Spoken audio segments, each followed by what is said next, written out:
Yeah, my neck hurts from staring at the stars all the time.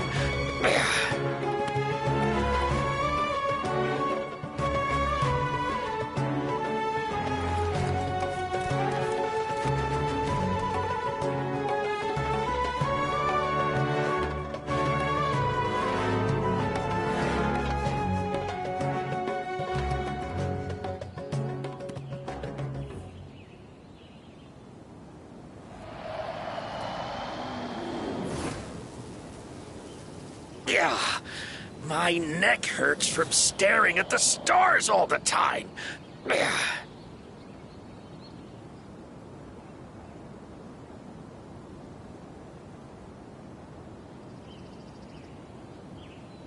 Good deeds and bad. In the end, all will be placed upon the scales. Yeah, my neck hurts from staring at the stars all the time.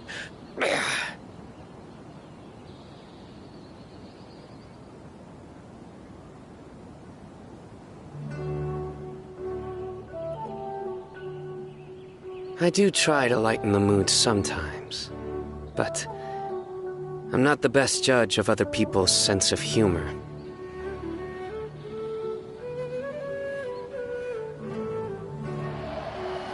Yeah, my neck hurts from staring at the stars all the time.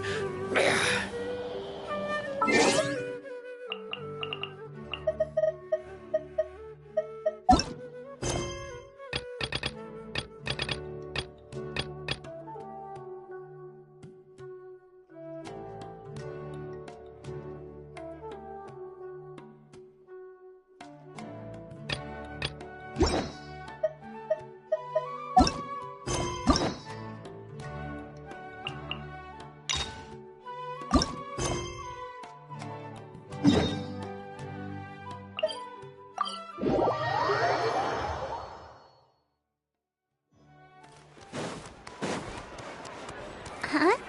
Do you also see Navia and Clorand over there? They look like they might have run into some kind of trouble.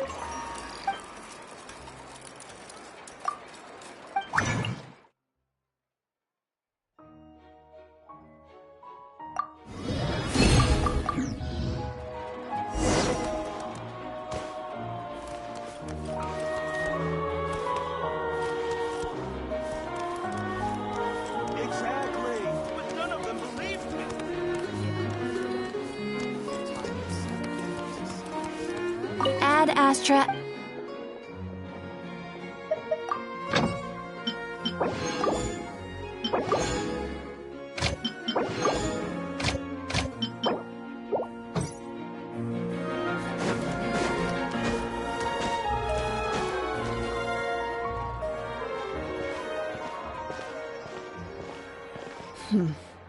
Still no dice?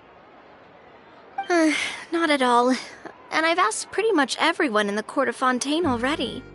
Lynette's ears drooped as soon as she heard that we'd have to be out and about for days on end. And Fremine, he hid himself under his helmet as soon as he realized there'd be people around that he didn't know. What about Chiori and Charlotte? I feel like both of them would be more than up to it. I've asked them already, but they're both pretty busy right now. I just gave the members of the Spina a few days off, too, so I don't want to bother them either. This is getting pretty difficult. Navia, Clorand, what's up? Oh my. Well, if it isn't my dear partners. How are you all doing? Huh. Navia? Huh? Oh, you mean... Yep, this is our chance.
Precisely.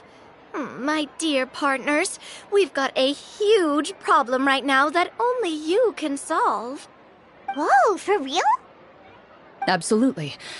We've already exhausted all our other options. Traveler, Paimon, would you join us and play Marechaussee Hunter Judgment Day? Marechaussee what now? It's a new game script by the Tabletop Troupe, a local roleplay adventure club. Ever heard of the Tabletop Troupe? They put out games that allow you to participate in a story and roleplay characters with your friends. Oh, I've loved their stuff ever since I was a kid. That sounds super interesting. Clorand and I are both veteran members of the club. Recently, someone came up with a new script and was looking for people to help playtest it for them. And when they asked, of course I couldn't refuse. I mean, come on, a brand new script? Nobody has ever played it before. Generally speaking, scripts at that level of development have a lot of issues, but I think this one is pretty solid. The author obviously put a lot of work into the story, and the world building is also quite credible. Whoa. I know I was the one that handed you the script, but some of us haven't read it yet. No spoilers, please. Anyway, the script calls for a team of 4. Ah, yes. We're missing one final player right now.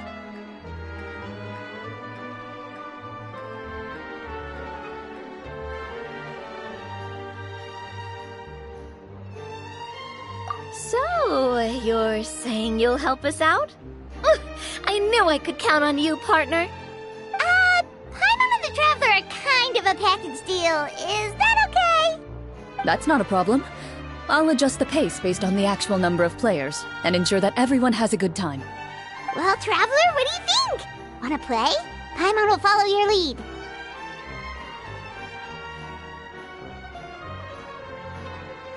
Well, that solves our problem. You have our thanks. Woohoo! I'll go grab the script manager from the club right away. The script manager? Didn't you just say that you gave Clorand the script? The club introduced a completely new kind of gameplay for the script. In this iteration, the Game Master's version of the script is incomplete. The script manager provides the next part of the script only after players have completed the current list of objectives. On top of that, in order to increase player immersion, the club has created some of the story's sets and scenes in real life. We'll only know where we should go once the script manager reveals the starting location. Wow, you're right. Whoever wrote this script really did put in a lot of work. And it's got a real healthy amount of suspense, right? I mean, even the GM doesn't know how the story will end. I look forward to experiencing it with you all. Why don't you go meet up with the others first? They should all be waiting at Chioria Boutique. I'll come over with the script manager as soon as I find them. Sounds good. Remember to always watch where you're going, and don't rush. You say that like I'm 6 years old or something. Let me think. What kind of character should I play this time? I just hope you'll pick up some useful skills this time. Oh, and stop trying to persuade every animal you come across.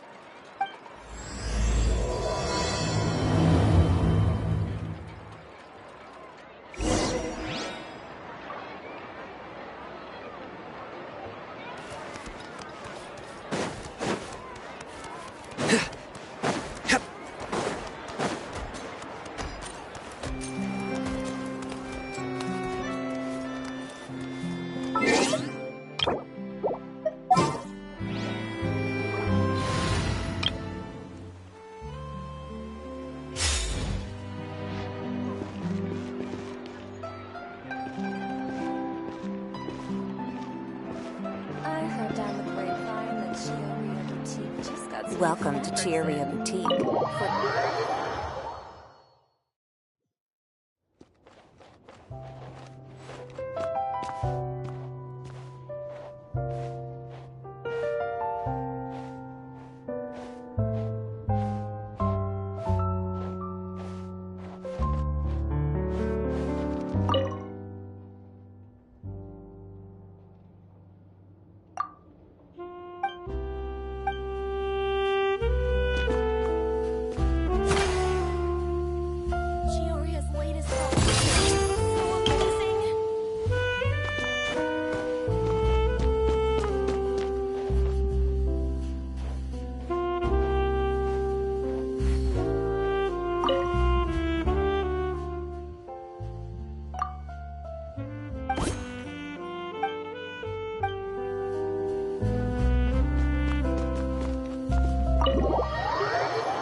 Sorry to keep you waiting. Ah, you're back! Huh? And you've got the Traveler and Paimon with you, too! What a pleasant surprise. I assume you'll be joining us for the game then? Linny, Farina! Paimon didn't know you were playing too! Are you also members of the tabletop troupe? I'm more of a casual member, if anything. I haven't taken part in many formal club activities. Still, I'm sure it'll be fun being a player for the first time. Well, I'm not a member of the club at all. Claran simply woke me up first thing this morning, said there was a good script worth experiencing, and asked if I wanted in. If you're interested, I can give you a referral. That should give you a... I think I'll wait to see how this experience plays out first, especially when it comes to the quality of the script. If it's sufficiently fun, then I'll join. Do you participate in a lot of tabletop troupe activities, Clarin? You could say that. She's actually one of the few senior game masters of the troupe. Ah, right. I knew about that even when she was still my subordinate. It's nothing. Really, just a small hobby of mine. Wow. Hyman's so used to seeing you be all upstanding and intimidating as the champion duelist. It's kind of hard to imagine you role-playing with a bunch of friends. Surely you jest. I would never intentionally make things difficult for my players. I maintain a clear boundary between my professional and personal lives. The me you see at court represents the law and order of Fontaine. I put all personal feelings to the side and grant a fair duel to all who seek to defend their honor. But in my personal life, I'm just an ordinary person. Someone who feels anger and sadness, just like everyone else.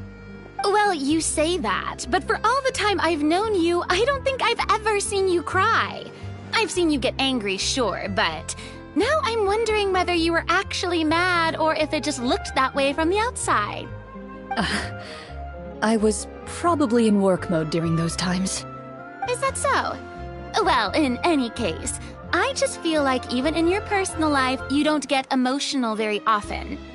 So you want to see me cry? That might be a little difficult.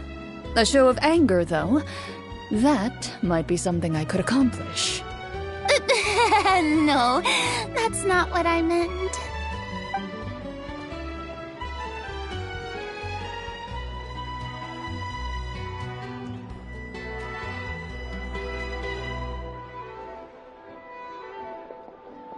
I'm back! Here, allow me to introduce you to the script manager, Mr. Florian. Pleasure to meet you all. Hello. Wait, are you a champion duelist too, Mr. Florian? Oh, no. This is just the costume provided by the club. I occasionally play a few of the roles in my scripts. That sounds like a lot of work. It's nothing. It's the least we can do to give the players a more immersive experience. Anyway, allow me to give you a brief intro. This script was adapted from the real history of the Marashose hunters. You all will play the role of hunters from a bygone era and resolve a series of events unfolding in the capital. Paimon's not super familiar with the history of the Marashose hunters. Is that a problem? Oh, no problem at all. I can give you a brief rundown. So, basically, Marashose hunters were people who dedicated themselves to hunting monsters and protecting the city by using a special swordsmanship technique passed down over generations. Their story can be traced back to the ancient Remurian dynasty, as well as the first hunter, Cassiodor. But I'll leave the finer details for you to seek out and discover later. And I'll provide additional commentary as the story progresses. In that case, brave hunters, are you ready to set out on an unknown adventure? Whoa, just one sentence and it's like we're in the story already! Aha, I see many a determined gaze before me. Very well, head over to this location and begin your heroic journey. So, as we follow the story, it leads us to specific scenes? Ooh, sounds pretty innovative. What does the message in the envelope say? It's the exact location of the scene, as well as the formal permission to use the venue. Seems like they have everything prepared. Please check all your belongings, everyone, and make sure you haven't forgotten anything. Once you're ready, please follow me to the designated location. Sounds good. Hunter Squad, move out!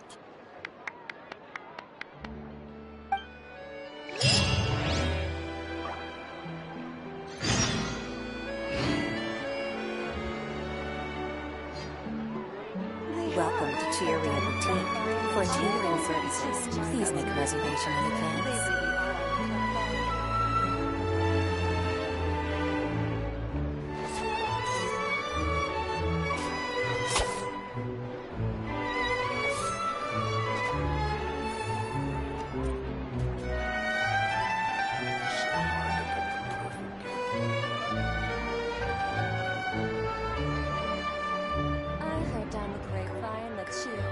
Welcome to Cheeria Boutique. For tailoring services, please make a reservation in advance. I've already put in my order.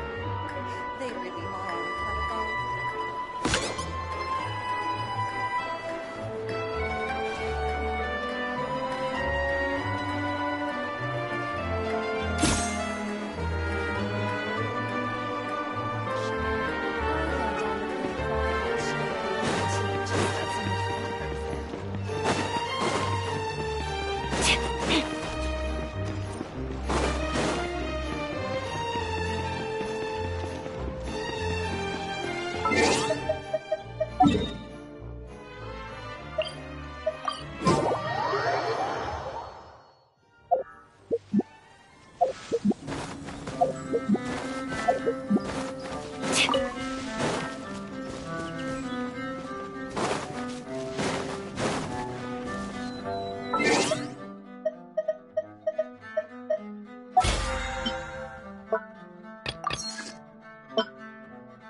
Turn that frown upside down. Ha-cha! Ha! Ha-cha!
me what you see. Use the spotlight! Over here! Come on! We can do it! Bad dreams be gone!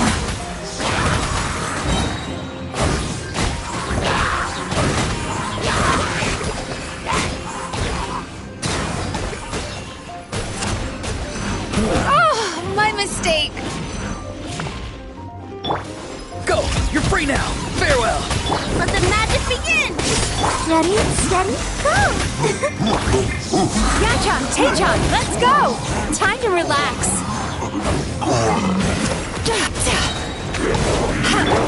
He's free! Time to say hello! Surprise! Let's dance! Be amazed! Bad dreams be gone!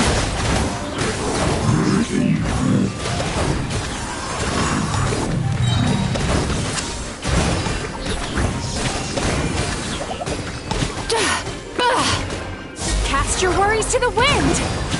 Turn that frown upside down.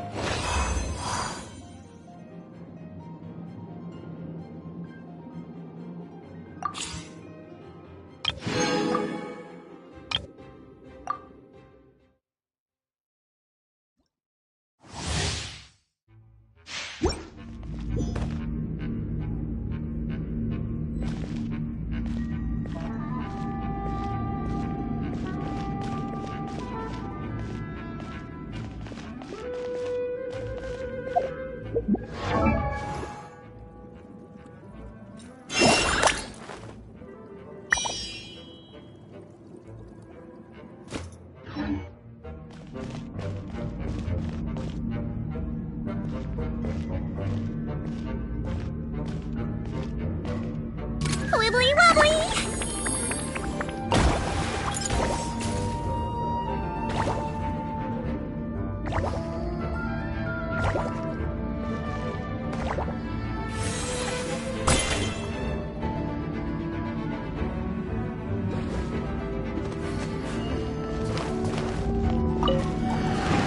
Midnight Phantasmagoria! Ring cutter! No, my sword! Going under! Pair! Getting gear! I swear, it's for medical research! Oh! Calm down! Wings of darkness! Come, step! Dead reckoning! Witness the power of Gugwa! Rain outlines your thick. She might feel a little prick! Let's do it!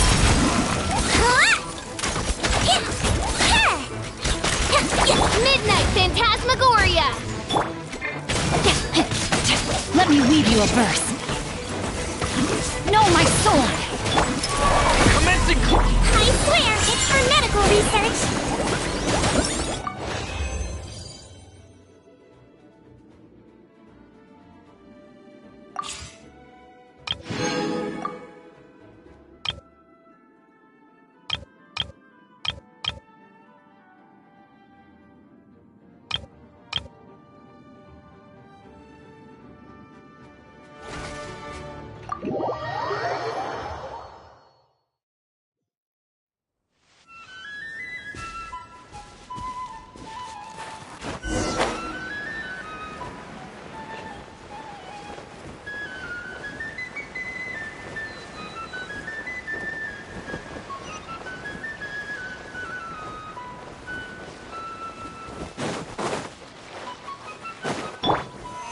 Solidify! Charge! Big! I will have order! Attaboy!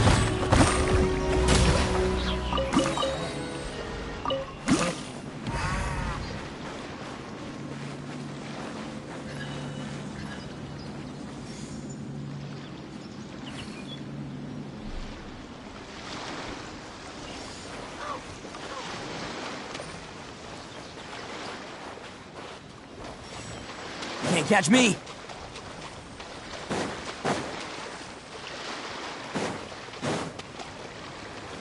Can't catch me!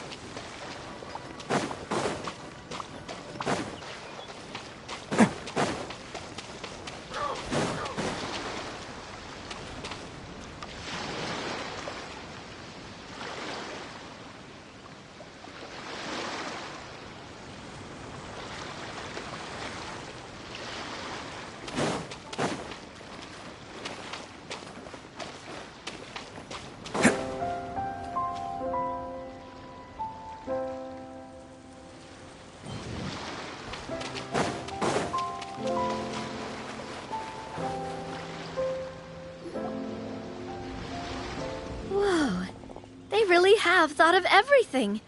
Even the Fatometer is here and ready to go for us. The Fatometer? What's that?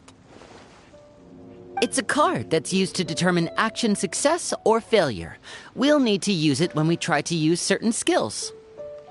And what about all the dessert and tea? Is that for us as well? That's what the message said. Really? That's so nice. It feels just like a tea party with friends. Those snacks have Paimon's name written all over them. I think you might be more of a snack hunter than a Marashose hunter, Paimon. Snack Hunter Paimon reported for duty. If there are delicious snacks to be found, Paimon will track down every last one. The desserts are great. But I'm still looking forward to the story more than anything. Very fair. Then, let us begin. First, please pick up the blank character cards in front of you and write down your name and profession. You can find an abbreviated version of the rules printed on the back of your character card. If you have any questions, feel free to ask me. In this story, everyone is a Marashose hunter. To reflect this, the club has prepared a small badge for everyone. Ooh, nice! As hunters, you have proficiency in swordsmanship and fighting by default, so there's no need to allocate any additional skill points to those areas. Swordsmanship? So there's a fighting part to all of this? Paimon's not sure she can do all that on her own. Maybe Paimon can just stick with you? Why don't you share a character card then? The Traveler will be the Marashose hunter, and you can be his little floating assistant. Kinda like in real life. So, for the name, do I fill it out with the name of my character? Yep. It can be any name you like. You can use your real name too if you want. I do that whenever I get too lazy to think of a new name. Oh, so it would be like experiencing a different life, but still as yourself. That's not a bad idea. In that case, I think I'll continue to use the name Linny then. Next up is the skill sheet. You have a limited amount of skill points that you can use to learn a number of skills. The more points you invest in a particular skill, the easier it will be to pass associated checks. I'll take persuasion and investigation. Those are must-haves when it comes to missions like these. Oh, those skills sound like they'd be useful for gathering intelligence. Good idea, Navia. Just as expected of a veteran player. So should we also take those skills then? Not necessarily. Since we're working together as a team, we could leave the negotiations to Navia and use our skill points to pick up other useful skills. For example, I think I'll take stealth and sleight of hand. That will give us more options if we run into any situations we can't negotiate our way out of. Oh, interesting. I wasn't thinking about it like that. I suppose it's not so different from an acting troupe. Everyone has their own role to play. Let me see. I'll take arts and performance. I'm not quite sure what use they'll be, but I'm not as knowledgeable about the other skills, and I'm not too confident I'd be able to roleplay them well. Well, that leaves us. What do you want to learn, Traveler?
really well. Nothing boosts morale like good food.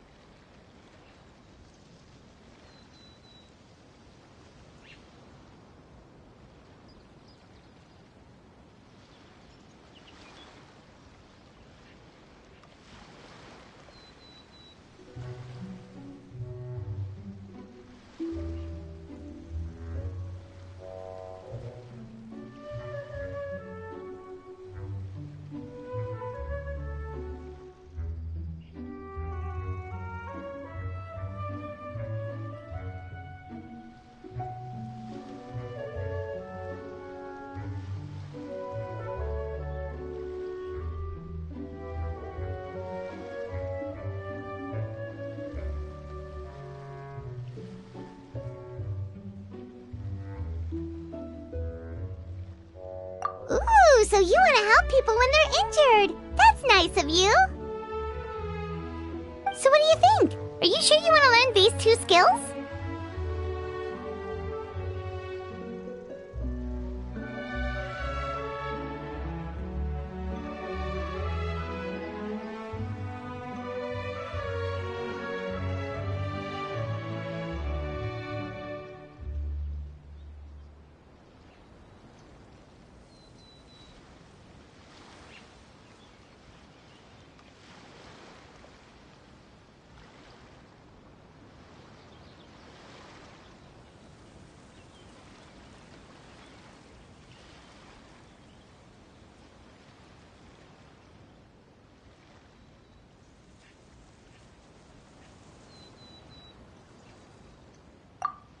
Let's see.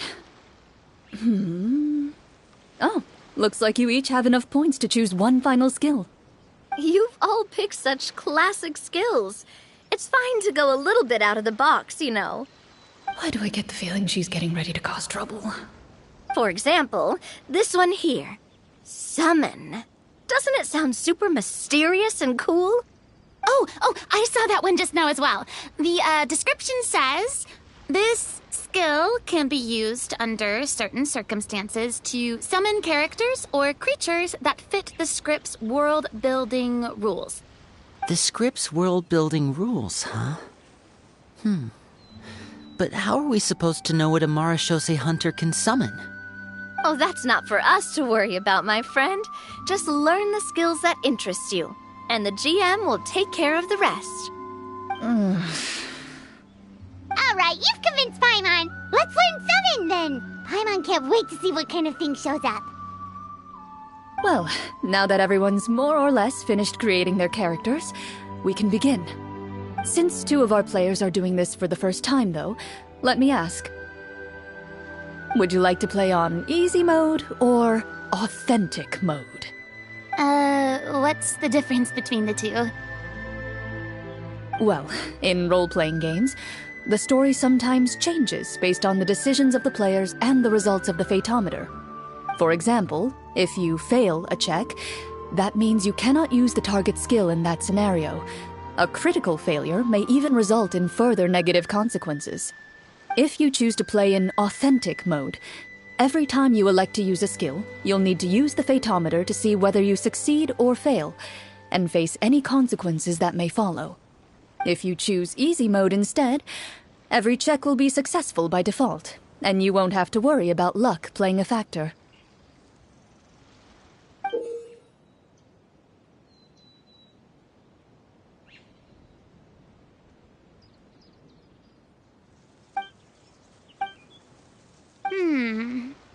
Huh? Oh, come on. Don't worry about never knowing what you might have to overcome. Ugh, doesn't that sound I'd rather be All right, then I'll mark down Farina for easy mode. All her checks will be successful by default. What about you, dear partner? How would you like to play?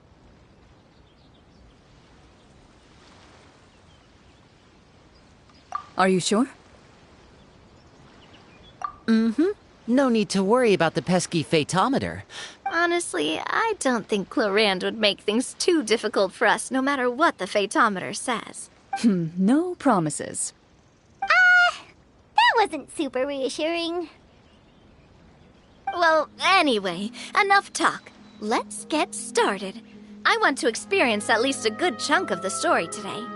Speaking of the story, why is the beginning scene on a beach? Well, that's because...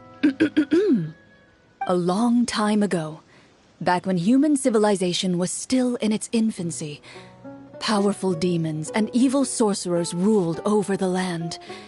They created a host of monsters and sent them to slaughter all humans in existence.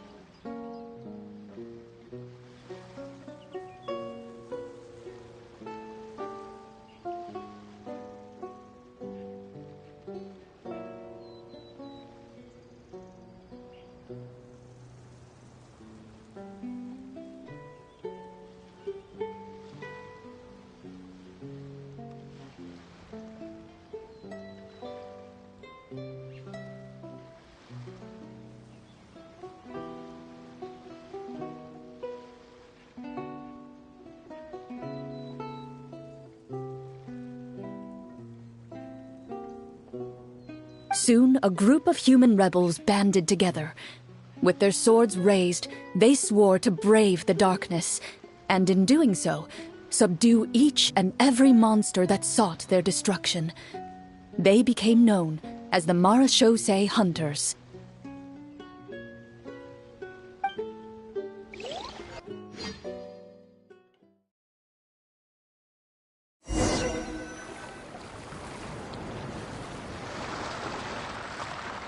Sometime later, as a member of the Marashosei Hunters, you receive a commission. Following the address provided on the message, you take a boat and arrive at this strange city.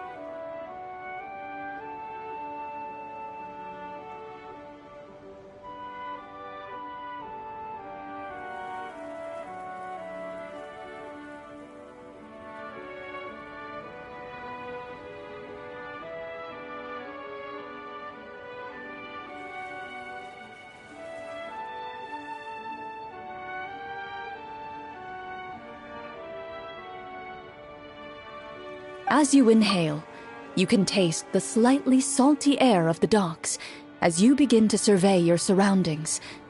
There aren't many people in the vicinity, but you do take note of a few others who, like you, seem to be sizing up this place. Your eyes meet, and you realize these people are fellow Marashosei hunters, likely led to this location after receiving the same commission as you. You're all Marashosei hunters too, right? Allow me to introduce myself.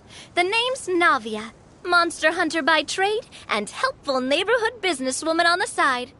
What say you to traveling together? We can help each other out on the road. Okay, count me in. My name is Linny. I've been wandering since I was little and picked up a few less than legal tricks along the way. I was adopted by a Marashosei hunter and later chose to follow in his footsteps. Is this where you introduce your character to everyone? It sounds like they've done this dozens of times. My name is Farina, and, I grew up in a noble family. I always had a strong interest in performance and the arts. Even though I'm a Marashosei hunter, what I really want is to be a performing artiste. Hey, that's really cool. You can do it, Farina. That's exactly how it's done. Paimon is Paimon, a good friend and companion to this Marashosei hunter right here.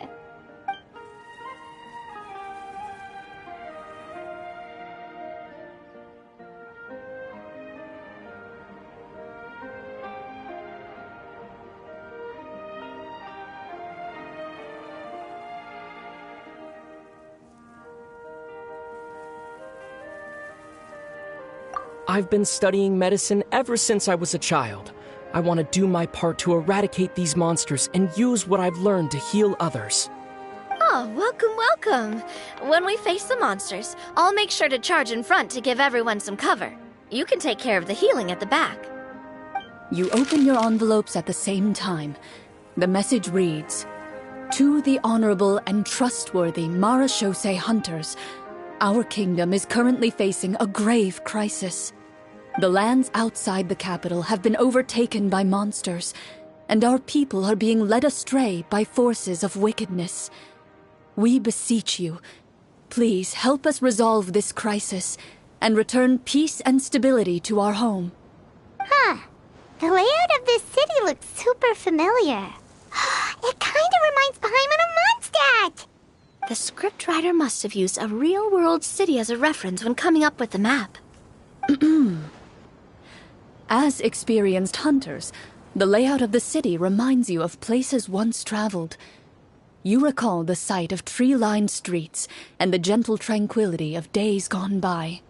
Yet, as you regard the city in front of you, it appears to be little more than an empty shell. Its hollow gates are open to you, beckoning you to come forth and bring salvation back to the town. I carefully read every line of the letter and turn my attention to the signatures at the bottom.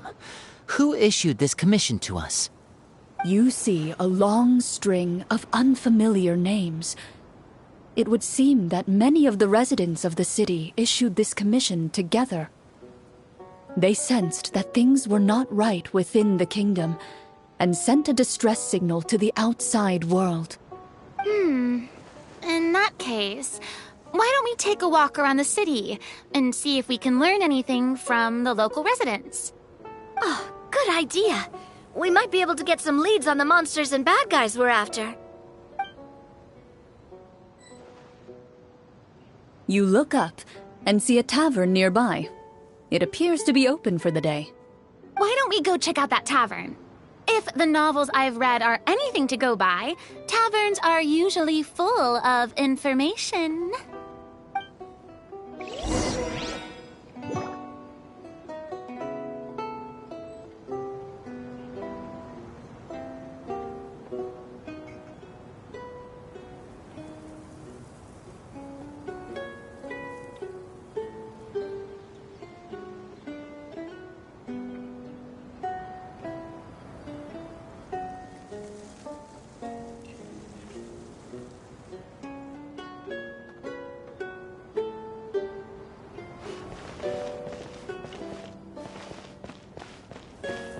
As you approach the tavern, you find a plainly dressed woman standing nearby. She appears to be rather troubled about something.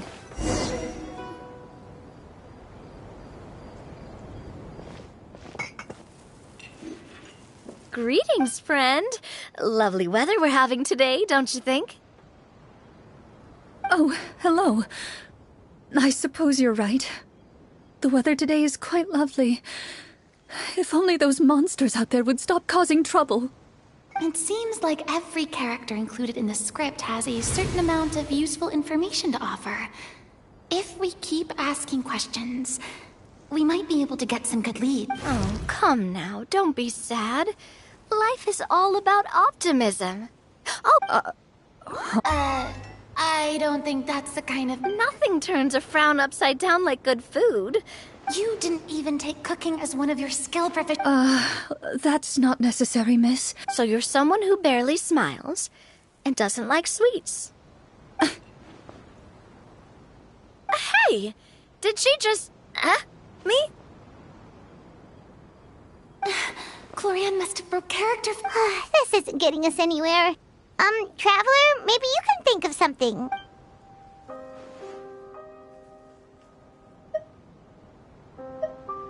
Are you sure? In that case, please...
You remain silent as you prepare a pot and fire to use for cooking.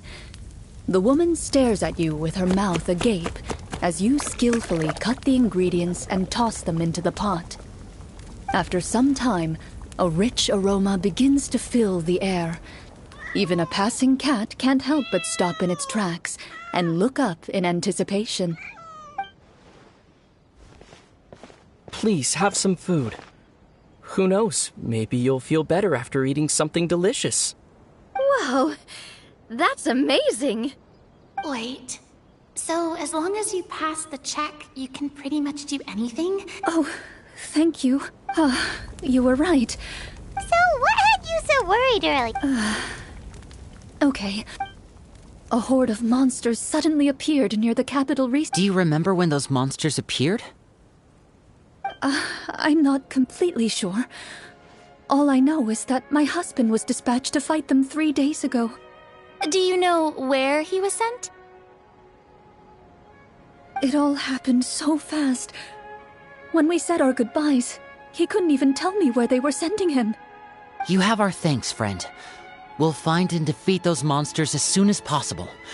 We sincerely hope your husband will be able to return to your side soon. Oh, thank you. Don't worry. We'll find him. Just try to remain optimistic and wait for good news. We don't always get to choose what happens to us. But we do get to choose the little things, like what we eat and how we respond to the things life throws our way. I hope that one day, you too will recognize the power of something as small and inconsequential as a delicious dessert. I'll do my best.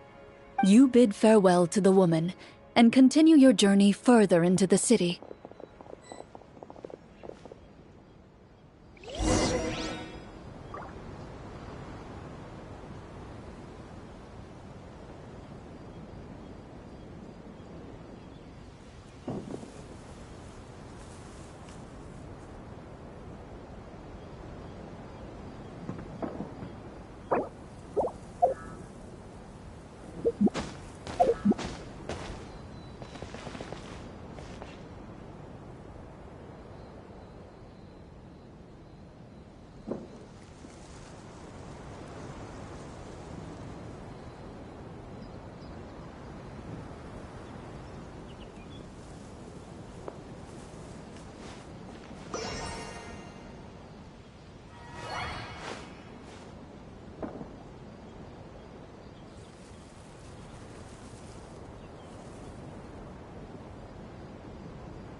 As you venture further into the city, the streets appear largely empty. An elderly woman walks past. You see her shake her head as she puts away her wrinkled wallet. A nearby merchant folds his arms and gives you a disdainful look. You get the impression that he's someone who has long gotten used to the sight before him.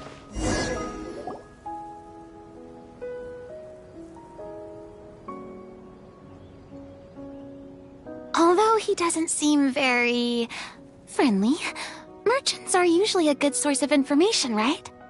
Pardon me, sir. I'd like to ask a question if I may. That depends. How much are you willing to pay? How about this much? What do you take me for? Some lowly beggar? You can't even buy half an onion with that amount. Surely an onion can't be that expensive, right? What do you know? War is nearly upon us. Everything costs several times what it did before. If you're not gonna buy anything, then scram. Whoa, what a nasty guy. Maybe we shouldn't even bother talking to him. But he still might have information we need.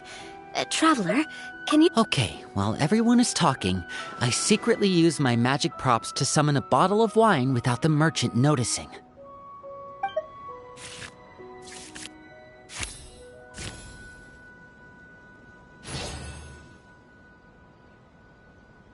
We meant no offense, sir. Here, allow me to offer you this bottle of vintage wine, made only from the finest grapes. I'll just leave it here.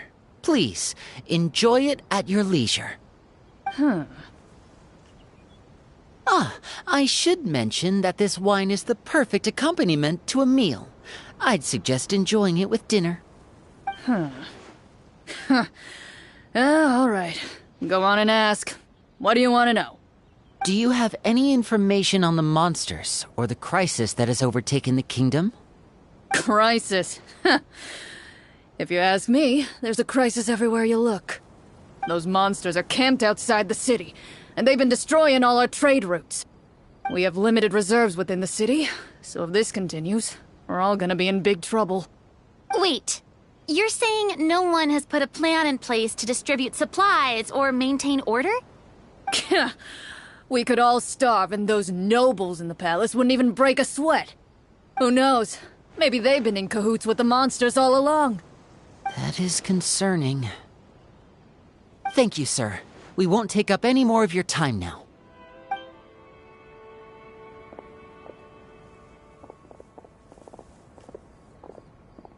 Hey, why did you leave in such a hurry? Well, you see, that bottle of wine was just a cardboard prop. Should we try to go somewhere with more people? Oh, how about the city square? Follow me.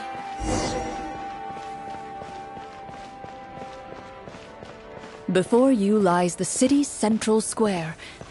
You see a man with a slightly anxious look on his face, pacing back and forth, his head hanging low.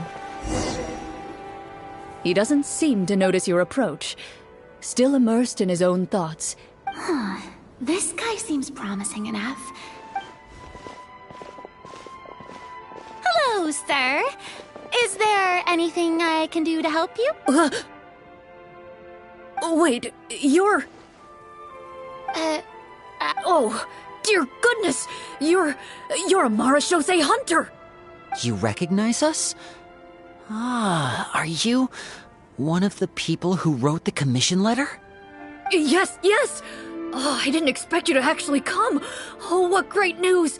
The city is saved! What happened here? Alas, we once lived comfortable, carefree lives. This city used to be free of monsters. The first Marashose hunter, Casiodor, the Golden Hunter, he was the one who drove them back. However, monsters have once again surrounded the city. Perhaps the seal that kept them at bay has lost its power. Or perhaps an evil sorcerer has been meddling in our affairs. All I know for sure is that their return has stripped this city of any chance at peace. Are there not enough soldiers to drive them out? It's not a question of numbers. The guards simply have no idea how to deal with them. Most people my age have never even seen one of the monsters, much less been trained to fight against them. What's worse, many of us don't even know the history of the Marashose hunters anymore. When I was a child, though, to be well, you can rest. The man is touched by your determination and resolve. His eyes begin to well with tears of relief. Still, if we are going to hunt the monsters, we need to know where to find them. Can you give us any leads? All I know is that the area outside the city is dangerous. I'm afraid I can't point you toward a specific location. Oh, although, if you leave the capital through the main gate and follow the road, you should run into a group of guards. They might know more about where to find the monsters. I see. We'll go look for them then. All right, be careful. Oh, and one last thing. The monsters outside the city are just part of the problem. There are evil sorcerers inside the city as well, so be on your guard. They're actively working with the monsters, and have corrupted the court ministers with malicious magic.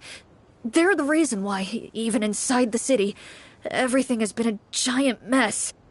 Even one of our kindest ministers has turned into a boorish and unreasonable figure, interested in nothing but enacting laws that exploit the people. Who knows how much longer we'll be able to go on like this. Talk about being stuck between a rock and a hard place. I feel bad for him. Maybe we should try to cheer him up? Huh? Like... I appreciate your kindness, brave hunters. I leave the...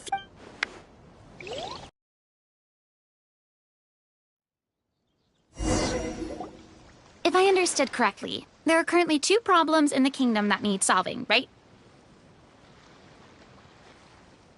Exactly. We need to defeat the monsters outside the city and take down the evil sorcerer stirring up trouble from within. But which problem should we tackle first? Well, this seems like a good moment for a break. Take some time and discuss what you want to do. Let me know when you've made your decision. I really didn't expect the people in the city to keep us at arm's length like... Well, Clarence... I wouldn't... Sure. Paimon wants to know... No. Huh? In theory, yes. All you would need to... Still, most people dropped out at the early stages. And others called it quits the minute they saw a monster in person. What kind of monsters did the hunters fight exactly? Oh, and the evil sorcerer the script mentions. Did they exist in real life too? The land of Fontaine once played host to an ancient dynasty known as Remuria. After that dynasty fell, monsters began to appear, intent on obstructing humans from establishing a new social order. One of the ancient sorcerers of Remuria used his power to assemble a formidable army of golems. He sought to use that force to establish himself as king. Now wait a second. Don't tell me that guy was the inspiration for the evil sorcerer in the script. We still haven't found any in-game information on him yet. So, why don't you talk about someone else for now? Well, I wasn't planning on going into anything you might be able to find out in the game. But if you want me to talk about something else, then... How about Casiodor, the Golden Hunter? Or Egeria, the ex-Hydro Archon? Wait, but those people are all from a super long time ago. Where did you learn all this, Claran? From my master. Huh. By master, you mean Miss Petronia? Is someone you know? Absolutely. Miss Petronia and my father were good friends. Back in the day, she would often bring Clorand over to play, but then... Let's not get off topic. Anyway, back to what I was saying. Responding to Egeria's call, a number of warriors followed Casiodor into battle against the monsters. This group of warriors, under Casiodor's leadership, became known as the Marechaussee Hunters. Yet, as Fontaine entered an era of peace, their work gradually became obsolete. The Marechaussee Phantom, originally an association made up of hunters, eventually came to be predominantly comprised of Melusines. Ah, I see. That explains why most of the people in the script have forgotten the hunters or think of them as nothing more than a legend. Is that really a bad thing, though? It can get tough always being the one shouldering everyone's expectations. Depends on who you ask, I suppose. If the name of the organization no longer commands respect, investigative work is bound to suffer. Speaking of investigations, which problem should we tackle first? Monsters or evil sorcerer? I vote monsters. That's the main duty of the hunters, right? We can come back to the sorcerer later. Well said, Miss Farina. Plus, if the sorcerers really are the masterminds behind this whole thing, defeating the monsters could give us some clues on their intentions as well. What about you, partner? What do you think?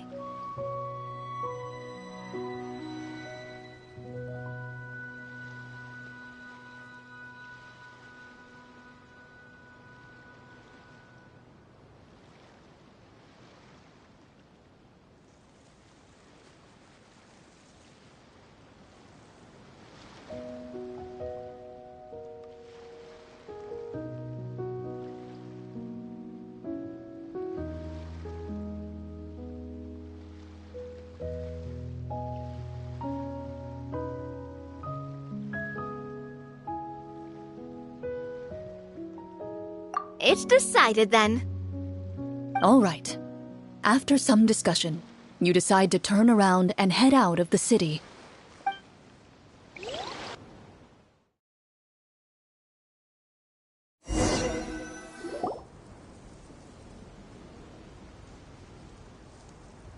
Let's take a look around, like that guy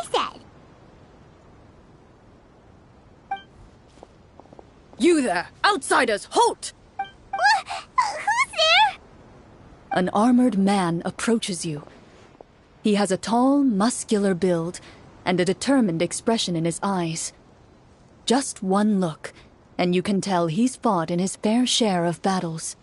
Although he's trying his best to conceal his current state, his uneven gait and the sweat dripping down his forehead make it obvious that he's been wounded and is in serious pain. I'm the captain of the guard. I saw you sneaking around the city earlier, so I'll only ask this once. State your purpose, or it's off to the dungeons for the lot of you. Wow, it's been a while since someone's been this suspicious of us. I said talk, not whisper between yourselves. Have you ever heard of the Marchese Hunters? Marachose hunters? Ha! That fairy tale, you mean?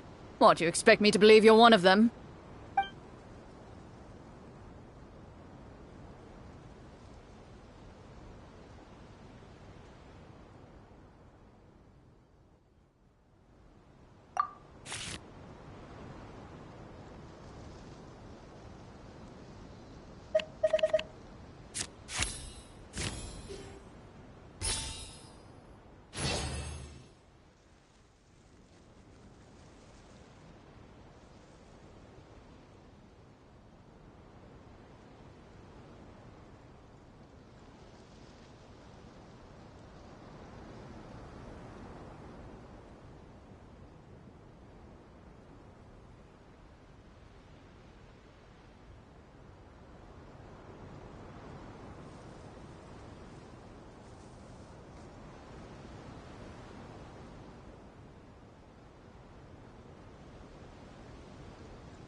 Using your knowledge of medicine, you're able to deduce that the injury on his calf was a monster's doing, and the wound has already begun to fester.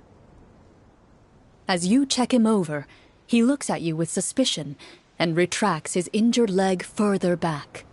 I'm a doctor by trade. Please, let me redress your wound.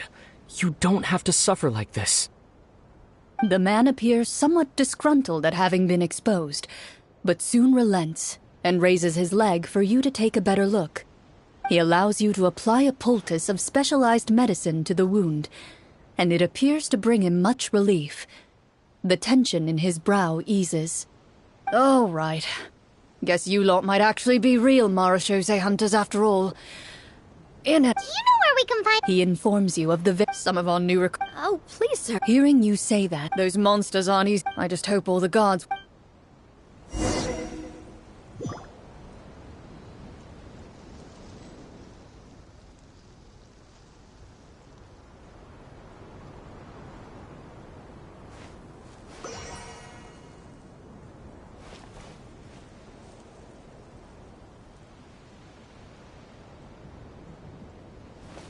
Based on what the captain said, the monster should be right up ahead.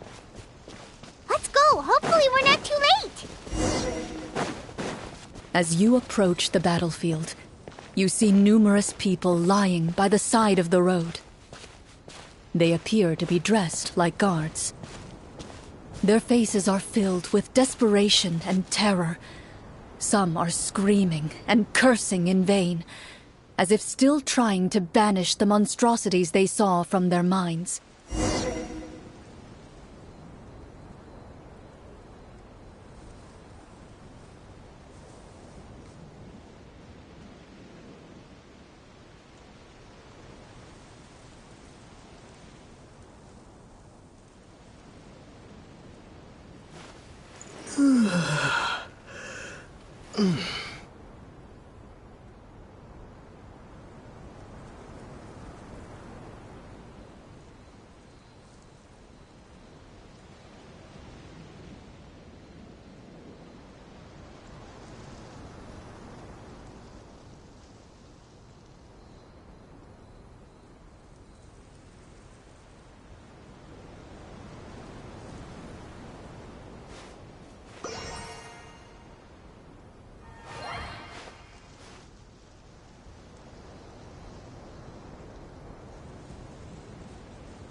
A few of the wounded look up at you in shock and disbelief. "Quick, leave this place. Turn around and don't look back," they yell.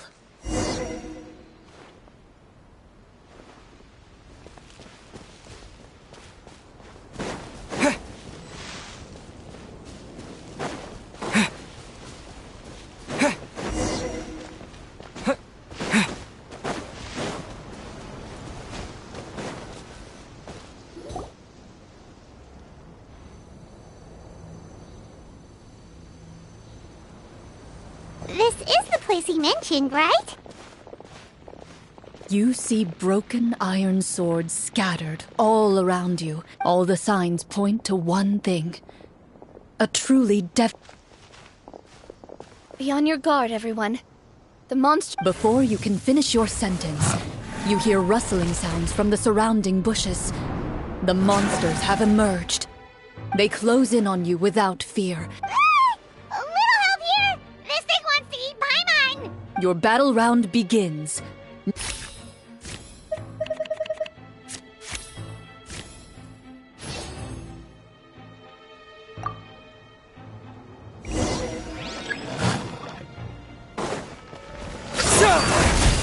Scatter! Let the world collide! A round of applause! The next battle round begins now.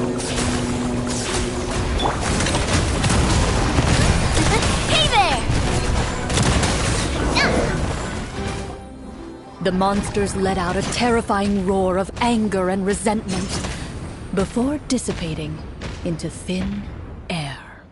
Ugh, thank goodness it's over.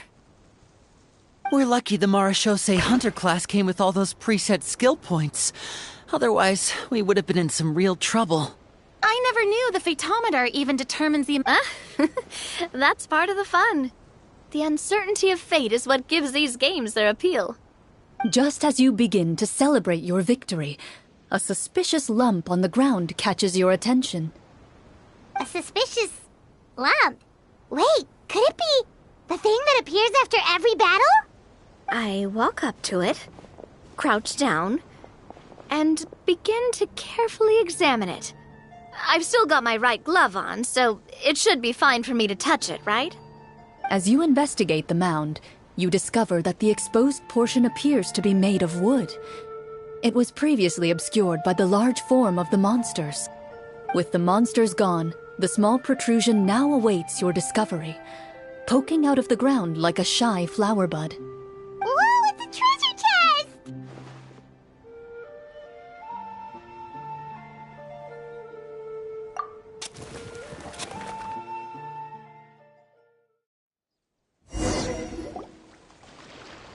With everyone's help, you successfully excavate the wooden chest from the ground. Even without opening it, you can tell from the mora and jewels scattered around the chest that it must contain quite the fortune. Makes sense. We worked hard for this. Let's open it and we can share what's inside. I can understand your excitement, Paimon, but think about it. Doesn't it seem like there are people out there who need this treasure more than us? Yeah. Think about all the people suffering in the capital. Or all those guards who got hurt fighting the monsters. Wouldn't it be better if we gave the treasure to them? Wait, is that how it works? Paimon thought since we were the ones to dig it up, we could just take it for ourselves. Well, let's put it this way.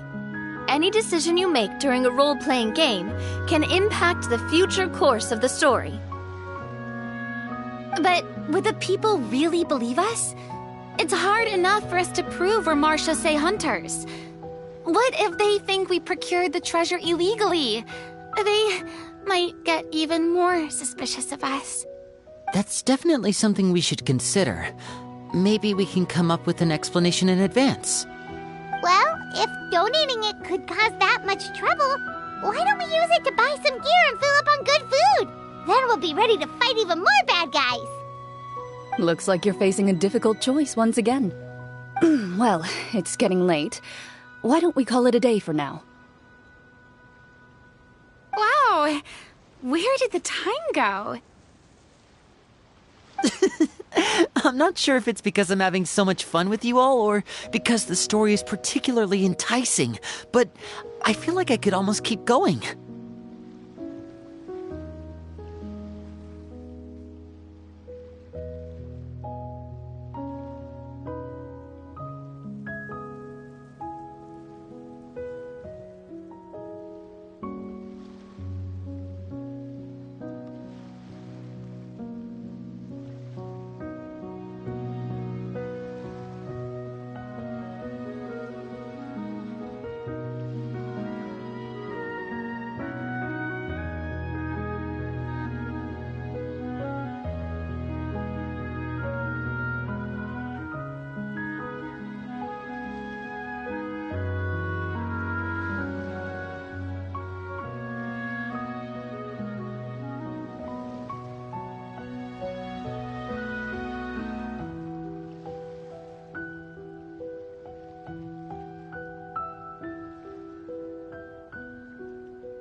Here, here.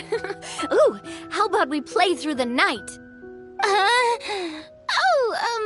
I'm not sure I'll have enough energy for that.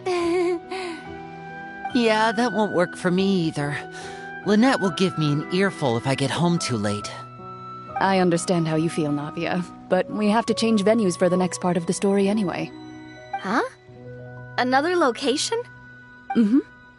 There's a special note for the GM at the end of this section that says to proceed to an indoor set for the next part of the script.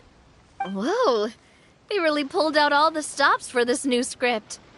Well, even if we end the game for the day, we can still stay a little longer and hear Cloran finish her story, right? Paimon wants to hear more about the history of the Hunters. Something tells me you just want to finish the free desserts before we break for the day. That's just a coincidence, okay? Besides, to Paimon, not finishing free food feels even worse than having to buy her own. And anyway, Paimon really does want to hear more about Cloran's master. Well...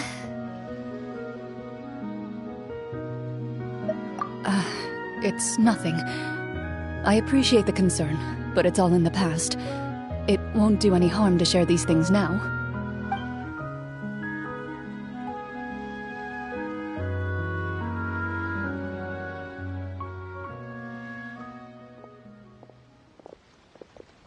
My earliest memories are of living with Master. According to her, she saved me from certain people of ill repute. My birth parents had left me behind some time before that. What a heavy beginning for a life story. Master was a fascinating individual, if inexperienced in the ways of raising children. My first ever toy was a short sword. Although I suppose it wasn't so much a toy as something Master removed from her waist and handed to a noisy child in need of distraction. Oh, wait, so she handed an actual sword to a child? Isn't that dangerous? Did you hurt yourself? Of course I did. I cut my palm and bled quite a lot. But Master was not concerned.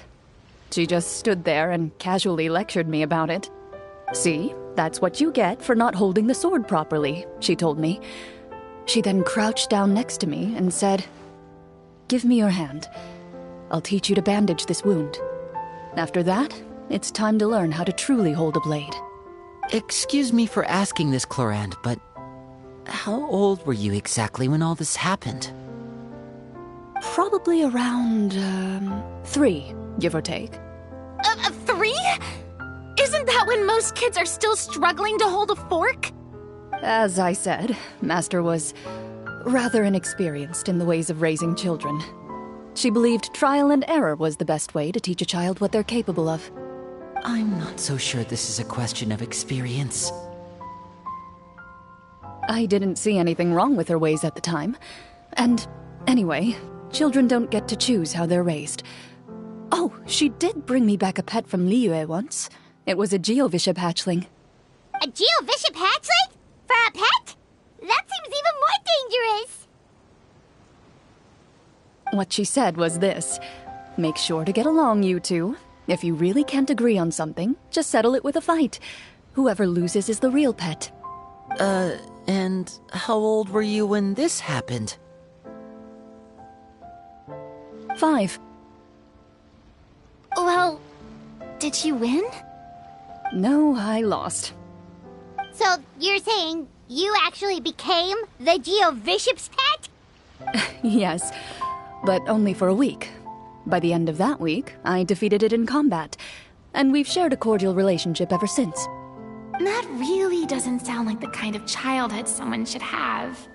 Later on, I gradually understood that Master most likely didn't know any other way to raise a child. She was a Marashosei hunter, but I never heard her bring up her own parents. Thanks to her, I learned how to navigate the forest by the age of 6, and could hunt monsters in the wild by myself the year after that. Even though the training she subjected me to was strict, she always made sure to take me traveling when she had the time. We met many of her friends during those days. That was also how I met Mr. Callis and his family. I still remember the first time we met. You were too scared to join our picnic and hid behind Ms. Petronia the whole time. I still hadn't really met many children my age at that time, so I didn't know how to interact with others. After that, though, you started coming over a lot. You loved challenging people to shooting competitions, remember? I don't think many members of the Spina ever beat you in one of those. I had a lot of fun during those days. I enjoyed them too. Oh, do you remember that one time we went exploring around the Spina together? We overheard Papa call your master Fontaine's Protector of Justice. We tried to pretend like we never heard anything, but you nearly let it slip that one time.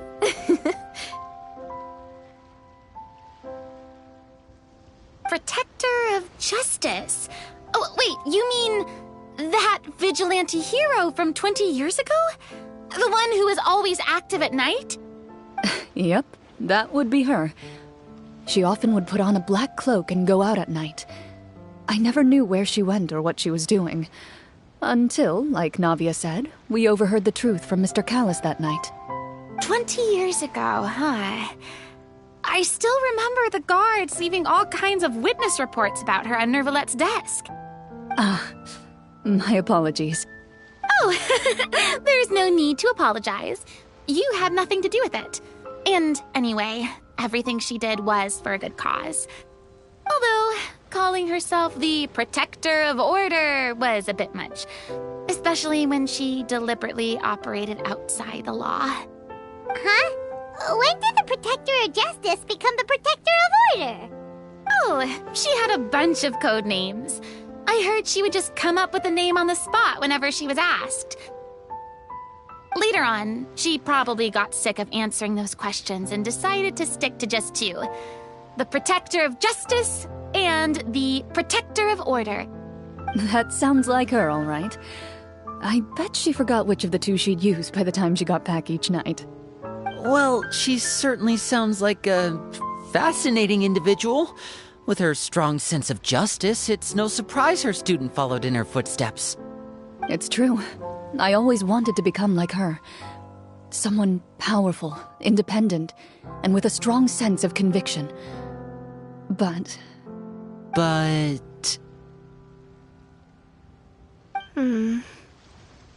She suddenly disappeared the night I turned 10 years old. Disappeared? What happened? I have no idea. She didn't even leave a note. I was never able to find out where she went. That night, I was celebrating my birthday at Navia's house, but Master never came to pick me up. When I returned home on my own, it was to an empty house. When she still didn't appear after a few days, I went to Mr. Callis's house to ask about her whereabouts, but he only shook his head. Papa probably didn't know either. I know he sent a few people to investigate the matter in secret, but they never found any credible leads. Don't worry, I understand. To be perfectly honest, given Master's personality and way of doing things, it all made a lot of sense. If I had to guess, I'd say she probably used it as an opportunity to force me to become independent. Just like how, when a litter of kittens reaches a certain age, the mother willingly leaves them behind. Were you upset, Clorinde?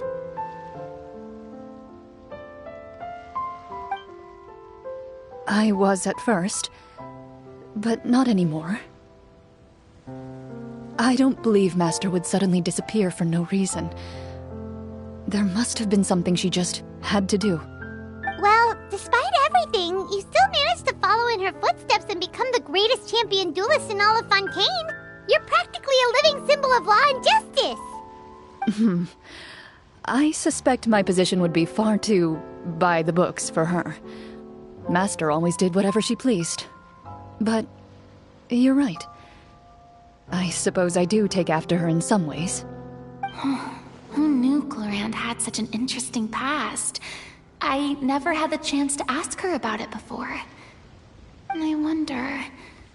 if Clorinde's master were the champion duelist back then, would that duel against Mr. Callis have gone differently?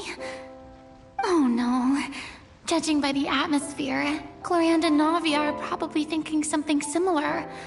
The mood just got super awkward all of a sudden. Well, anyway. Would you look at the time? It's getting dark, so we should probably call it a day for real this time. If we keep talking like this, we really will be here all night. I had a great time today, Miss Clorand. Thank you for being our GM. Anytime. The script was good, but I've got to say, your childhood stories were even better.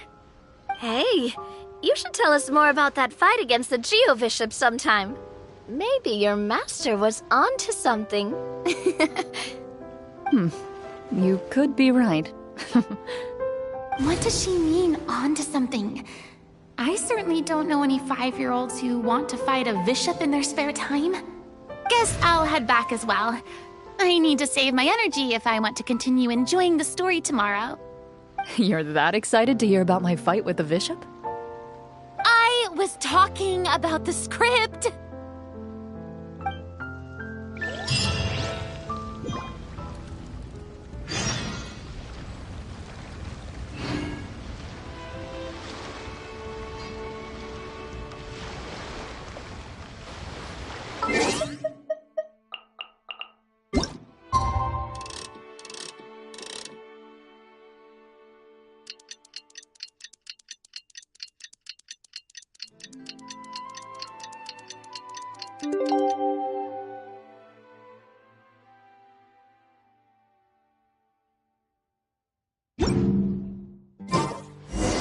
Let's go meet up with the group! Paimon's really looking forward to today's story.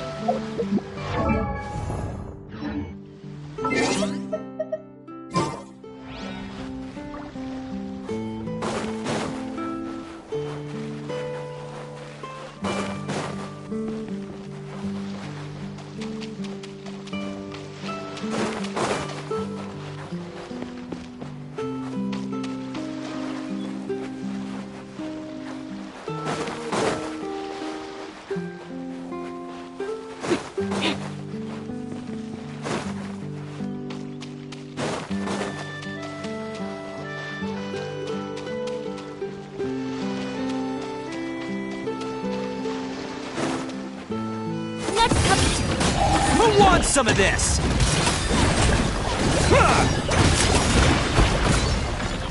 Let's roll!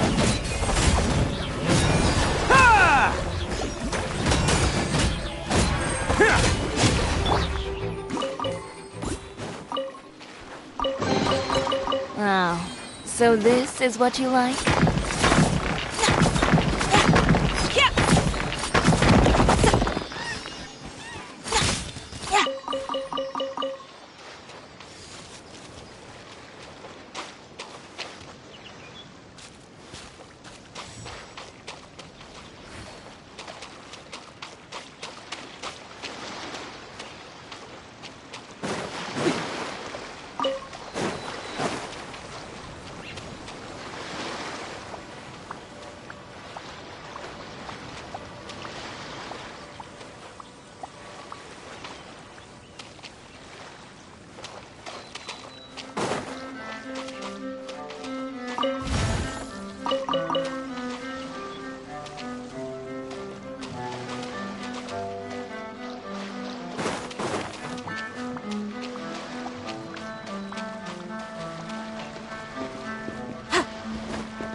silk.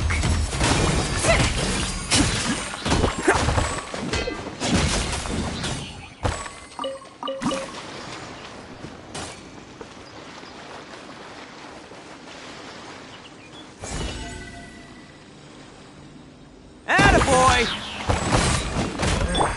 Let me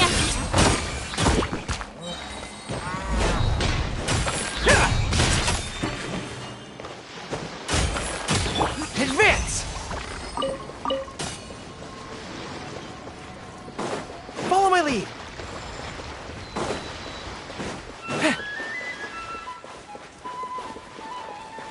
Follow my lead!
Follow my lead!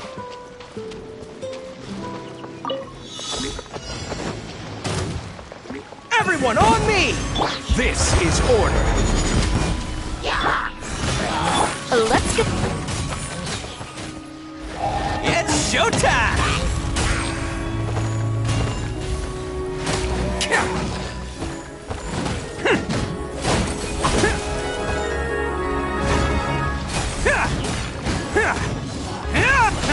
Bam!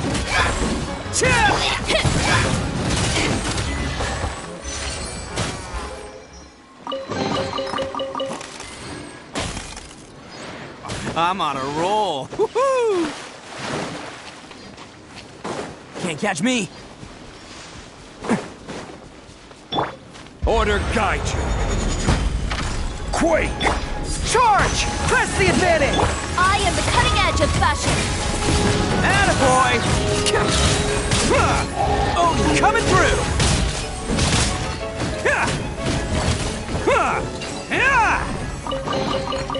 Oh, I'm on a roll. Woohoo! Can't catch me.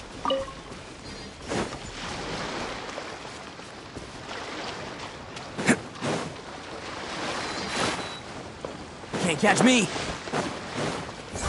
Bitch!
catch me?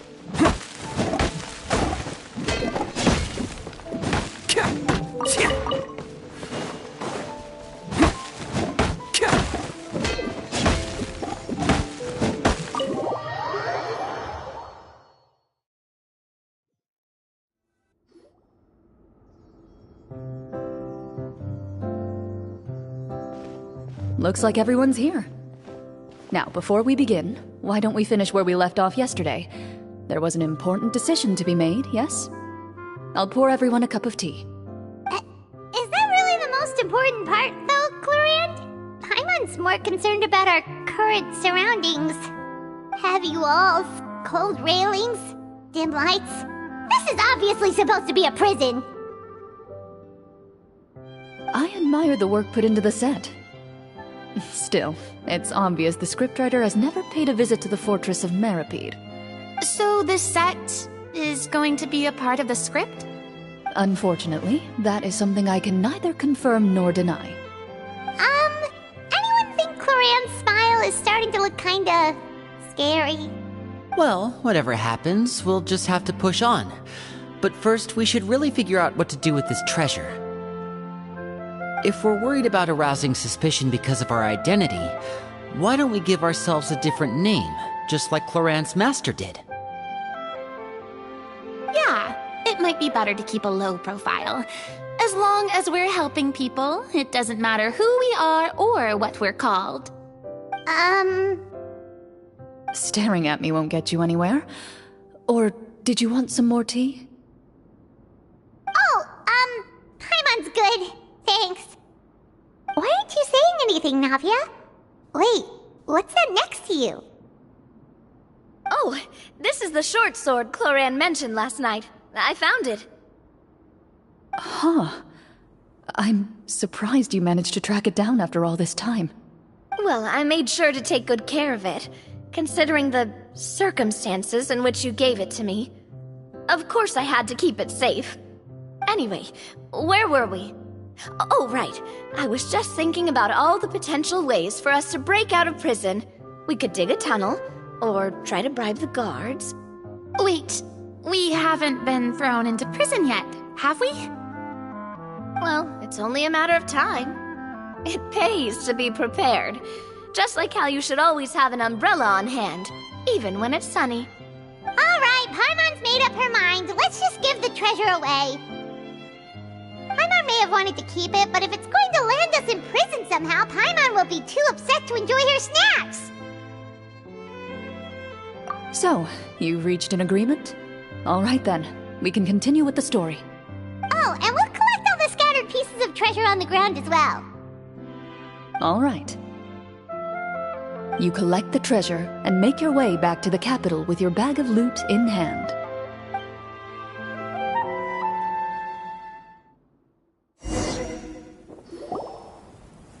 The city is still shrouded in a gloomy, oppressive atmosphere, but your spirits are surprisingly high. In places where sunlight struggles to reach, you generously share your wealth with the children, the elderly, and the poor in urgent need of help. Thank you, kind soul. The elderly woman's look of gratitude follows you as you walk away, her eyes never leaving your back until you move entirely out of sight. However, there's still quite a bit of Mora remaining. It appears you haven't made much progress. She's probably trying to tell us to speed this up. We need to hurry up so we can address the sorcerer problem. Should we go find that man again at the square? He seemed like a pretty responsible guy. I'm sure he knows the people here far better than us. Oh, good idea! Just as you start to make way to the square, intent on finding the man again, there's a voice.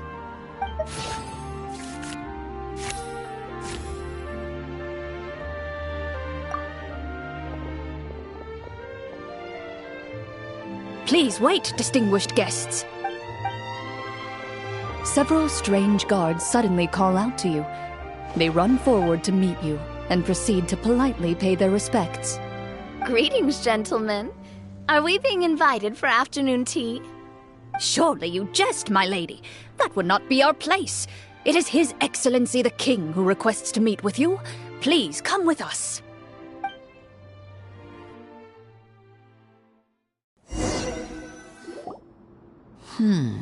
Do you think this could be a trap? Well, we have to investigate the court at some point, right? Meeting the king himself would be a fantastic opportunity to do that. I say we go for it. If something happens, we'll just turn the whole place upside down. That sounds a little intense. After a quick discussion, you nod to the guards and agree to follow. They lead you all the way to the audience hall of the palace. Gilded tables line both sides of the hall. The space itself is adorned with all manner of expensive antiques, glass shelves, and silver candlesticks. The items appear quite ordinary in size and dimension, yet their presence somehow makes the emptiness of the hall feel even more surreal and ominous. Wow, it's so luxurious! The elderly king, clad in a magnificent robe, sits upon the deep crimson throne before you. He wears above his head a majestic crown, with a gemstone the size of a bird's egg set right at the very front. As you observe it, you see a complex pattern of light reflect off its surface. Ahem! They're here, Your Majesty. A man dressed in dark clothes, likely a minister, shields his mouth with his hands and bends down to whisper a few words to the king. After a moment, he lowers his hands and stands back up. His gaze shifts to fixate on your group, but he does not move from his place at the king's side. The king does not appear entirely aware of his surroundings. The man by his side, though. We should keep a close eye on him. The king remains still and says nothing. The minister is the one who speaks. Esteemed guests, allow me to thank you for coming to our faraway kingdom. Unfortunately, His Majesty the King finds himself quite exhausted from work. So please allow me, his Prime Minister, to welcome you in his stead. I've heard tell that your group, the Marechaussee Hunters, used your exceptional ability with the sword to repel the monsters near the capital. Such a great deed deserves to be rewarded. However, seeing that I was not fortunate enough to observe such a feat with my own eyes, you'll forgive me for seeking to verify the truth by speaking to you myself. Well, we've got nothing to hide. You brought us here to talk, right? So we'll just explain what happened.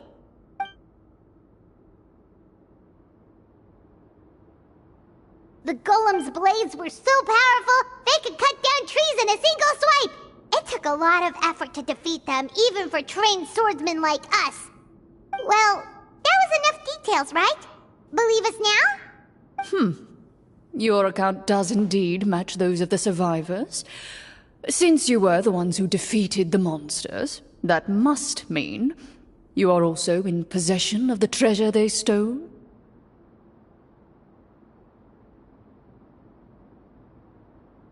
Well, we did take the treasure, but... How did he know about the treasure? Then I must ask that you return it at once. It belongs to the kingdom.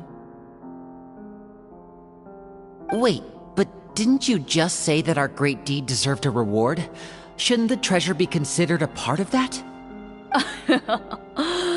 Yes, that was indeed what I said. But you seem to have forgotten a very important distinction. Only that which is freely given by the king can be considered a reward. Taking the rightful wealth of a kingdom without said permission, on the other hand, is a crime. But that's completely unreasonable! Yeah, that makes no sense! If it weren't for us, the treasure would still be buried underground somewhere! Maybe so, yet the fact remains. You tried to dispose of the treasure without reporting it to the court and without receiving permission, yes? What, no answer? Surely you're not insinuating that you, a group of legendary Marechaussee hunters, sought to take the treasure for yourselves? Well, what about the king? Is he just gonna let this guy talk for him the whole time? Clad in his magnificent robe, the king remains seated, with his hands resting on either side of the throne. His posture is rigid and unmoving. He stares forward with an empty look in his eyes, completely unmoved by the events before him. From the look of things, could the Prime Minister be the evil sorcerer? Or could both the king and the Prime Minister have fallen under the evil sorcerer's control? I would like to observe the number of guards stationed in the hall. The guards in the palace appear fully armed, their expressions solemn. Sensing the tense atmosphere in the room, they stand at the ready, each with a hand placed upon the hilt of their sword, as if prepared to draw their weapons and surround you at a moment's notice. Well, there goes my plan to turn the whole place upside down, I guess. It appears we've been visited by nothing more than a group of ill-intentioned imposters. What a pity. Guards, take them away and throw them in the dungeons. Before I decide your fate, however, I must first determine whether you have any accomplices outside the court. Can't we try to slip away? Or maybe start some kind of riot? But if we try to fight the guards right now... Don't worry. At least we figured out who's behind all this. Let's just play it by ear. If you're scared, Paimon, just hold my hand.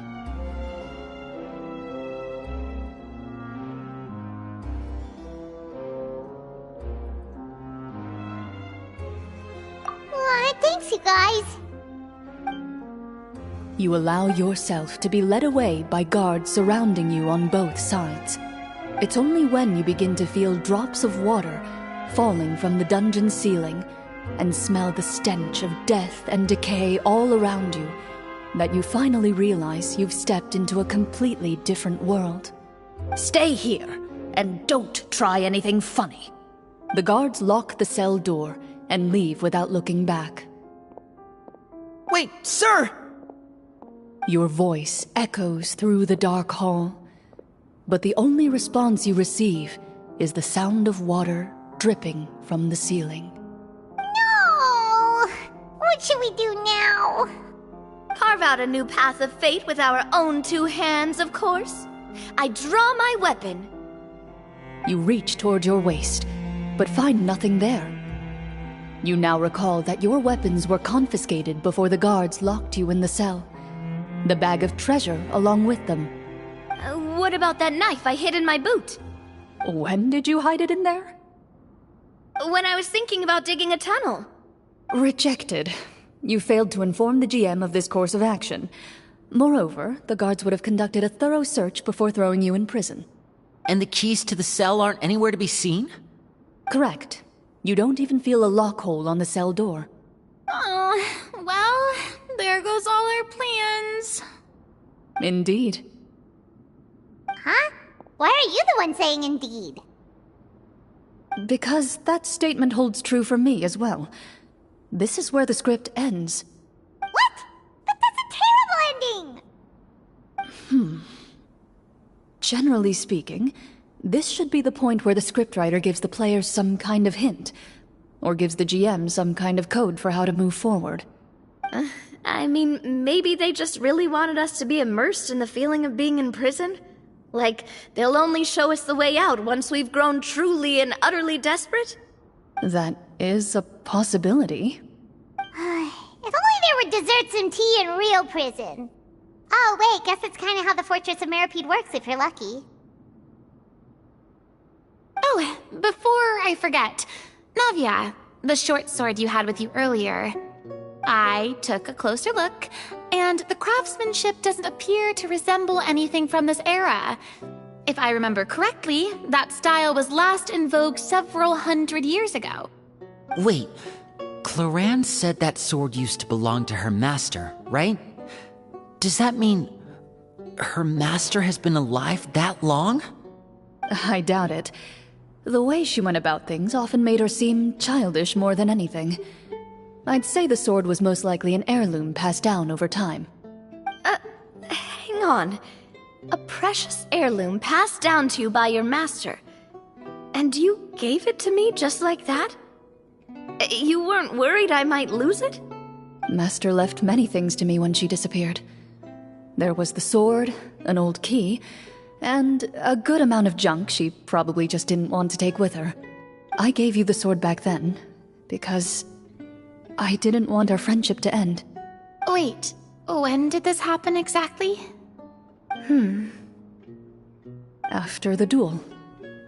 Between Mr. Callis and myself.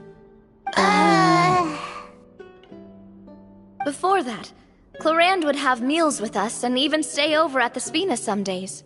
She was on great terms with Papa as well. After the duel, though, there was a period of time where we simply didn't know how to face each other. She entrusted this sword to me, and never came back. We were both sad, and conflicted, and totally overthinking everything as a result. Whenever I looked at this sword, I couldn't help but wonder if Miss Petronia had never introduced us to each other at that picnic. Maybe part of the sadness I was feeling could have been avoided. Back then, it felt like I hadn't just lost a father, but a close friend as well. No one can change the past. The most important thing is that you two found your way back to each other and can enjoy things like this together. Yep, you're right. I'm sorry, you two. I didn't mean to bring up any sad memories. Think nothing of it. No one here is at fault.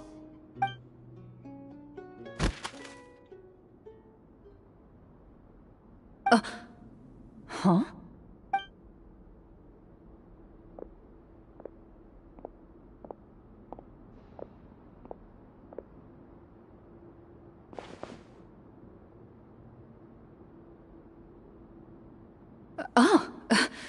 Looks like the next part of our script is here. Perfect timing. The situation was really starting to get desperate. And not just because of the prison thing. From Clorand's face, Paimon really can't tell if it's good news or bad news.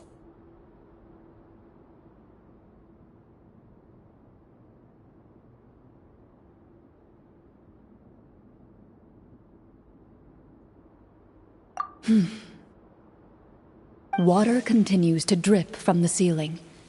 In this lightless dungeon, you lack a reliable way to tell how much time has passed. Eventually, you get used to the unpleasant odor of straw, mold, and rust, and find yourselves alternating between fits of drowsiness and despair. Suddenly, you hear footsteps outside the door. Heads up, everyone. Someone's coming. Gather close, everyone, and keep your voice down.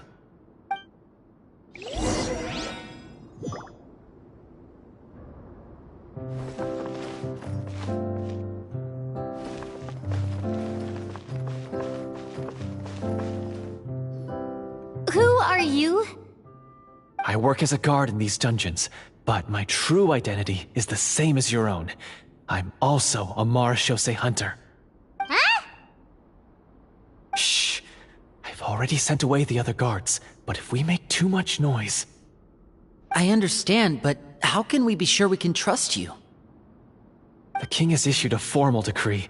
In light of the irrefutable proof of your crime, you're to be executed before tomorrow's sunrise.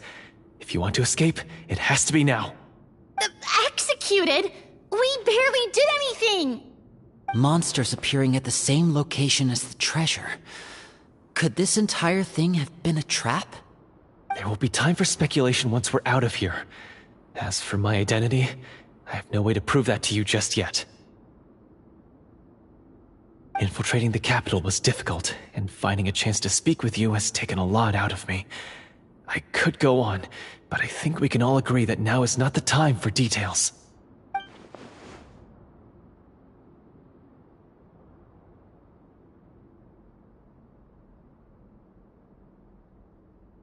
Have you seen our weapons anywhere, sir?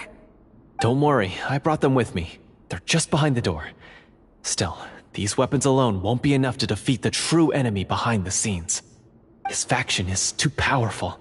The guards are all under his control, and he's even stationed a number of golems in various rooms throughout the palace. To defeat him, you must find a secret vault. It is said that within that vault, the Marashose hunters of the past left behind a treasure with the power to defeat the sorcerer. You're not coming with us? No, I'll remain in the dungeons to deal with the guards. I'll try my best to distract them so they don't go after you. As long as my identity is not revealed, I'll be able to aid you when the final battle comes. In that case, please stay safe. Thank you for your concern. I will do my utmost. As for the location of the vault, here, this map should lead you there.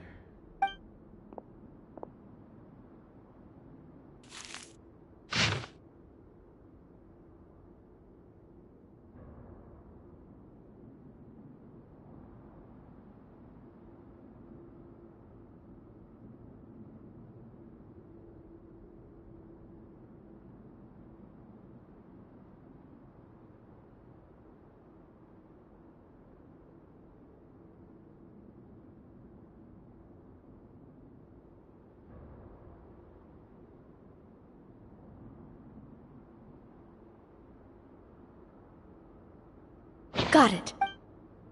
All right, once I open the door, remember to stick close and refrain from making... You now have the chance to restore the honor and be sure... With the help of the guard...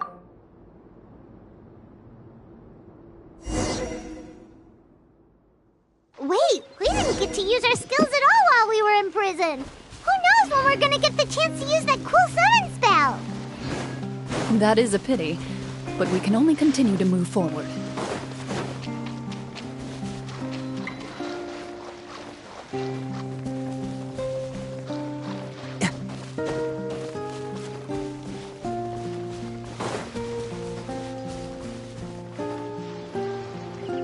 This should be the place marked on the map.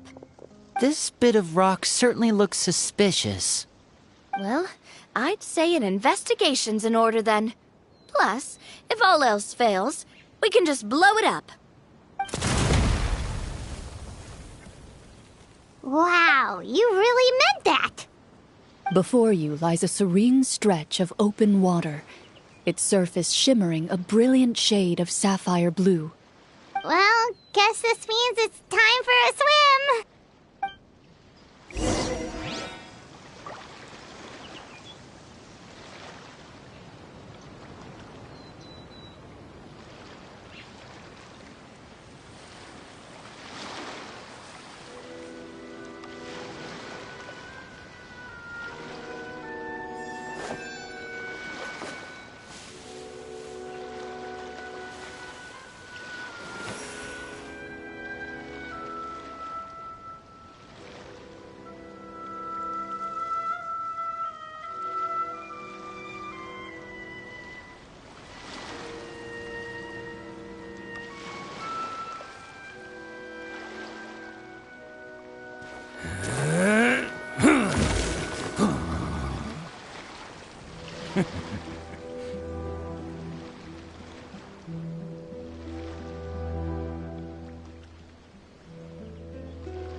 Don't underestimate the beetle. They can be some of the toughest little guys around. Yes, you can. Yes, you can. Want to know what's on this beetle's diet? Sweat and tears, that's what. That's how it gets stronger. I think we can all learn something from that.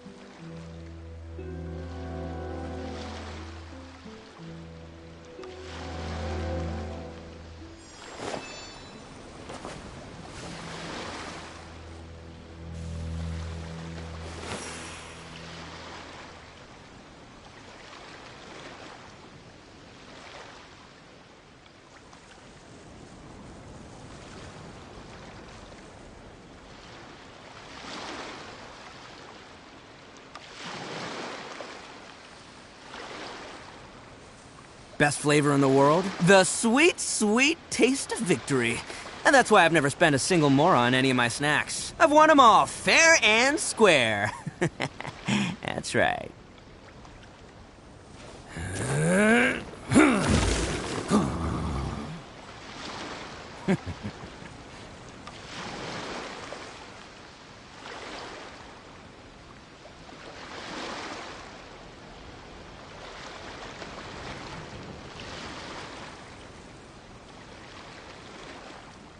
Don't underestimate the beetle. They can be some of the toughest little guys around.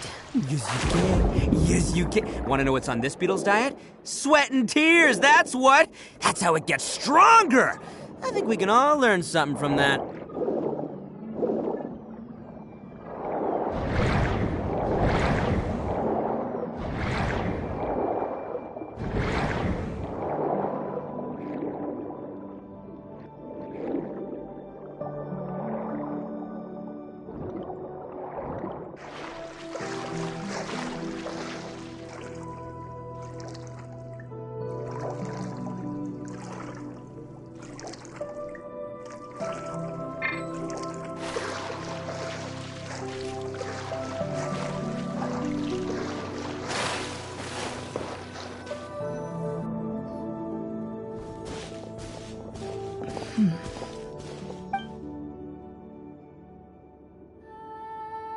What's the matter? It's nothing. As you step into the cave, you find yourself in an eerily quiet space. Before you lies a narrow passageway that appears to trail off endlessly into the distance.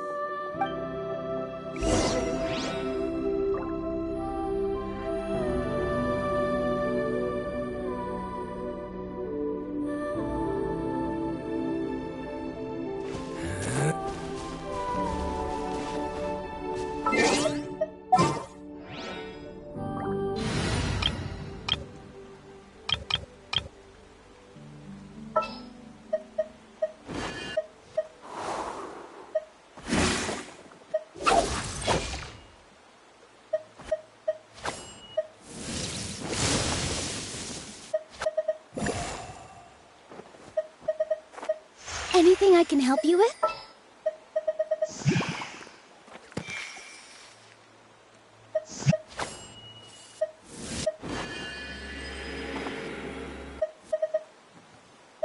This is destiny.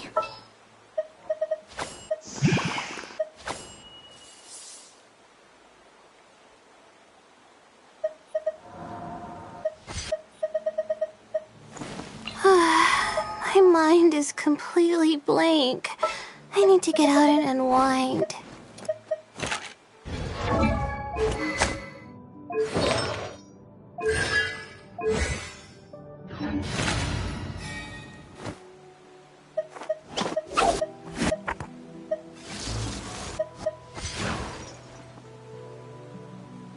I will bring my notebook.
this must be where the treasure is hidden. But this door is blocking our way in. It almost looks like it's been here for quite some time. I've got to hand it to the tabletop troupe. They really went all out with the props. Huh. What have we got down here? A kind of mechanism connected to the door? It looks like we might have to arrange it into a certain pattern. A pattern on a stone door. That's something Master mentioned before. Is something wrong, Clarant? After a long, difficult journey, you finally arrive at the location indicated by your map. It appears to be an ancient site of some sort, where treasure likely awaits. Your surroundings are exceedingly quiet and serene, as if the secret that slumbers here has never once been disturbed. If you listen closely, you can almost convince yourself you can hear the sound of its calm, gentle breathing. That description makes Paimon feel kinda bad for disturbing this place. We're doing this for the sake of the people, to free them from the evil sorcerer. I say it's time for this treasure to once again see the light of day. Linny's right. We need to keep going. The future of the kingdom depends on it. The next part of the story requires us to solve the puzzle, right? Let's start exploring the area. Yes, that should be fine.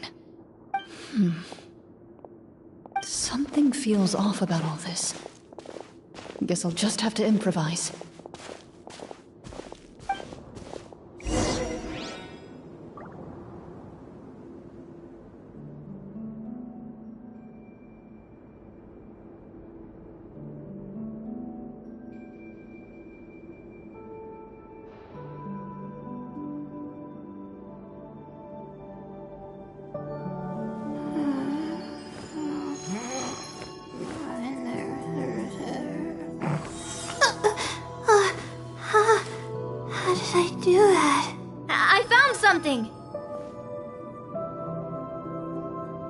Found something here, too.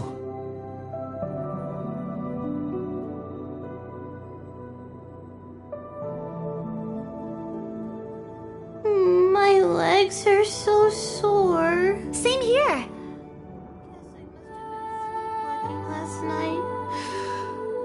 Again.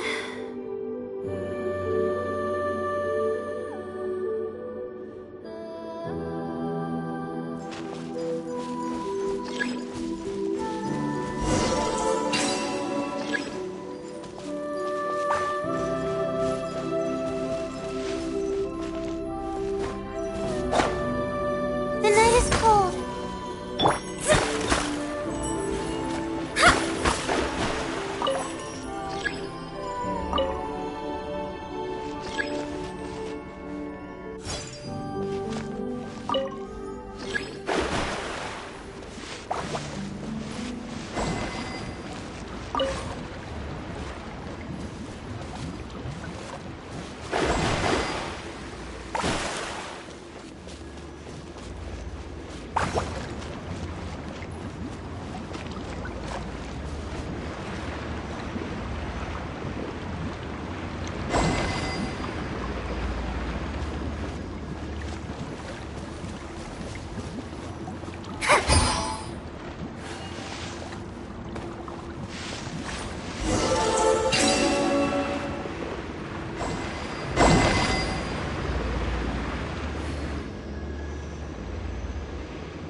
Something just appeared.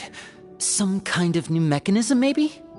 By solving the puzzles, you prove yourselves worthy of inheriting the secrets of the past. At the end of each puzzle, you're rewarded with... With? a key.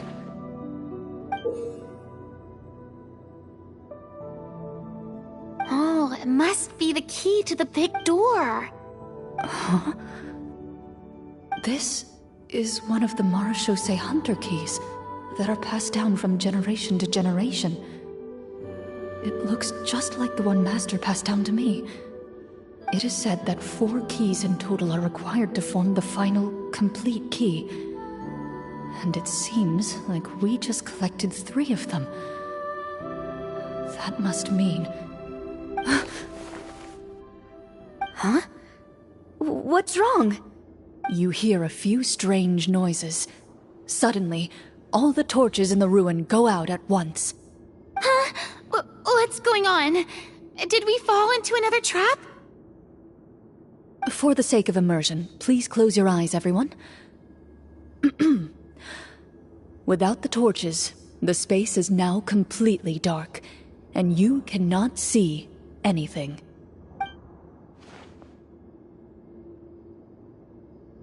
But Paimon can still see a little bit over here. Oh, right, sorry. Suddenly, you hear the sound of footsteps pierce through the darkness. There's someone else here? Oh, this is so unsettling. I can't see anything. I've been discovered then? Wait, that voice, it's... You recognize the voice as belonging to the guard who led you to this place. It appears he now covets the treasure for himself, and has come to stake his claim.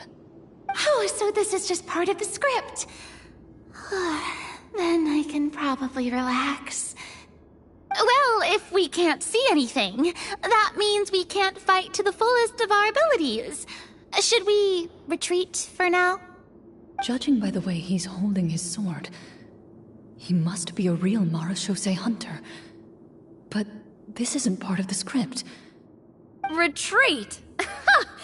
That's not the hunter way. If it's dark for us, then it's dark for him. We choose to fight. Your choice is noted. Please keep your eyes closed until I tell you the torches have been relit. This battle will be in the dark. You got it! Well then, let us begin.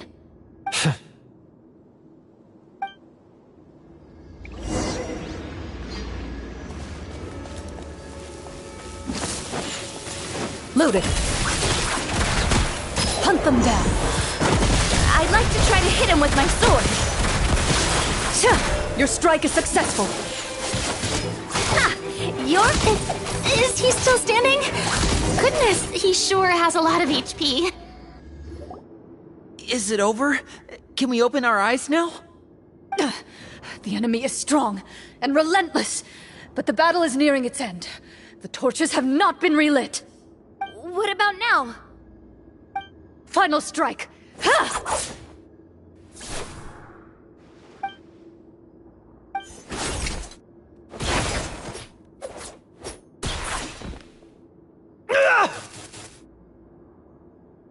Well, did we get him?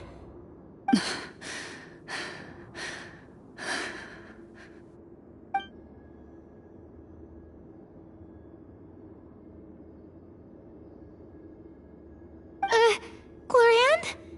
Warm fire flickers across the walls once more. Your vision is now clear. In an impressive display of courage, the 4 of you successfully defeat the uninvited guest. That look in his eyes. It's like he became an entirely different person as soon as I defeated him. Huh? Mr. Florian? Oh, wait. We're supposed to be role-playing. I should stay in character. Speak your name, guard. Why did you lead us here just to betray us? Is this treasure really more important to you than bringing peace to the kingdom? What kingdom? What peace? Those were nothing but lies! I, Florian, am a true Marashose hunter, descended from hunters of ages past. So he's also using his real name. Or, wait, was that the name of his character from the very beginning? Then I'm even more confused. If you truly are a Marashose hunter, shouldn't you want to help us just like you said before? Shouldn't we fight together for the sake of the people? What do you know? In this day and age, there's no glory to be had as a Marashose hunter. What's that supposed to mean?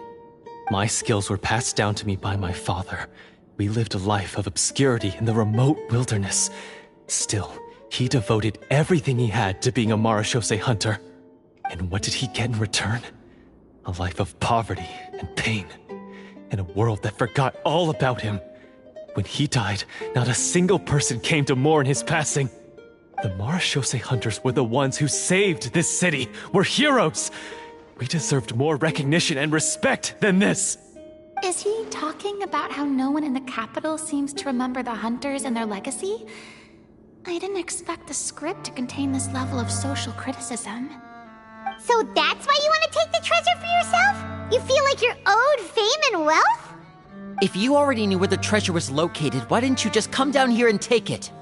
Because I still needed the final key. Only a true Marashose hunter is capable of passing through this final door. As someone who sought to hurt others for his own gain, Florian lost that right long ago. Okay, but what is this treasure anyway? We've got all the keys, right? So can we just go in and take a look? You're sure you want to go in? We've been talking about it for so long, of course we want to see what's inside! And we've already defeated Florian, right? So he won't try to take it from us anymore. Pesky brats. Watch yourself.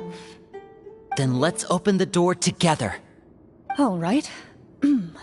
Your choice of action is confirmed.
Before you, the door, you hear the shrill wail of the door hinge as it rotates for the first time after years of disuse.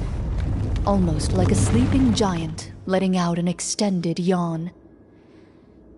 You get the impression that the secrets buried behind this door might be just as heavy as the sound you just heard. It's open! Come on, let's go in! Paimon wants to see what's inside! Ooh, me too! Ugh, uncovering hidden treasure is the most exciting part of adventuring. What do we have here? Uh-huh. A stone tablet? And some shabby weapons? You call this a treasure vault? Looks more like an abandoned warehouse! Maybe the troop ran out of budget at the end? They provided a super immersive experience at the beginning only to drop the ball at the most important part? They could have at least filled this place with cardboard mora or something! Wait, I get it now. Paimon, this is the real Marashose Hunter treasure. Huh? This is it? The Marashose Hunter treasure is just... Whoa, are you okay? The Marashose hunter before you appears to suffer a serious mental breakdown. He needs to leave the room for a moment to collect himself. One of you seems to understand the significance of the treasure already. If the rest of you wish to follow suit, You may remain here in the meantime and explore your surroundings.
So, how are you doing?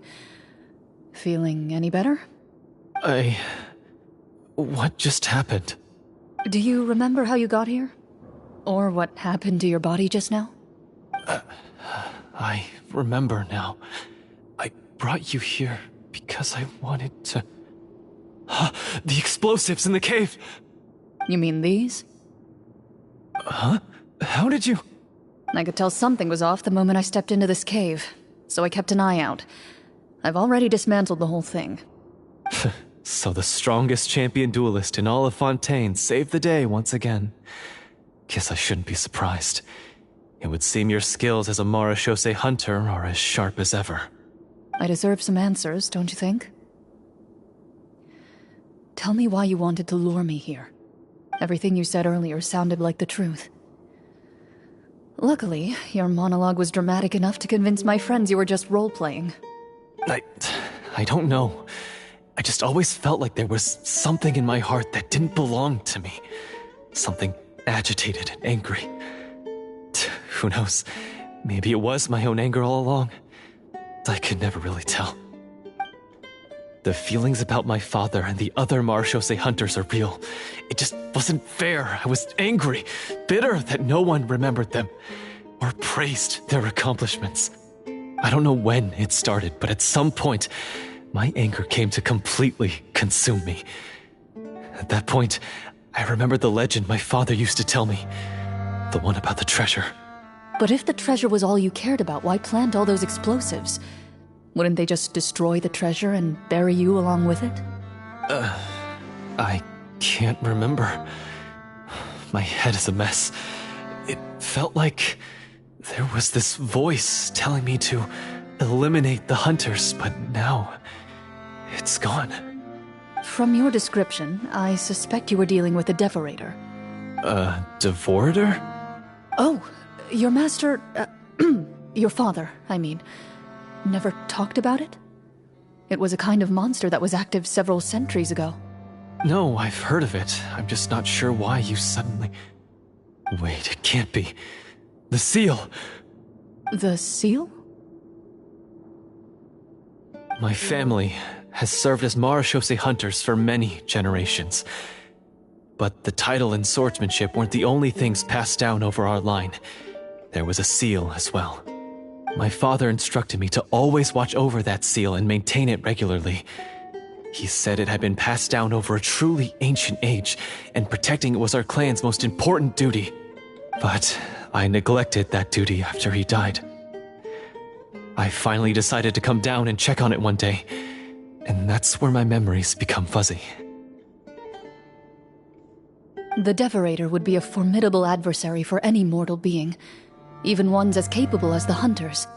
If you lacked the power to completely destroy it, you could easily fall prey to its influence and corruption. In light of this, some Marechaussee hunters chose to seal the Devorator away, in the hopes that a permanent solution would come with the passage of time. I heard it has the power to amplify the obsessions and desires in people's hearts, to the point where they overtake you entirely.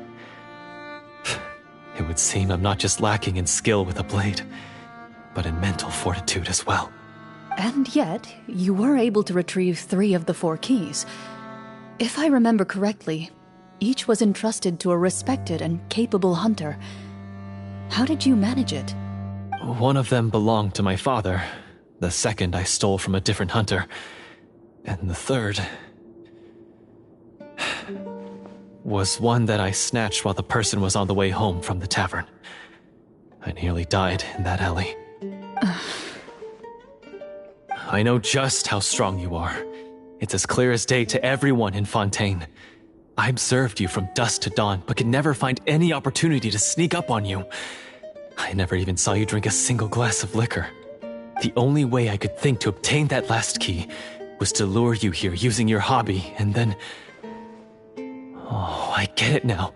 That monster, it wanted to bury you here alongside the treasure. I won't comment on anything else, but the script was good. Well, I did pour my heart and soul into it. The stories my father used to tell me about the glory of the heroic Marechaussee hunters and how they came to be forgotten. It's more than just a story. Huh? You're proud to be a hunter.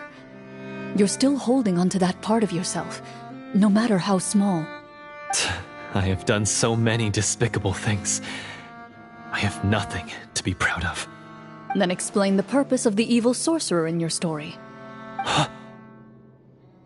Isn't he the true antagonist?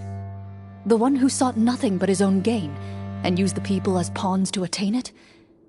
In your heart of hearts, he was the one you truly wanted to defeat. But I've already tainted my sword. I no longer have any right to... Wake up, Florian. Remember how you introduced yourself earlier. Do you really think the hunters acted out of a desire for honor and glory? Or to be loved and acknowledged by the people?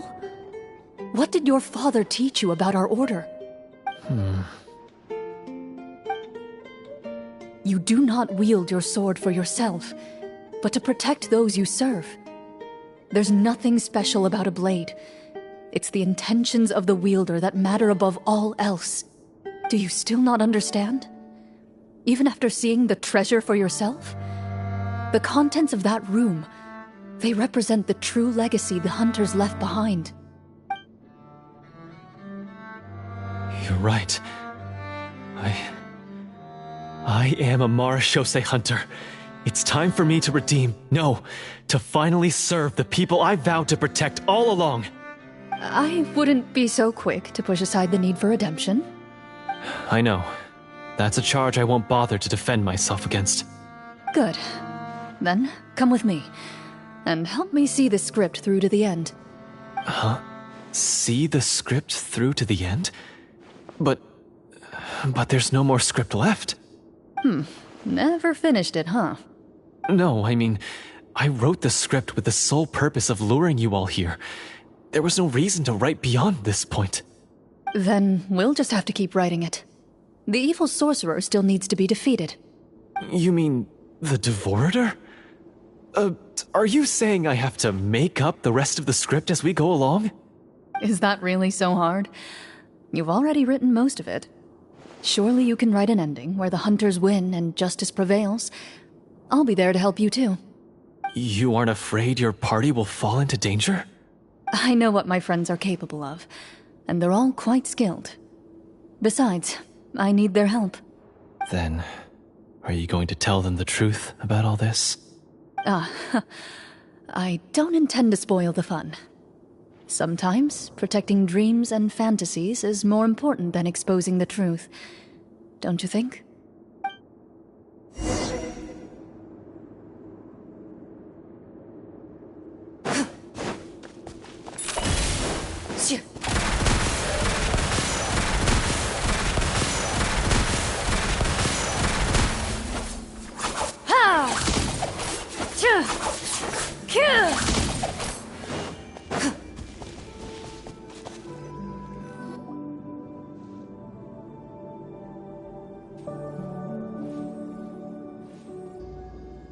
They're back! That took a while.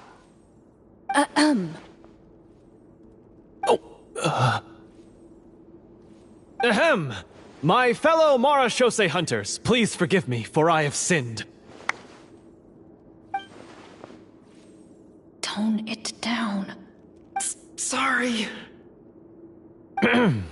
After crossing swords with you and witnessing your courage in battle, I've rediscovered my true self and regained my pride as a Marashose hunter. Oh, do I smell a redemption arc? I confess, I was brainwashed by the evil sorcerer. He asked me to lure you here so he could bury you in this cave. That little... Wait, you're saying all of that wasn't you, but the evil sorcerer? That's right. He's adept at manipulating the hearts and minds of the people. I fell under his influence because I did not possess a strong enough sense of will. Huh. And how are you going to prove that you're a changed man? We're not going to fall for the same trap twice. To be perfectly honest, I only came to my senses after seeing the treasure. It reminded me of my father's past teachings. The treasure was actually... The names of all the Marashose hunters from ages past and their weapons? Wait, you already know? Of course. Don't underestimate a veteran role player's exploration skills. Oh, wait, I mean Marashose hunter Navia's exploration skills. We just finished reading through the content of the stone tablet. That tablet recorded the lives of some fascinating people. For example, this Marashose hunter called Est. She inherited the responsibilities of the Golden Hunter and passed judgment on many people. But in private, she had a very easygoing personality. Her favorite pastime was singing and dancing with her friends, and she was said to have a beautiful voice. So, she was just like you. Oh, you really think so? Well, when you put it that way, I suppose I also have a few things in common with this Walter. Working as an executioner, he supposedly used a countless number of tricks to confound his enemies in battle. Oh, if only I could have seen the feats of magic he pulled off back then. Their lives were all so exciting. You could write so many cool books about their accomplishments. How could they have all been forgotten? Because they chose to be. To hunt monsters that only appear in the shadows, you must also operate in the dark. To be a Marashose hunter is to willingly give up on wealth and fame.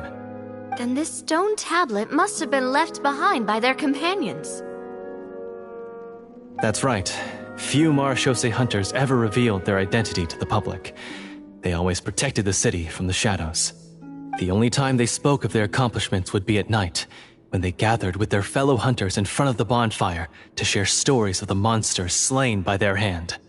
So, this tablet was created not so that the hunters would be remembered by the people, but so that they would be remembered by each other.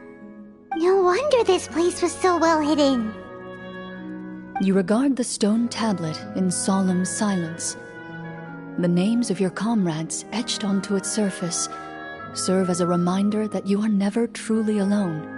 The tablet proves that, although a hunter walks a shrouded path, it is not a solitary one. There will always be those who walk beside you, a fact that remains as true today as in ages long past. Their legacies shall continue to be passed down from generation to generation, as everlasting as the stone onto which their names are carved. Father, you once told me that I should seek out the treasure if I ever became lost. So this is what you wanted me to find.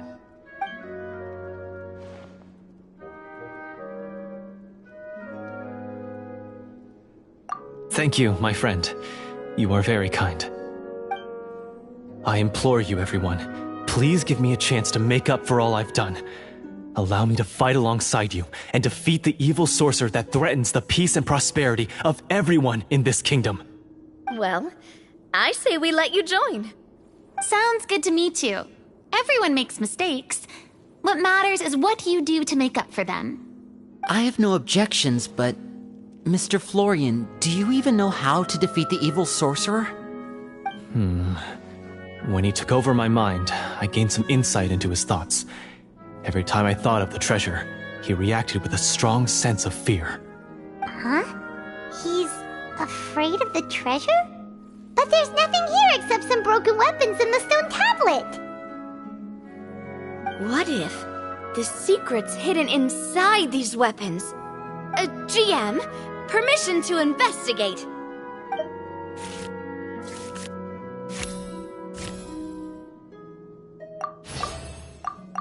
At first glance, the weapons appear absolutely ordinary.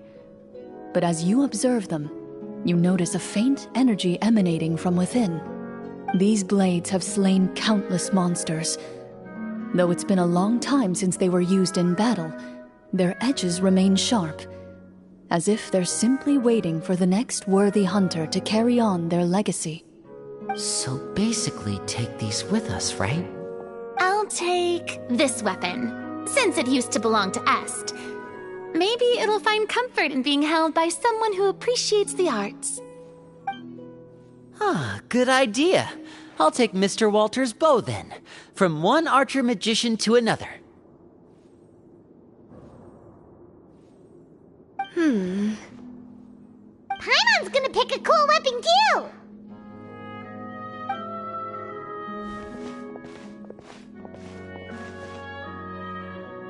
As you grip your weapons, you can almost feel the will of past hunters coursing through your being. It's a feeling of courage, determination, a silent vow passed down from generation to generation that says, eradicate the monsters, no matter the cost.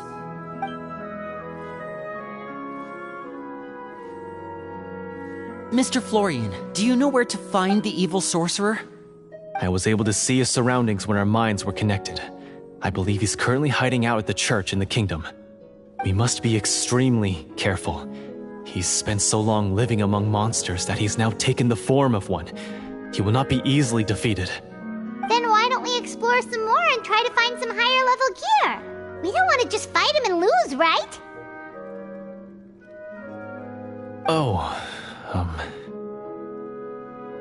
No, we have to strike now.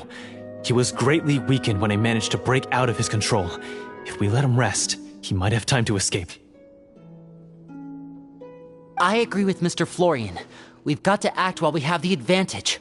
Don't forget, the people of the capital are counting on us. Yeah, now that we've got a plan, there's no point in waiting. The longer this drags on, the worse it will be for everybody. Yes, that's what's called...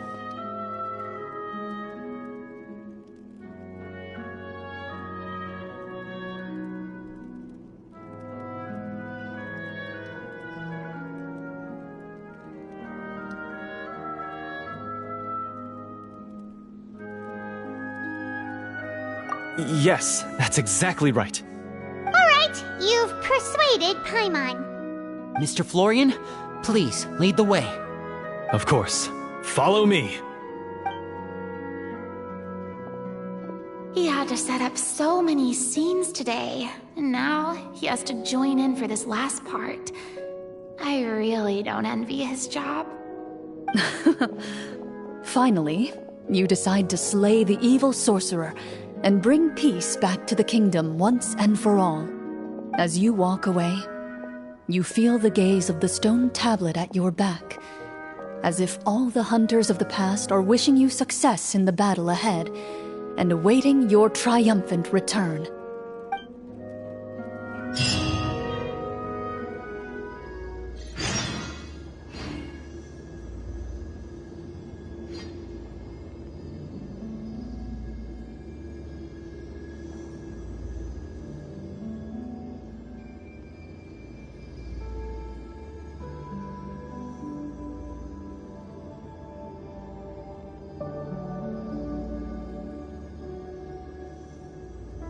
Relaxing days like this are nice.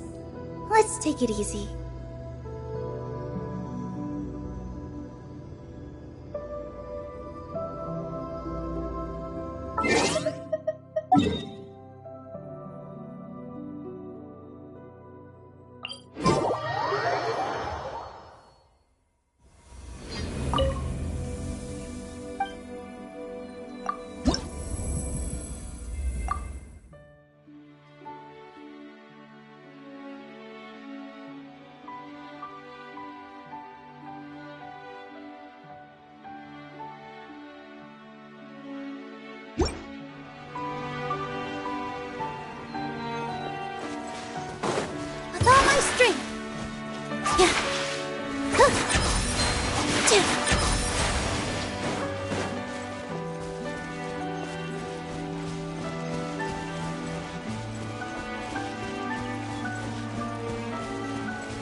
Finally, you arrive at the church Florian described. As you approach, an ominous aura surrounds you. You get the sense that your enemy is close at hand. How strange. This uneasy feeling seems so real. How did they manage that? Now, it is time for the final battle. Let's go!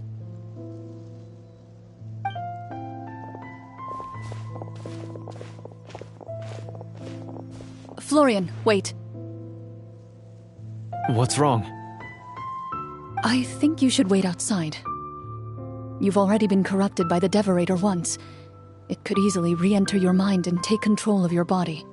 I don't think it's a good idea for you to be this close. If it corrupts you again, it's possible you might take on a new form entirely. That's exactly why I have to go. Why I should be at the very front. You mean... Yes. I intend to lure it into my body. That's too risky. If things get out of hand, I might have to kill you. Do you understand how dangerous this is? I understand, but if I do this, you'll have a clear and visible target. The Devorator will have a hard time passing up a chance to enter a body it knows how to control. You won't have to worry about any of your friends being taken over. You're not like me, Miss Clorand. You're a just and powerful Marechaussee hunter. The monster broke free due to my error. It's only right that I shoulder the responsibility for its destruction. This is... something that I have to do. Consider it a duel to restore my honor. My only request is that you give it your all.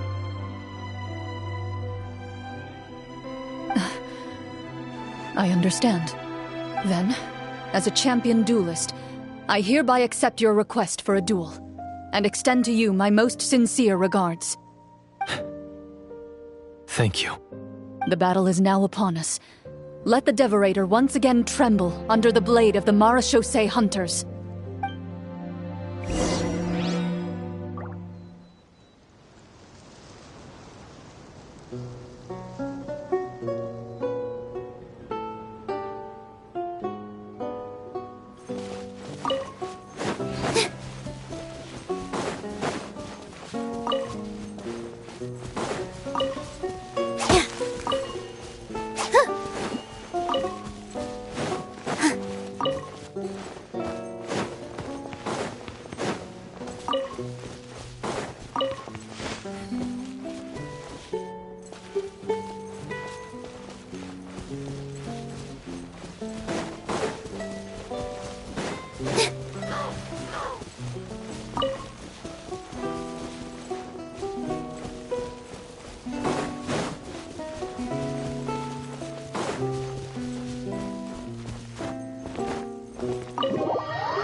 So lifelike!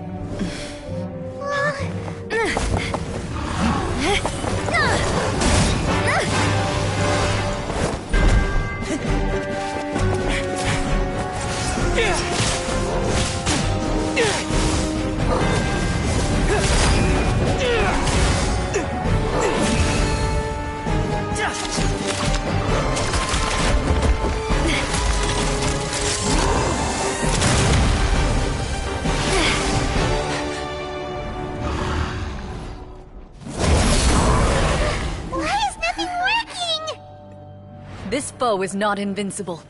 You hold the treasure. The power to defeat it in your own 2 hands. The treasure? You mean... The names! It's the Marechaussee hunters' names!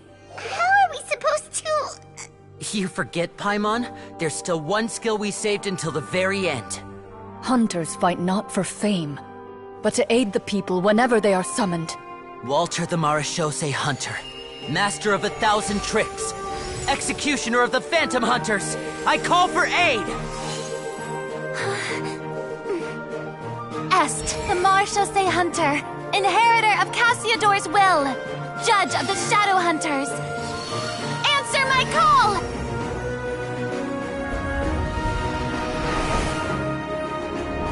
Petronia, protector of justice and order. The hunter I respect the most. Thank you for saving my friend, the best one I'll ever know. Please, lend us your strength!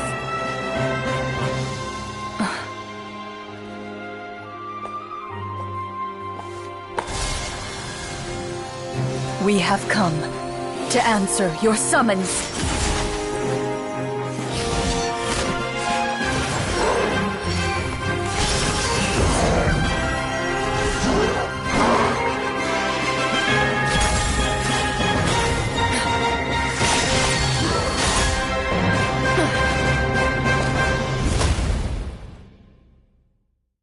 And so, the monsters were eradicated, and the sorcerer was defeated.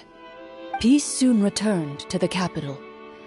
Those in the court, manipulated by the sorcerer, also recognized the errors of their ways. Some remembered the names of the heroes who saved their kingdom, but others simply continued their lives none the wiser.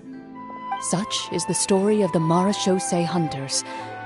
They pursue the phantoms in the darkness and exterminate all who pose a threat. They will always protect the city and those within it, even should all memory of their accomplishments be forgotten by the very people they serve. I am assuming we've finally reached the end of the script. Yes, you've reached one of the better endings. It's a pretty solid story overall. I thought it was just an ordinary adventure at first, but the further we got into it, the more impressed I became with the production and the plot. That final battle especially! All the effects were super realistic. Oh, right. Yeah, totally. That's a really good point. I never expected the weapons we picked up from that vault would have that kind of effect. Yeah, mine nearly scared the daylights out of me when it started glowing. I took a good look at it after we got out, but I don't think it ever lit up again. Oh, we should probably give these props back, right? I'll just leave mine here. Did you have a good time? Of course. Let me know if another script like this comes around. Sure, no problem. Then I'll head back for now. I think I need some time to fully digest everything that just happened. Once Mr. Florian is awake, please pass on my regards to him. He must be extremely exhausted to have passed out cold like that. You're right. He's had a lot to deal with. Well, see you all some other time. Toodaloo!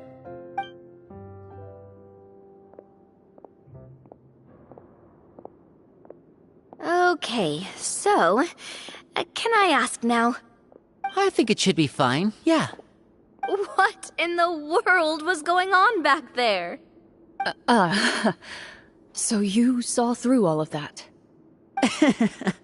That time in the cave when you told us to close our eyes, it'd be weirder if we didn't notice anything.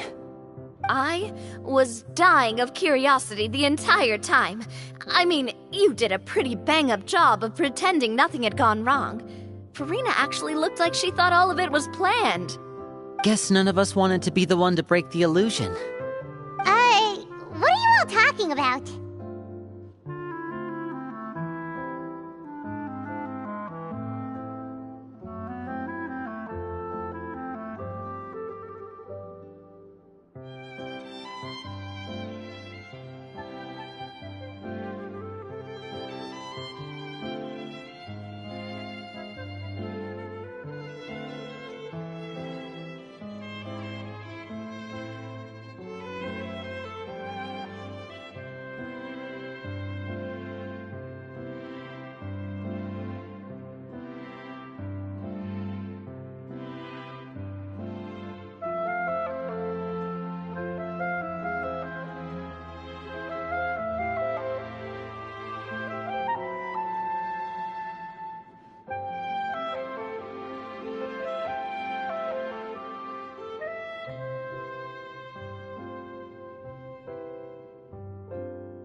wait.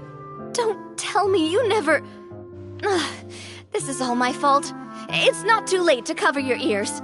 Here, partner, I'll do it for you. A bit late for that, don't you think? You're saying everything that happened back there wasn't actually part of the script? It's probably more accurate to say this was never a real scripted story to begin with. What? So loud. My head. Hey, you! Get up right now and explain yourself! No shaking, please! Oh, my head.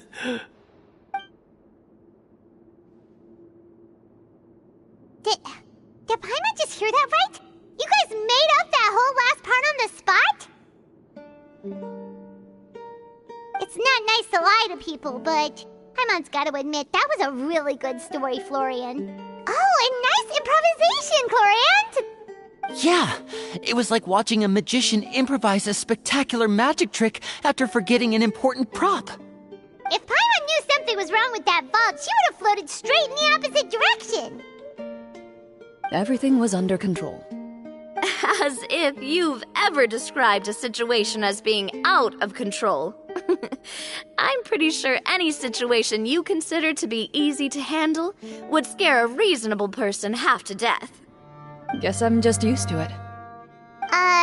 You must run into a lot of unexpected situations then. That explains why you're so good at coming up with things on the spot. As for you, Florian... I know there's no excuse for what I did. I'll turn myself into the guards at once, confess my crimes, and accept any punishment that comes my way. I would say you've already suffered more than enough. What? You may have been blinded by fame and fortune in the beginning, but your actions during the final battle had proven you to be a true Marechaussee hunter. You'll be far more used to the city above ground than below. Your job as a hunter is more important. But... Of course, you'll still need to take the keys and pay a personal visit to the 2 hunters you wronged. Prepare to accept any terms they give you as well. Yes, of course. As far as I'm concerned, though, your showing in the duel was enough to prove your honor. Then I'll do exactly as you said. I'll go return those 2 keys right now. Thank you so much, everyone. I'll do my best to prove myself worthy of the second chance you've given me. I swear this on my name and honor as a Marechaussee hunter. Until we meet again, everyone.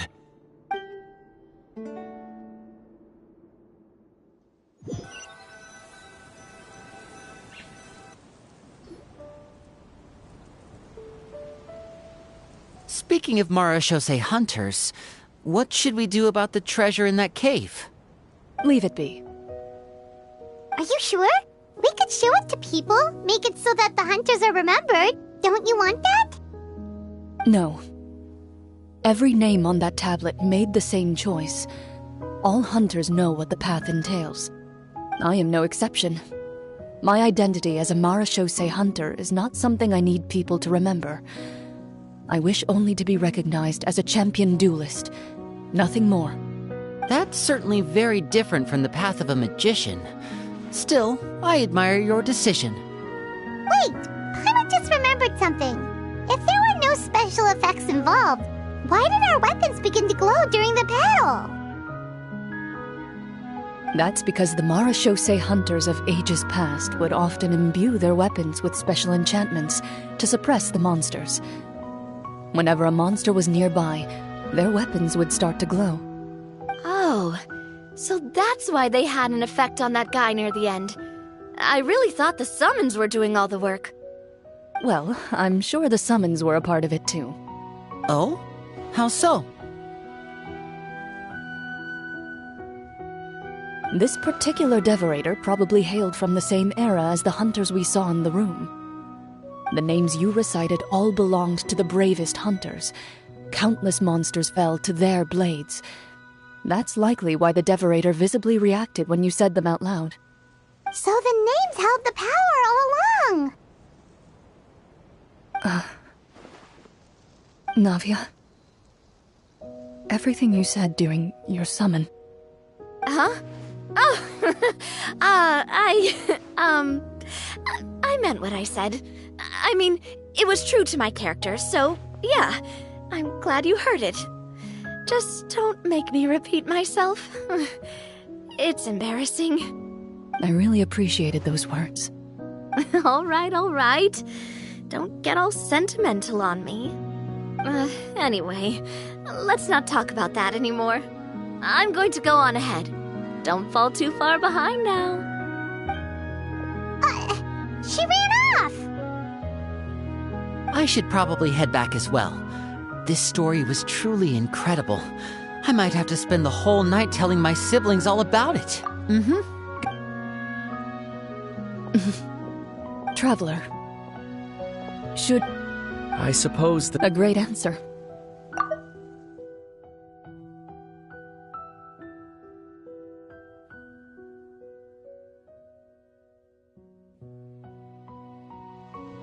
Me? The Marachose hunter says nothing in response to that question. Perhaps her answer lies in her silence.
This shop looks popular today.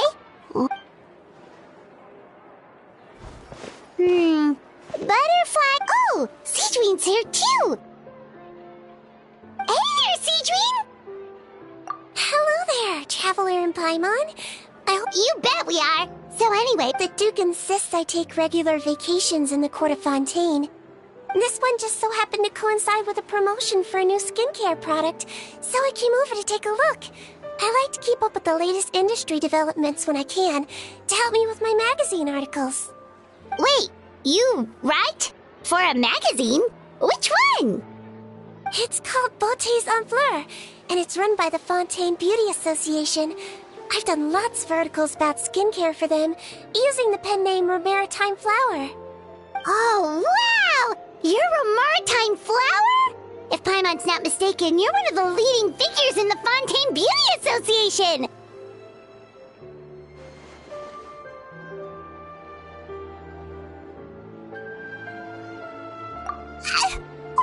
What's so weird about that? Everyone loves beauty! I really like this role. The staff at cosmetic shops are always so polite. And as long as I wear a big smile on my face, I always get the best customer service. Well, they sure don't want to make an enemy of the Maritime Flower. Obviously, it's because of Seedween's love for beauty. Still a leader of the Beauty Association? That's incredible. The truth is, I study this field because I cherish my own appearance. It has nothing to do with being beautiful or not. Oh, the words of a master beautician defy comprehension! Oh, wait, you're saying that natural beauty is the highest form of beauty, right? Not really. Actually, Milesian aesthetics are very different from human ones. We don't view humans based on their appearance. If I had to describe our approach, I'd say it's based on cuteness. Oh! Really? Yep. Still, I really value my current appearance, and in the process of taking care of it, I've ended up learning quite a lot about skincare and stuff. It turns out, my knowledge and experience is pretty popular with beauty product lovers. It came as a big surprise to me, though. Oh, Paimon gets it now. But speaking of your appearance, how come you look human anyway? Are you like only half Melusine?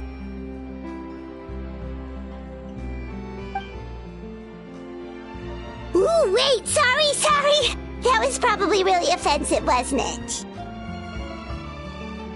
No, I don't mind. I'm not mixed, though. I made a decision to turn myself into this form a very long time ago. If you're interested, I could tell you the story. A shape-shifting story? Oh, heck yeah, of course we're interested!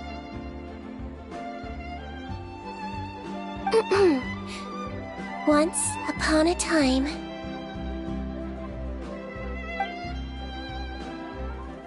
Long ago, humans rejected Melusines, and Melusines feared humans. There was one Melusine who became fascinated with human medicine, but no human wanted her help. And there was one girl who liked Melusines, so no humans would make friends with her. So, the Melusine became the girl's friend, and the girl became the Melusine's patient.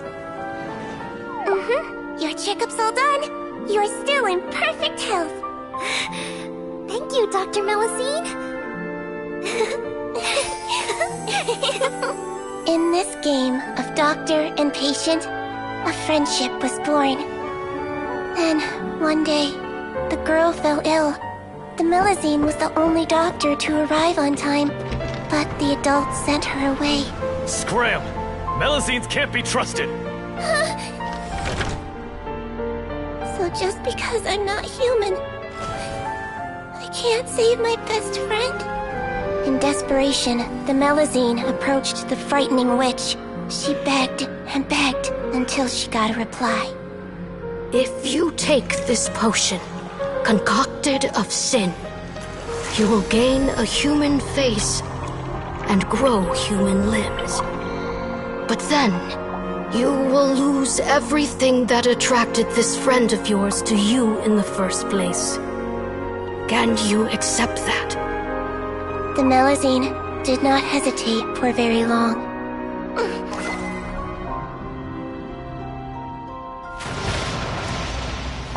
On a rainy night, a little doctor knocked on the girl's door. The doctor wore a hood and raincoat, maybe to protect her from the rain, but maybe also to hide a secret. The little doctor held the girl's hand and treated her illness, just as she had so many times before.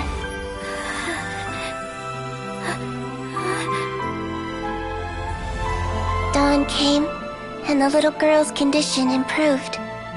But the little doctor was long gone, for she knew her friend would never recognize her again. And so, since then, I've lived my life in human form. Most people who know me just think I was born this way. Ooh. A witch? A potion? Why does this sound like a fairy tale? Trust me, it's a true story. Must be the way you told it then. It just sounds so... yeah, not every Melusine would take human form to save their human friend. That must have been a huge decision. Treating patients is a doctor's duty. We must always find a way, even when the going gets tough. Ugh. It's so crazy that they turned you away just because you were a Melusine, especially when their daughter was so sick. Well, sometimes appearance can be a real barrier. But that was a long time ago. I like how I look now anyway.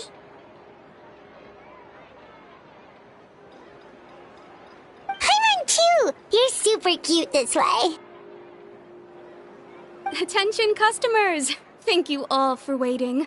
Now, on behalf of our skincare partner, I'm delighted to announce that our exciting new product is now officially on sale. Wow, there we go. Let's have a look, shall we? Oh, Paimon, if you want to buy any skincare products, I'll be happy to give you some suggestions. Really? Personal advice right from a leader of the Fontaine Beauty Association? What an honor! Allow me to introduce our newest skin lotion, Butterfly Dew. I'm sure many of you have already read about this product's trials in the newspapers. To say that it improves skin quality is an understatement. This product gets its name from the way it transforms your skin and makes it glow anew, like a butterfly emerging from its chrysalis and spreading its wings for the first time. We are thrilled to have the inventor of this fantastic product with us here today. Please welcome Mr. Rawat, a researcher from the Fontaine Research Institute. Now, without further ado, I'll hand over to Mr. Rawat to tell you all about what Butterfly Dew can do for you. Thank you. Hello, everyone. I'm Rawat, and I developed Butterfly Dew. Wow, what a looker. He's a researcher? Wow, he's really challenging the stereotype. It seems that everyone is surprised by my entrance. Or should I say, my appearance. I'm well aware that researchers are generally better known for their brains than their dashing good looks. In that regard, I do believe I break the mold somewhat. Of course, appearance is a skin-deep way of defining a person. And yet one's appearance can be a very real set of shackles, holding a person back in their life. It can rob a young person of their self-confidence when applying for a job, dissuade a young lady from approaching the one she loves. Our actions are at the mercy of our appearance, and we slowly become the very person that the outside world sees us as. But what if I told you that those shackles can be broken?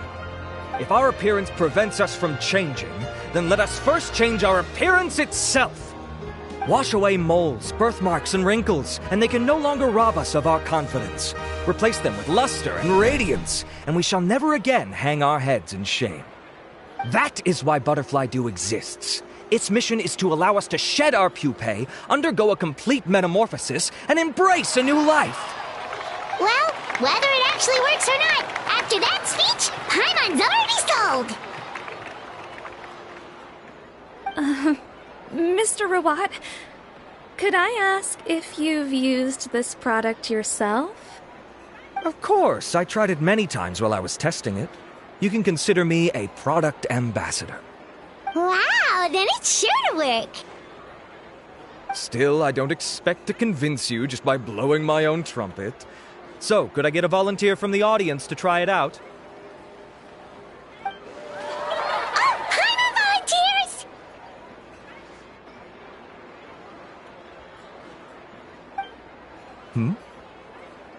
Oh! Ah, what an honor! It appears we have a giant of the Fontaine Beauty Association here with us. In that case, Miss Sijuin, could we seek your most expert opinion on this product? Sure. Whoa, is that Romaritime flower? They say she's the pickiest user of skincare products in all of Fontaine. Here you go.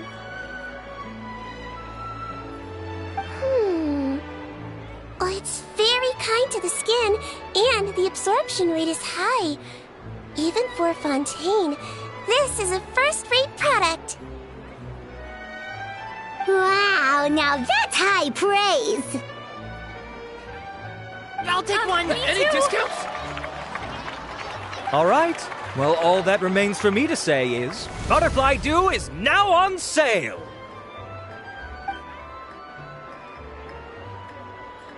Think we should buy a bottle too?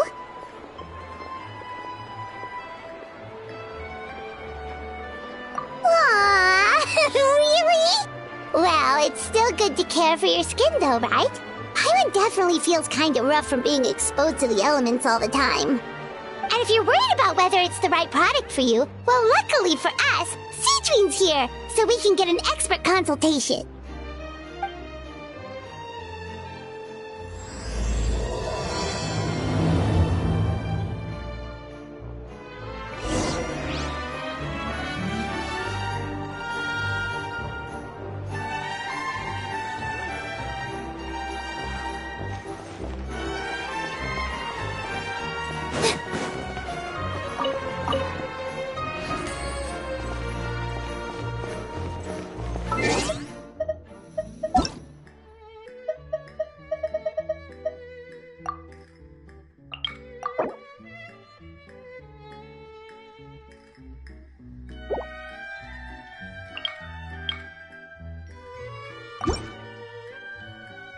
deep breath, as if you're about to blow up a huge balloon. Exhale all your sleepiness into it, and then poof! Yeah.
Into the wind. Check clouds high. The bird, I got you covered. Check this out. Got a dash. Everlasting as the moon.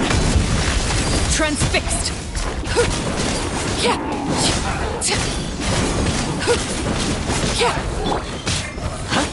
it up! Wind Strider!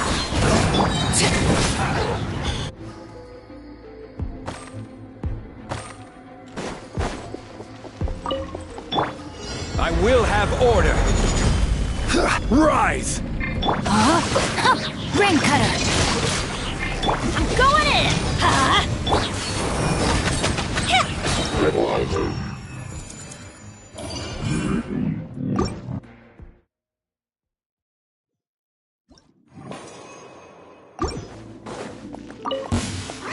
Here's Becca! Don't get too close! One with nature. Fallen leaves, adorn my night! Come on out! Laid bare.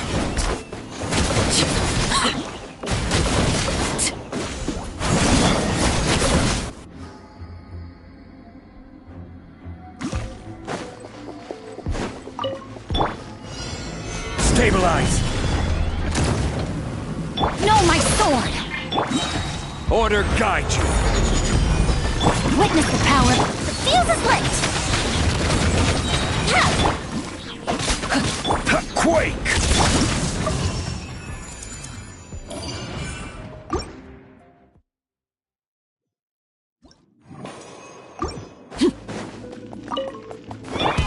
Into the wind! I got you covered! Transfixed! Witness my rise! Laid bare! As one with wind and cloud! One with nature!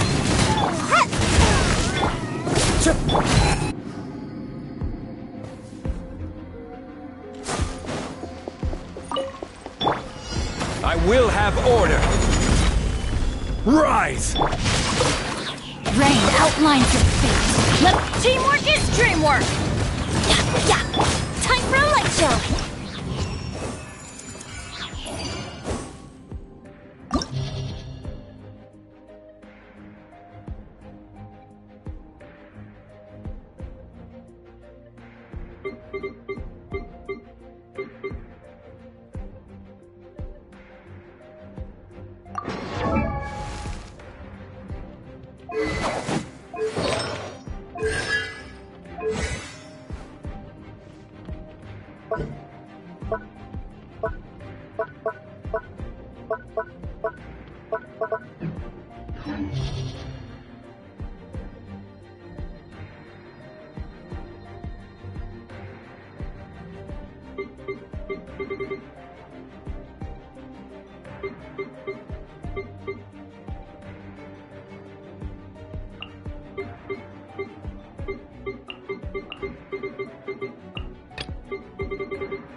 Illusion shattered! Rain Cutter! No, my sword! Everybody stand back! You're toast! Inazuma shines eternal! There is no escape! Stick around! Forget! Shine down! Let's have some fun, shall Let's light it up! Witness the power! Rain of bullets! Teamwork is dream! Torn to oblivion! Illusion shattered! Well played! Shine down! No, my sword! Out of the frying pan!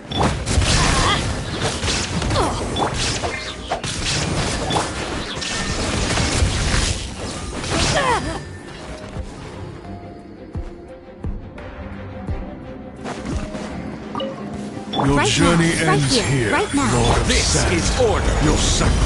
Quake! Nothing lasts forever. Vice is ready. Emerge! Make yourselves a room! This way through the lagoon. Gather! The process of elimination.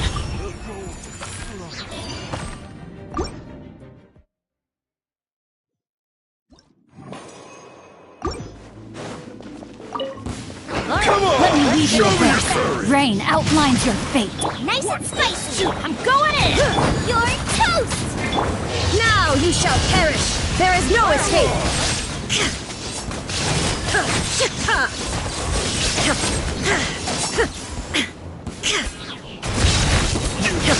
Shine down! Let's do this then! Witness the power of Gugwa. Rain outlines your fate. Everybody stand back! Torn to oblivion! Yes, you Illusion shattered!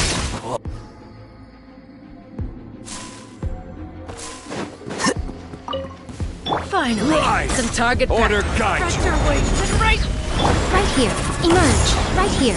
Grow, grow, grow. storm! Here you are. Where do you think you're going? Goodbye. But we'll meet again.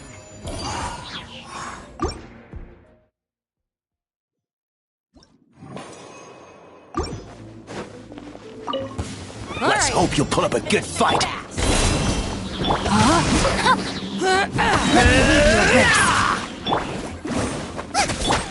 Shine down!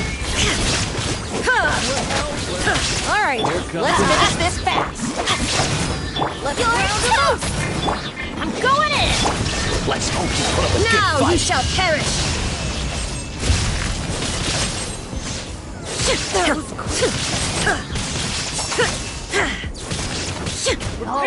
There is no escape. Witness the power of Gugwa.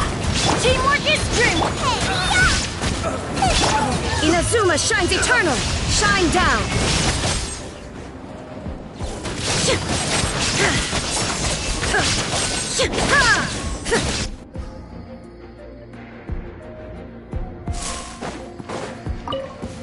Crumble. Emerge. Right now. Commit it to memory.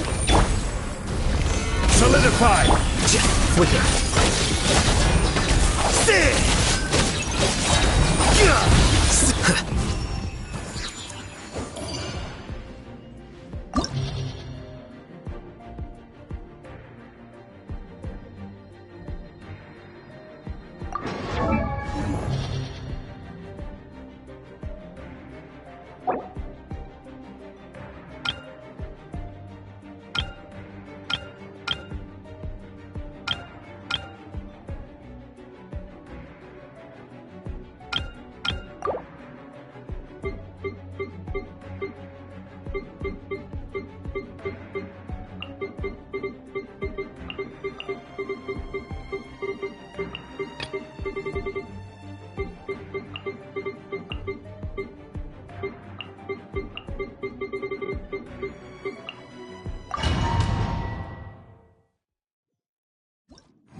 Let me weave you a verse. I'm going in.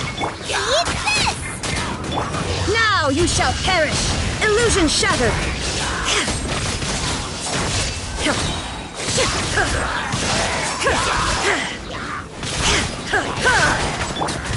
No, my sword!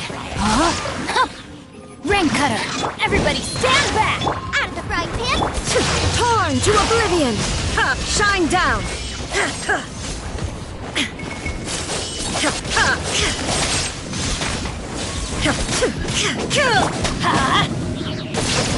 There is no escape. Koba, get them. Let's light it up! Witness the power of Gugwa. Rain out. You're toast. Teamwork is dreamwork. Shine down. Now you shall perish.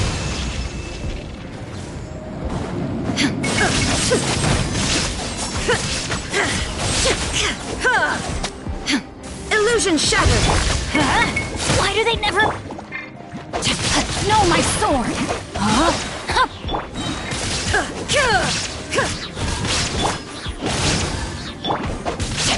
Shine down.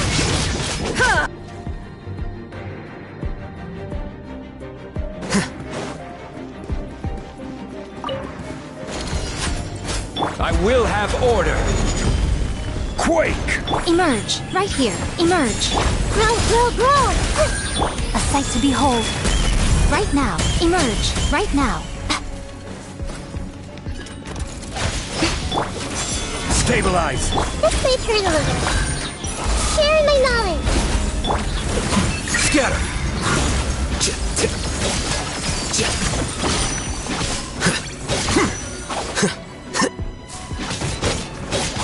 Right here. Emerge. Rise! Order Gayshin! Flicker. Right here.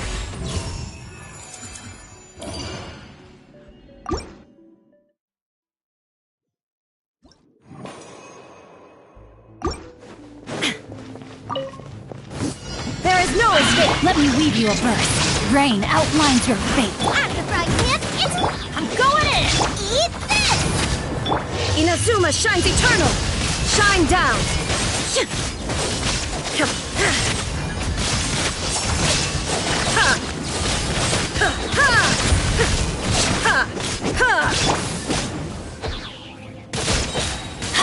There is no escape.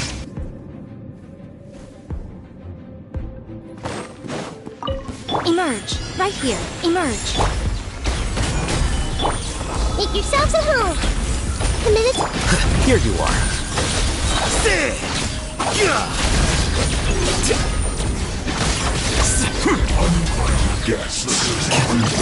Right here. Emerge. I'm always watching. Right now. Emerge. Right now. Gather! This is order! This may hurt a little. The process of elimination.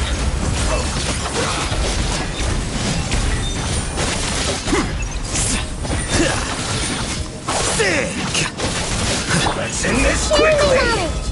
knowledge. Right here. Right now. Emerge.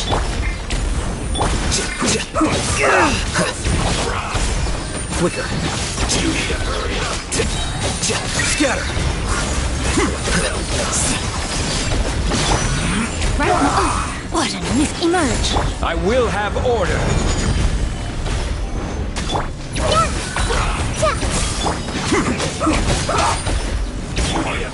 Stabilize! A sight to behold. Right here. Right now. Right here. The Temple of Wisdom. This may hurt a little. Here you are. You need to hurry up! Come on out. Emerge. What a dreadful ending.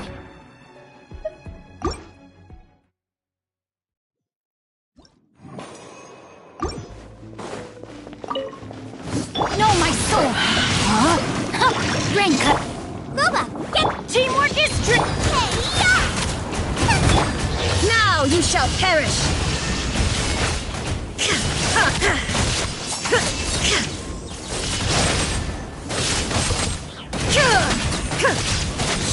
Illusion shattered. Let me weave you a verse. Rain outlines your... I'm going in! You're toast! Inazuma shines eternal. There is no escape.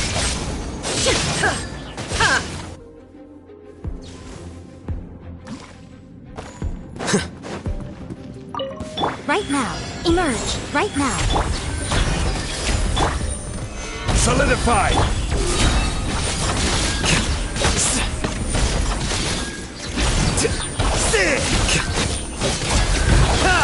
Emerge. Right here.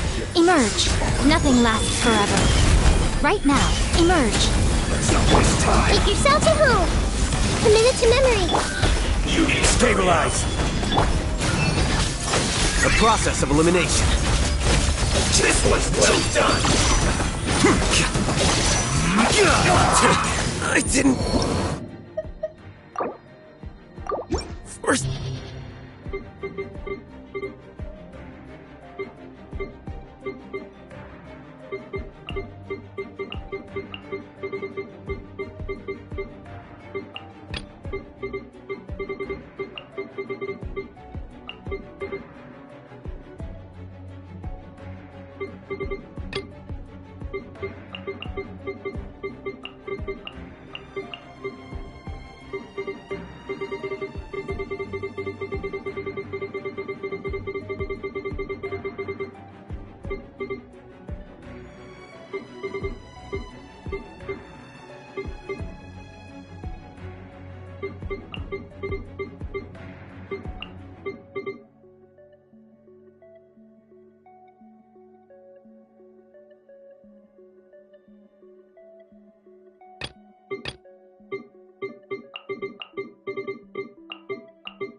strike is one. Observe. Everyone on me! Pull in! It's showtime!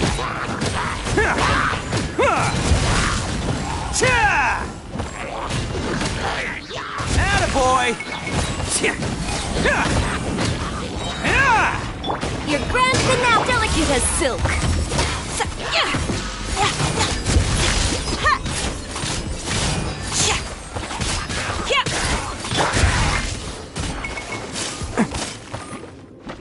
Let's roll! Press the advantage! Advance! And leap. I am the cutting edge of fashion. Oni coming through!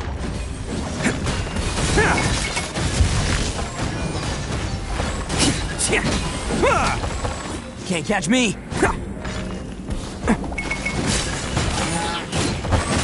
Charge! Observe. Let's... Who wants some of this?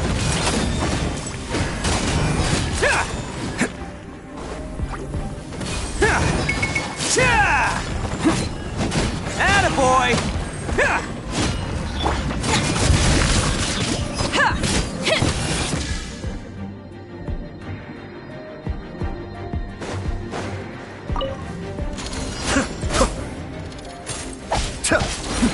The depth's back. Everybody stand up. Witness the power of Gua. Cascade.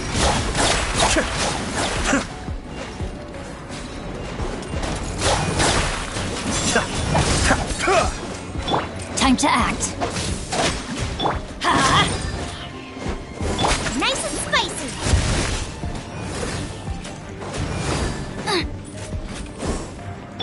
Let's light it up.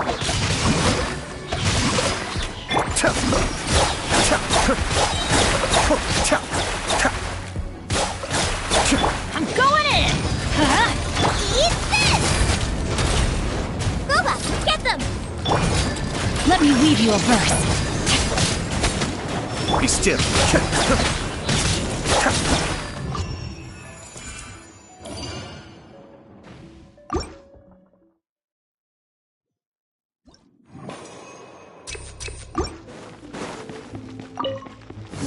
Break a leg. And step. Rally! Let's roll! Precious color. Scatter. Oni coming through! Can't catch me!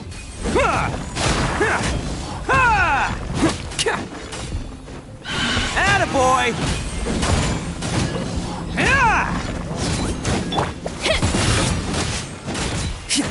And step.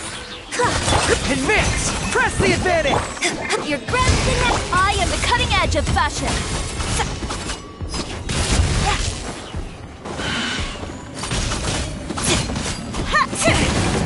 Bam!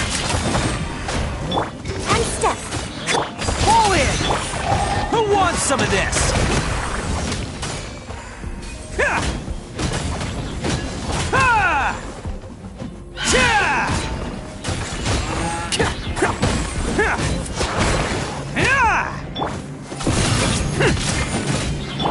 And step.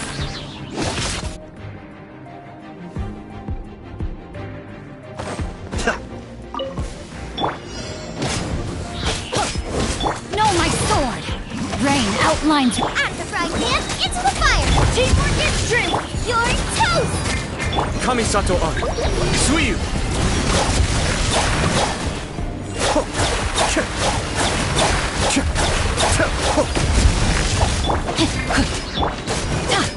Let's light it up! Boba, get them!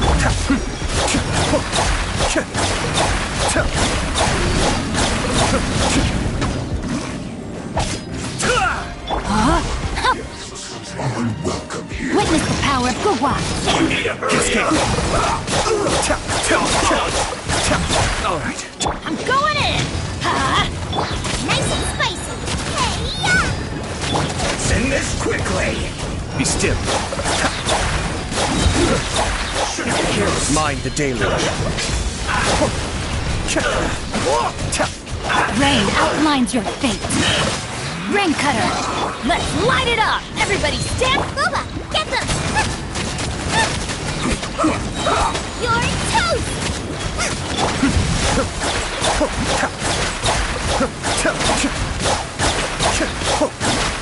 Let's end this quickly! Know my sword! Witness the power of Gugwa! Nice and spicy!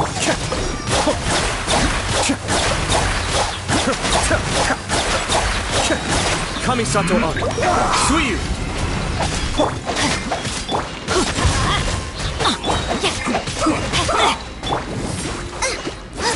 Be still.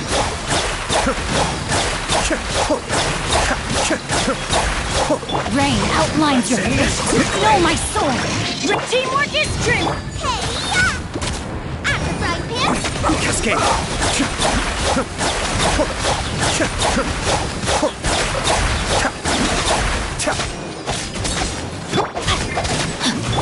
Let's light it up!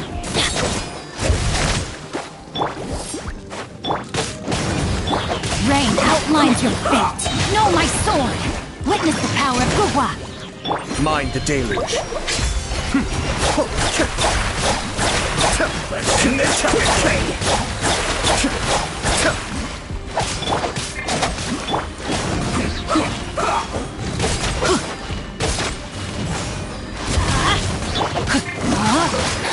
Know my sword! Cascade!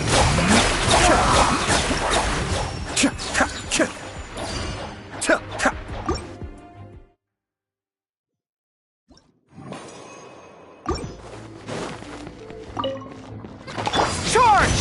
Rally! Strike is one, and step. Delicate as silk. Let's roll! It's showtime! Bam!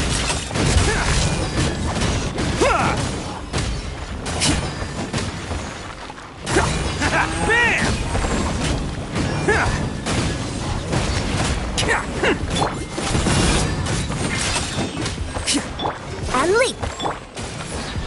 Everyone on me! Pull it! Your grand finale, Scratch's color. Scatter!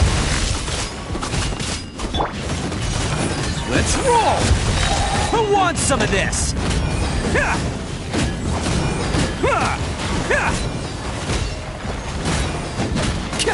Attaboy! Let's... And leap. Advance! Press the advantage! Observe! Strike is one, delicate as silk.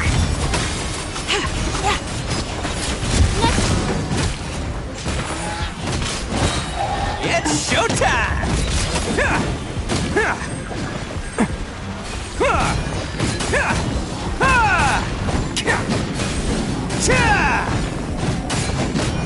Let's roll! Rally! Pull in! I am the cutting edge of fashion. Your grand finale. Bam! Oh, coming through!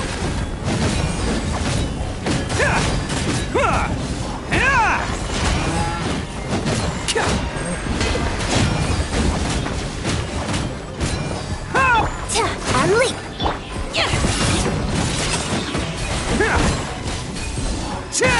Attaboy! Press the advantage! Charge! Scratch's color. Scatter!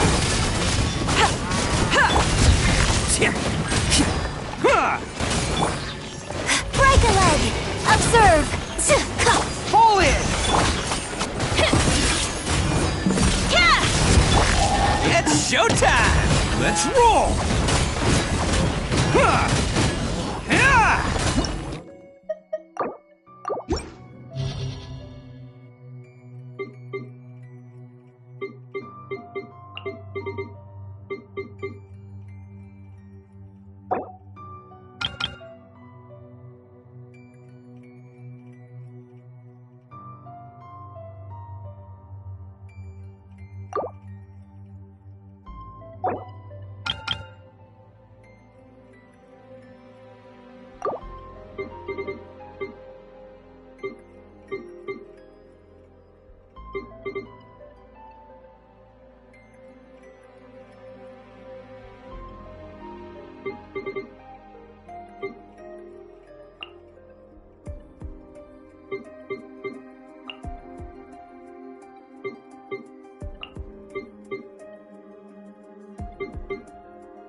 This is order.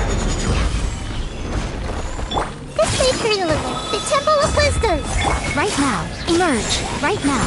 Scatter.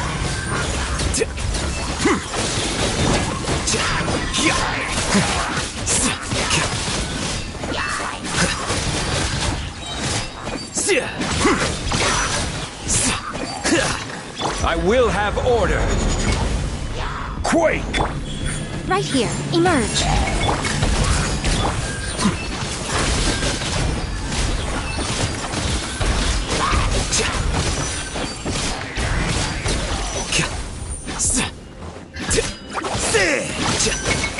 Right now. Right here.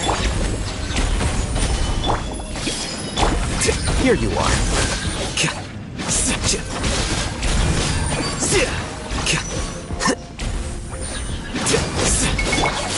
Emerge. Right here. Solidify. Committed to memory. Emerge.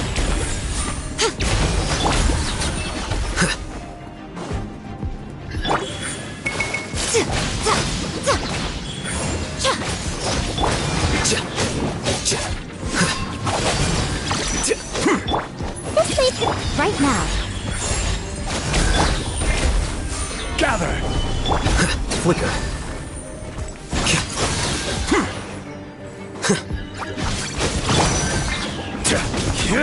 Right here. Emerge. Right now. Ha.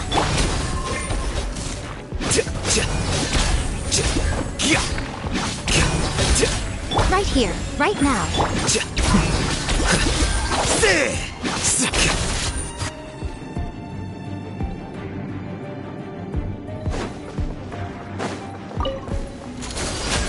You can't run! allow swirl! Whirling snow! Ha! Yeah!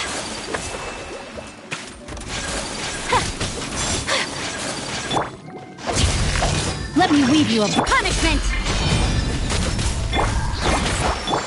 My apologies! Yeah! Yeah! Ha! Yeah! Ta! Yeah! Ta! Whirling snow! Ha! Ha! Ta! Ha! Yep! Hold the line! Ta! Ta! Kamisato art! Sumetsu! Rain outlines your... Ha! My apologies! Ta! Yeah! Ta! Yeah!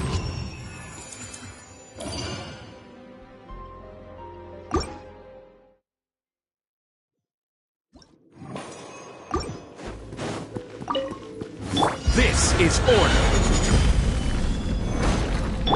Make yourselves at home.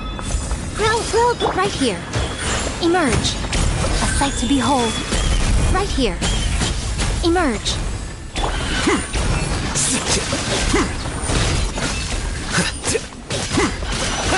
A process of elimination.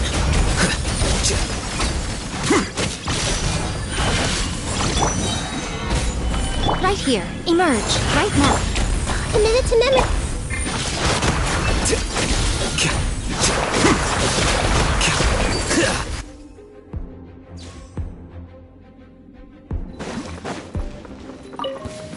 Yeah!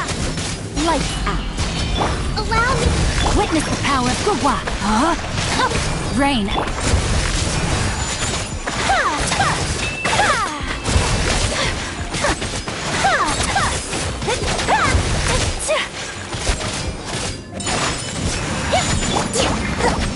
Covenant of the Deep.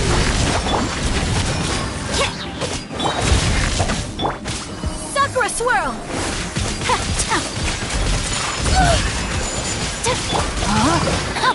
Hold the line. Let me weave you a bird. Shiver. You need to move quickly. Whirling snow. I slipped up. Yeah.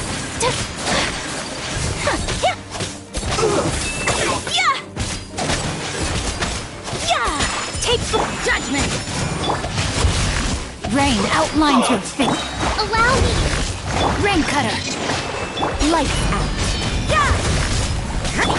Whirling snow. Kamisato art. Sumetsu.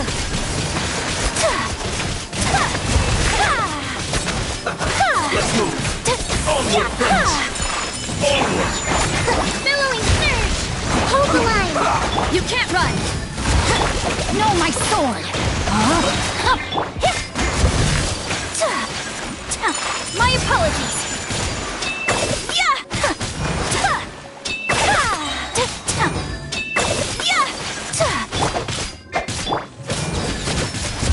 Allow me. Take flight.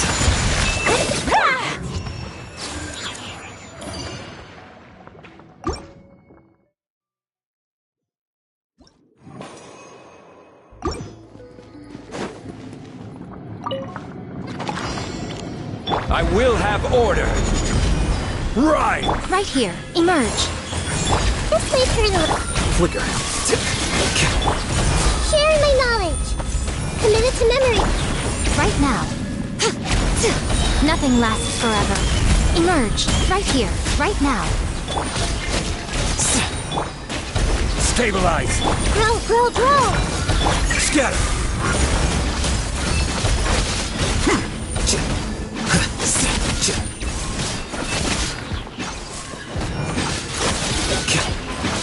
Order guide you. Crumble. The Temple of Wisdom. Yeah. Emerge. Right here. Right now.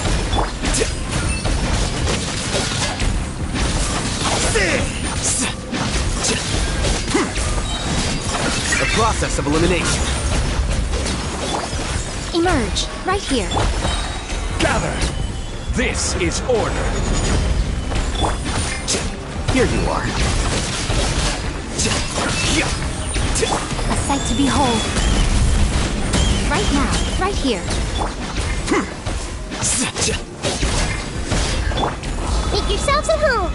Minute to memory. Solidified! Right now. Order Gayshin. Defract!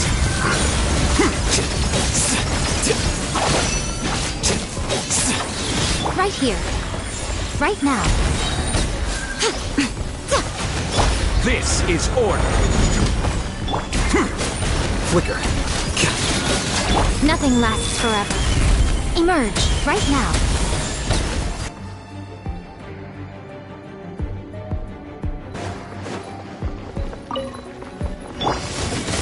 Punishment! Rain outlines your fate. Know my sword. Witness Covenant of the Deep.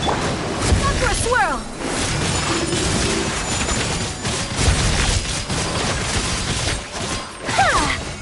Yeah! Shiver! Yeah! Hold the... Let me weave you a... Embrace the ice! Yeah! My billowing surge!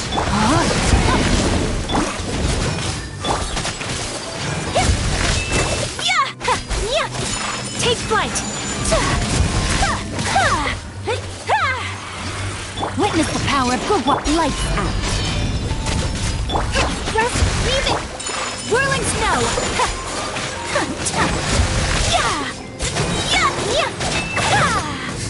Subtle art! Silencer! Take flight!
Wait.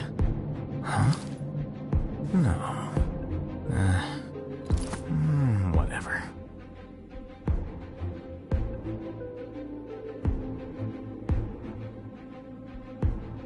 Book learning alone is not enough to cultivate intelligence. All those scholars in the academia are prime examples.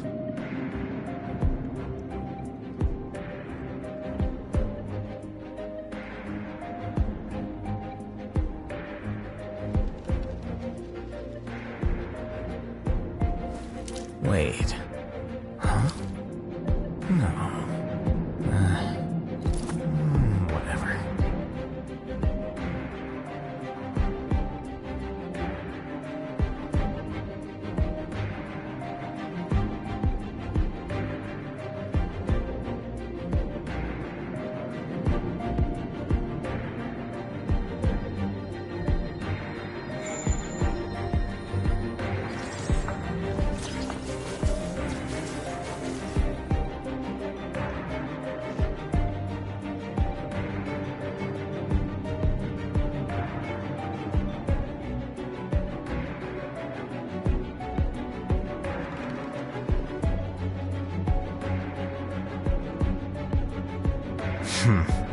There have been many poorly written applications lately.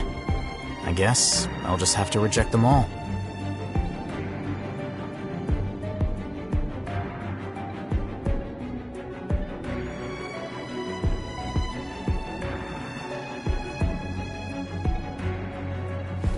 Wait. Huh? No. Whatever.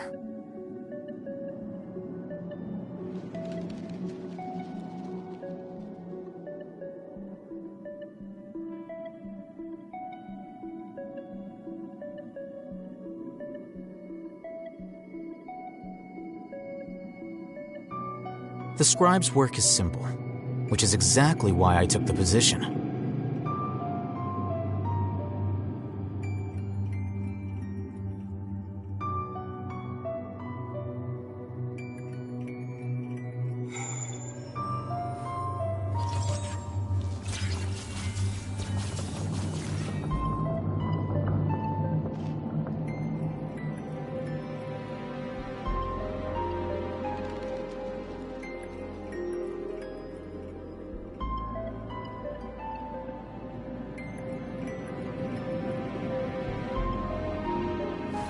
Wait.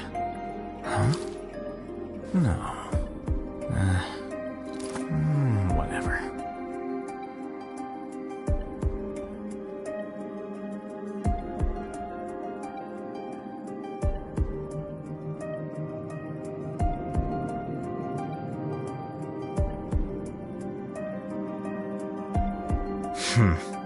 There have been many poorly written applications lately.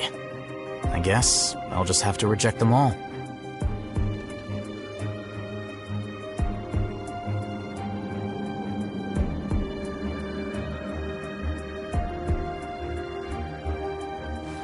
Wait. Huh? No. Whatever.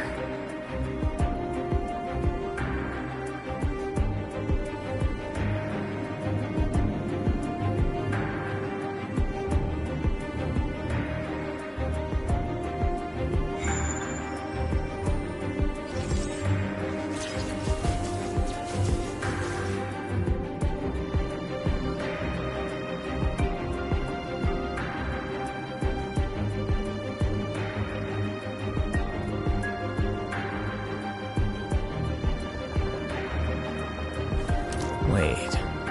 Huh? No. Whatever.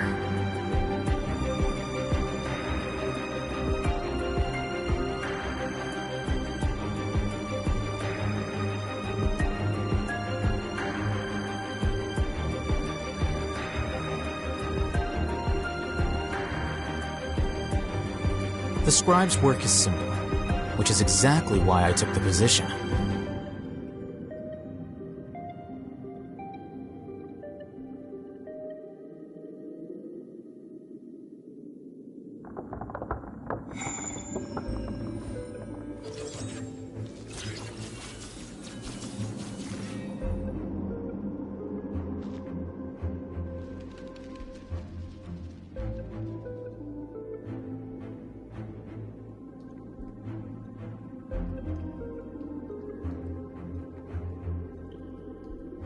Book learning alone is not enough to cultivate intelligence.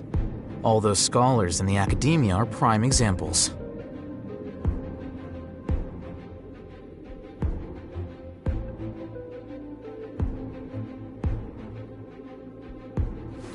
Wait.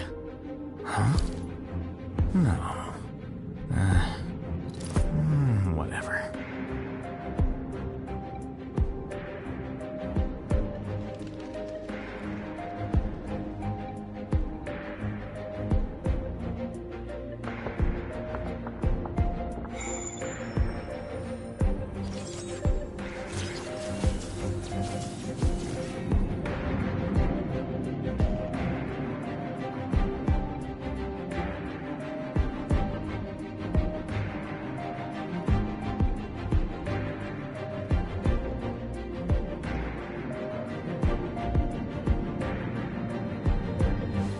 Wait. Huh? No. Whatever.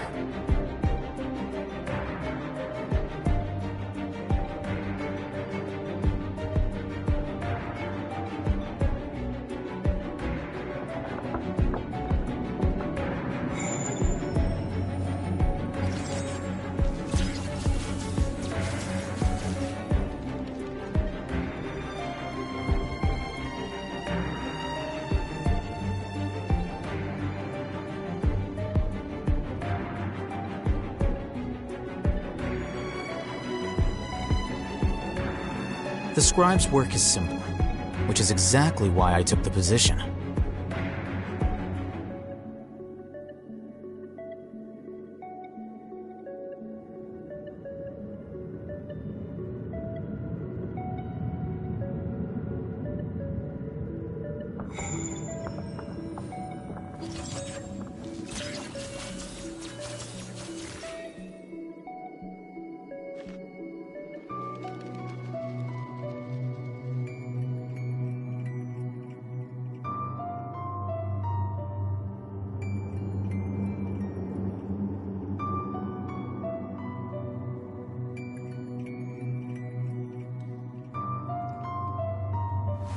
Wait. Huh? No.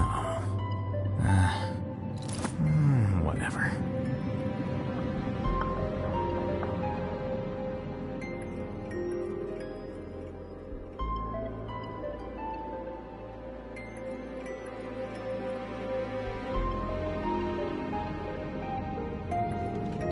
Book learning alone is not enough to cultivate intelligence.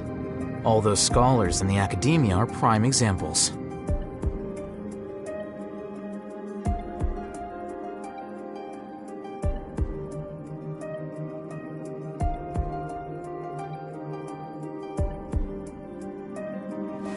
Wait.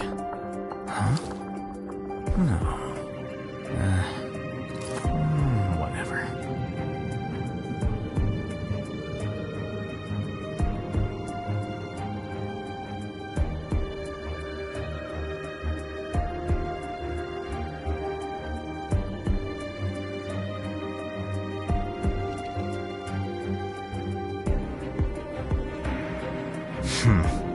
There have been many poorly written applications lately. I guess I'll just have to reject them all.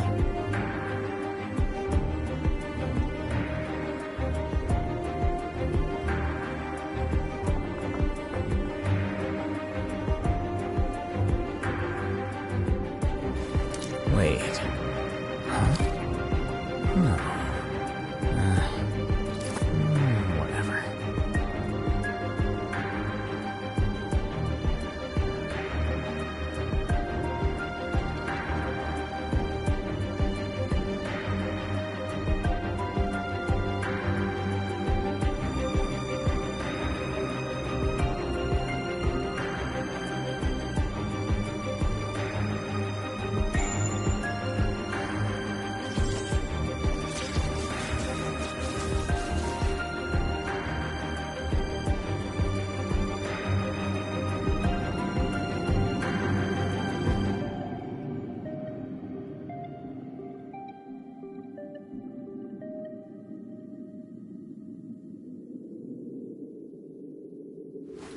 Wait.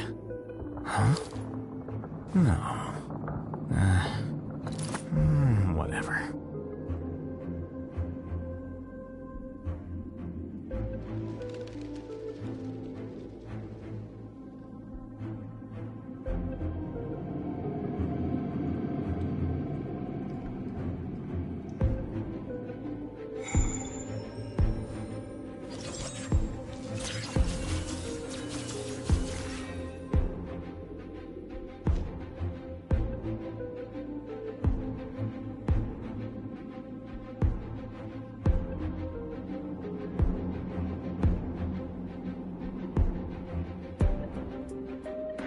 Book learning alone is not enough to cultivate intelligence. All those scholars in the academia are prime examples.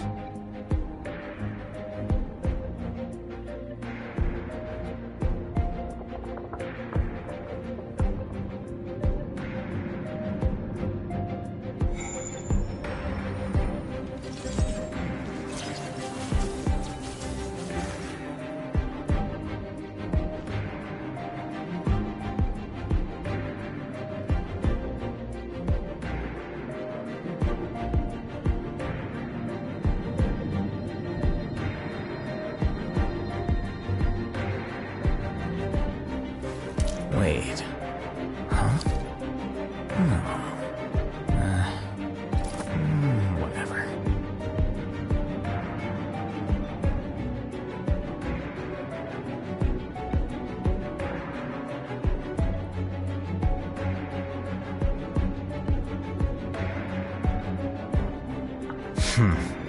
There have been many poorly written applications lately.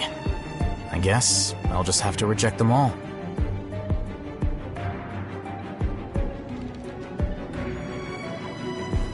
Wait. Huh? No. Whatever.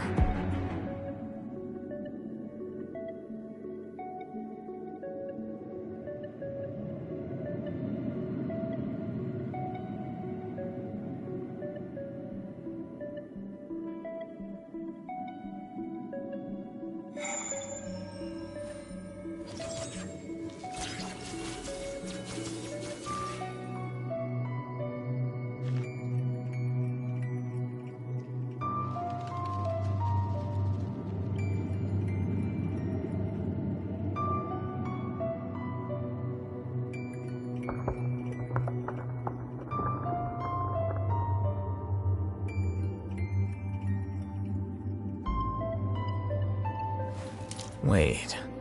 Huh? No. Whatever.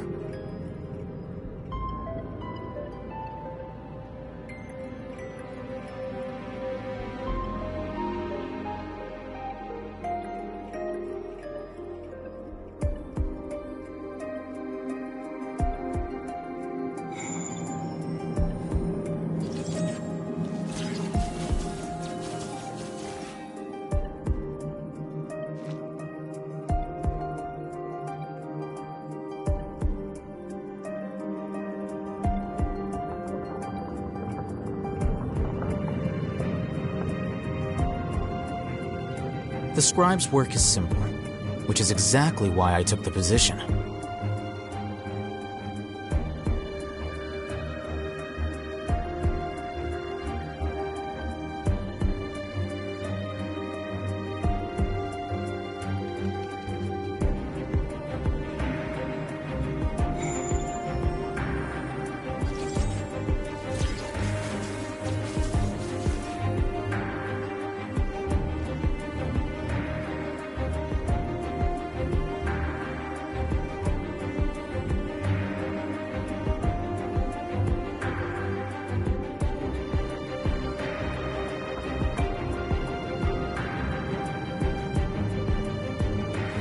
Wait. Huh? No. Whatever.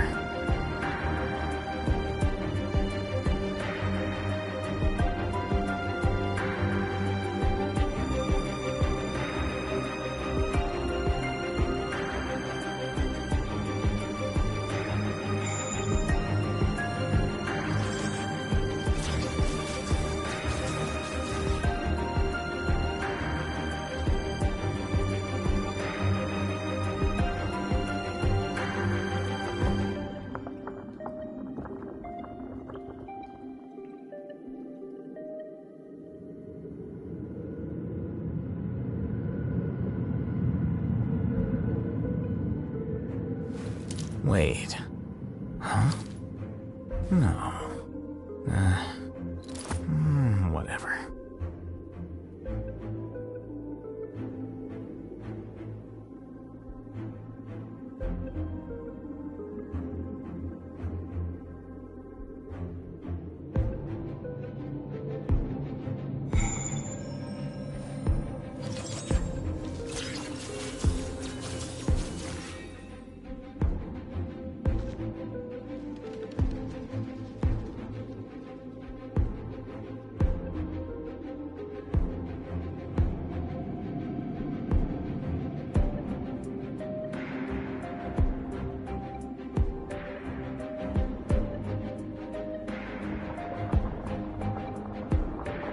Book learning alone is not enough to cultivate intelligence.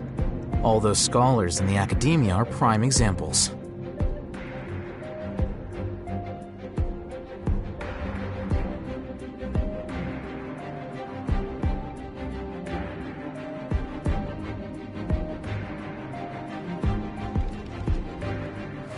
Wait. Huh? No. Whatever.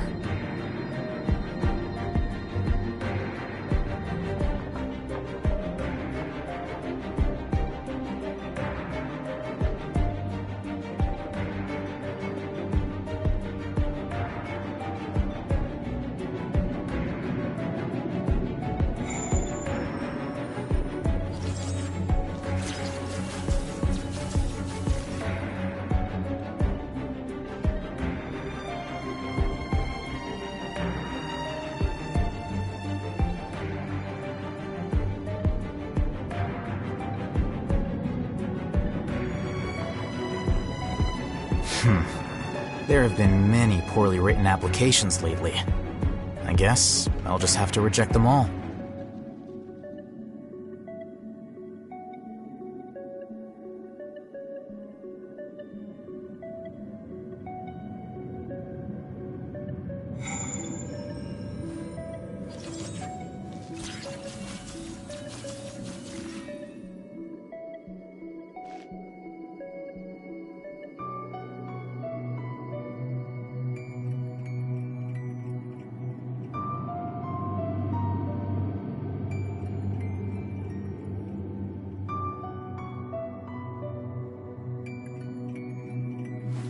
Wait. Huh? No. Whatever.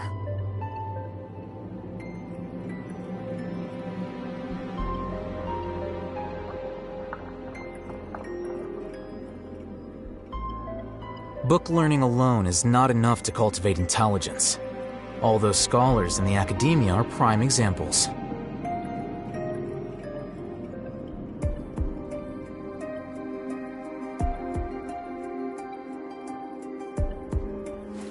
Wait. Huh? No. Whatever.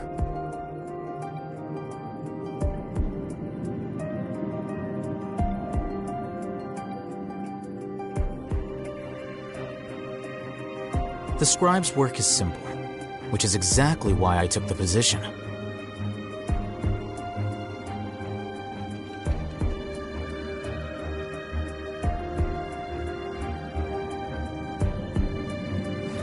Wait. Huh? No. Whatever.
Book learning alone is not enough to cultivate intelligence.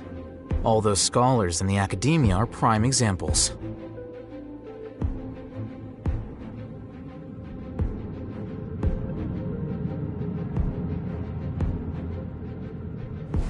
Wait. Huh? No. Whatever.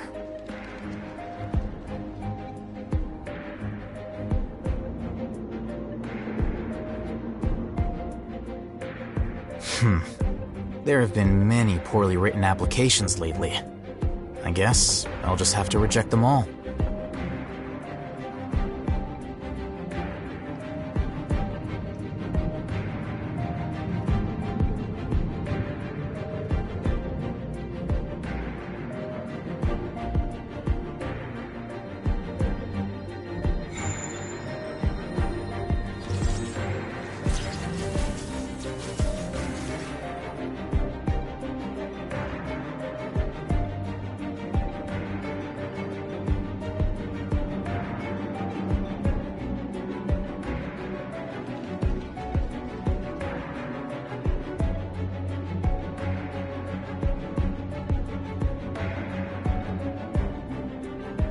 Book learning alone is not enough to cultivate intelligence. All those scholars in the academia are prime examples.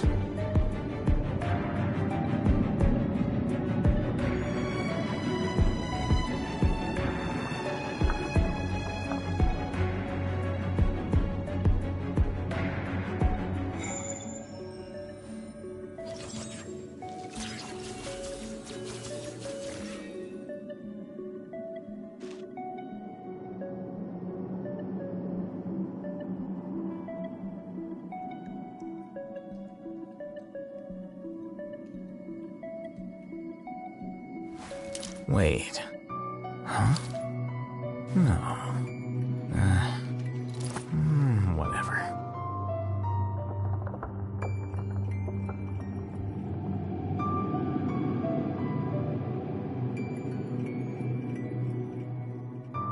The scribe's work is simple, which is exactly why I took the position.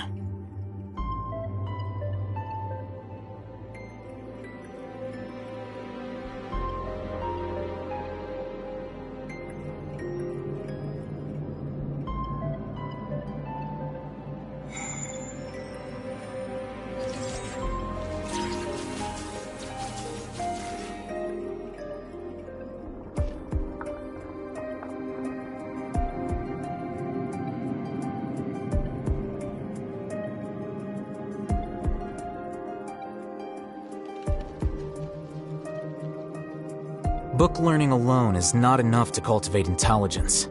All those scholars in the academia are prime examples.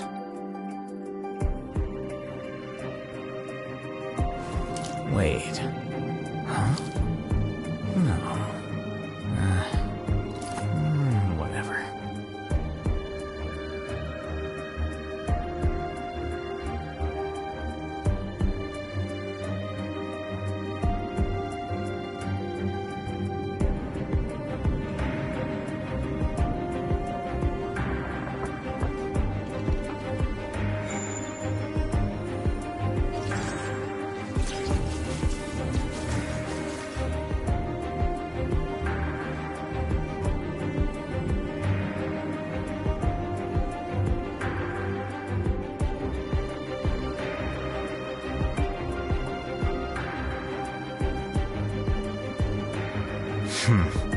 There have been many poorly written applications lately.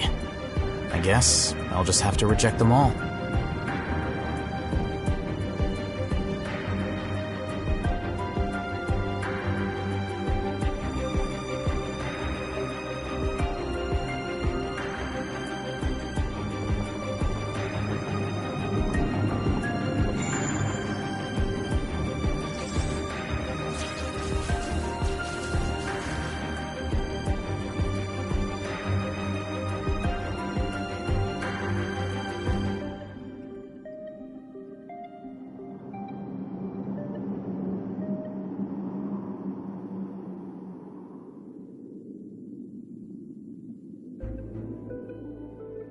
The scribe's work is simple, which is exactly why I took the position.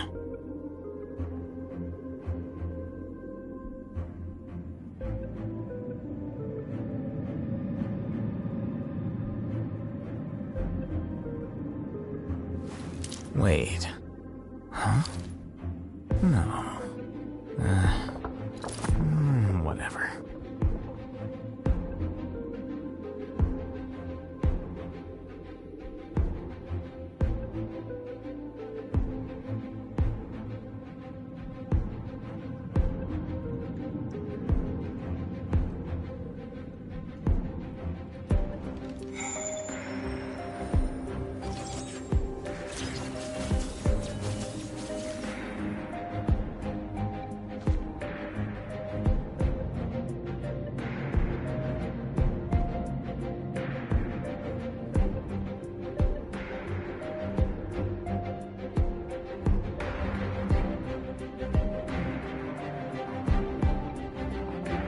Book learning alone is not enough to cultivate intelligence.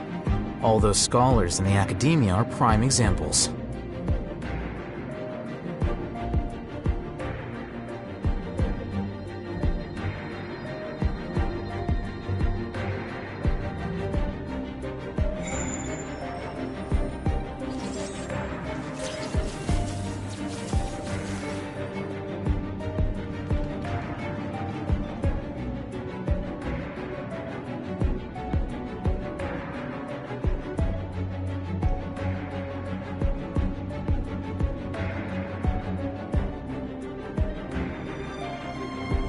The scribe's work is simple, which is exactly why I took the position.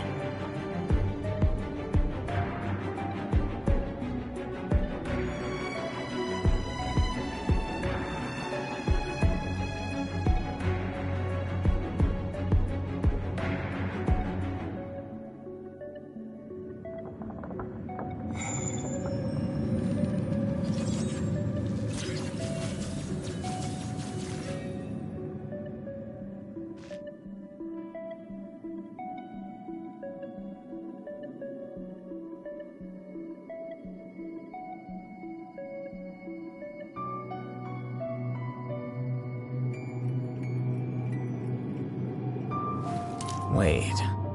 Huh? No. Whatever.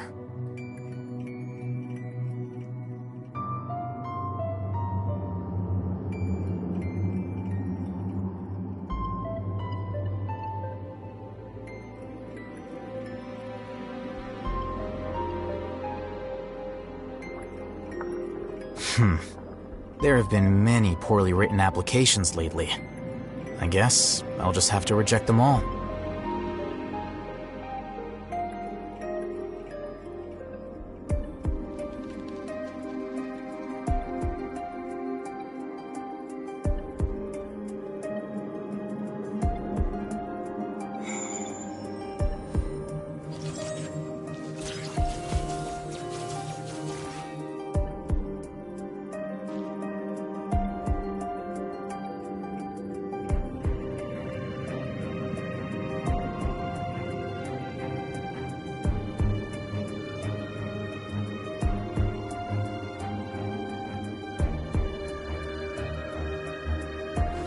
Wait. Huh? No. Whatever.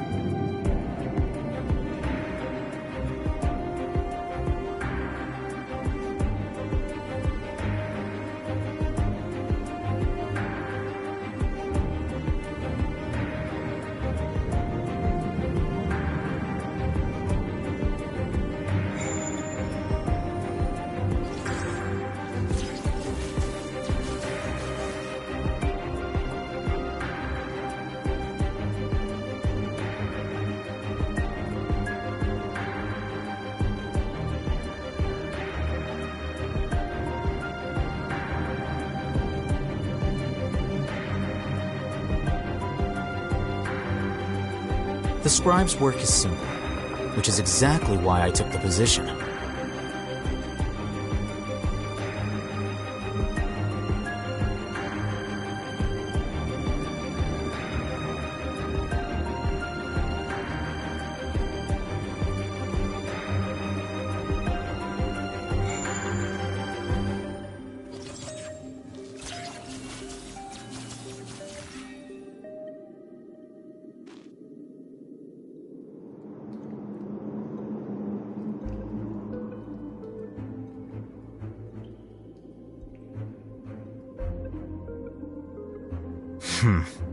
There have been many poorly written applications lately.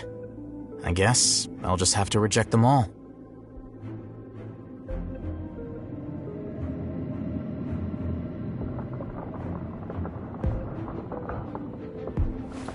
Wait. Huh? No. Whatever.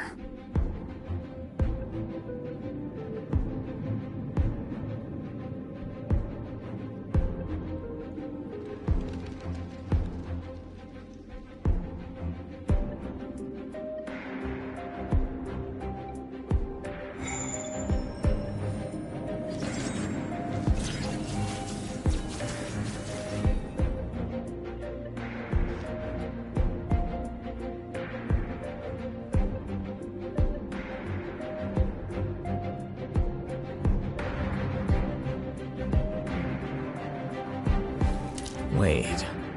Huh? No. Whatever.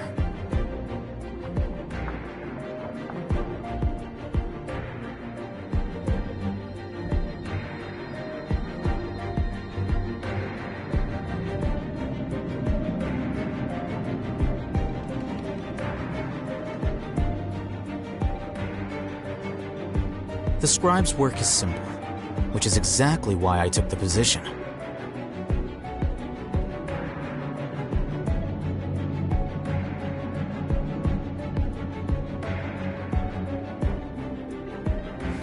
Wait. Huh? No. Whatever.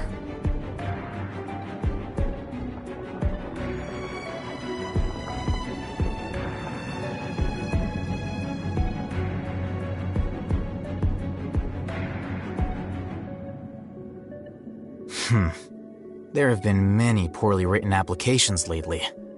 I guess I'll just have to reject them all.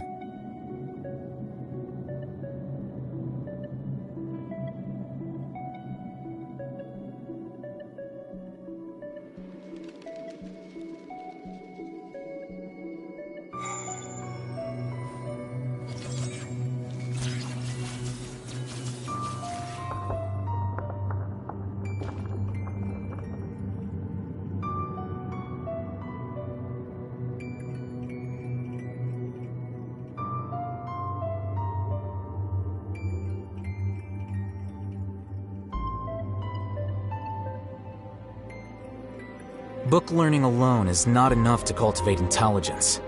All those scholars in the academia are prime examples.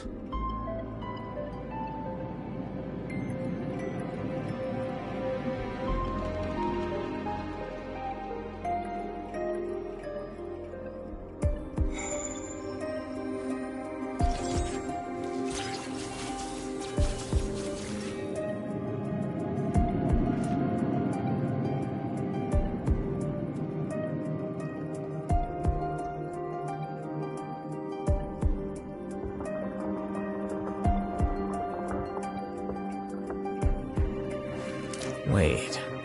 Huh? No. Whatever.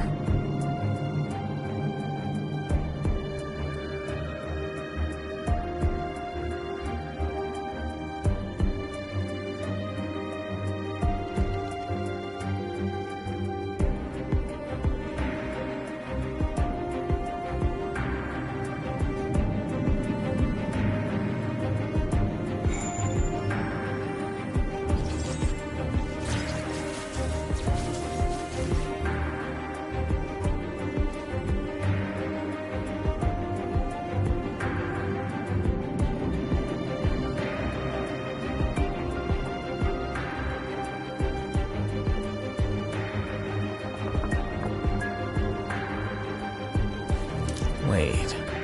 Huh? No. Whatever.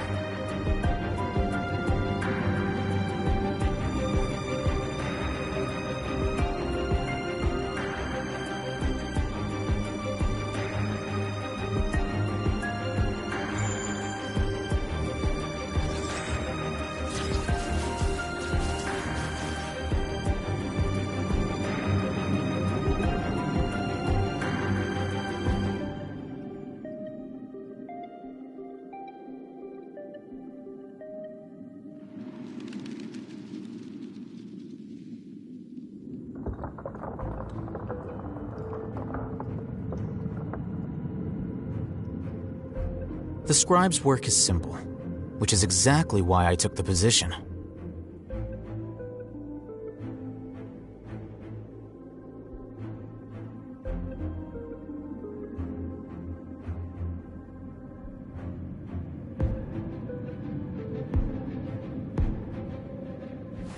Wait. Huh? No. Whatever.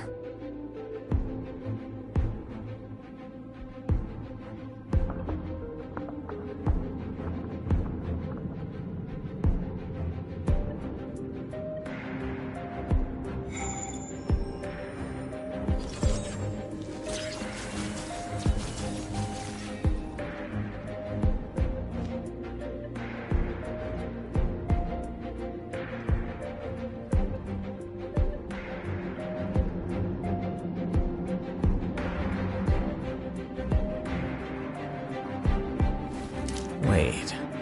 Huh? No. Whatever.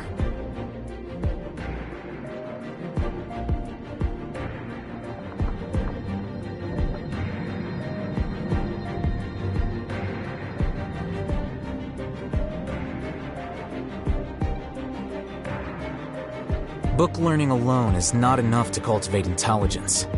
All those scholars in the academia are prime examples.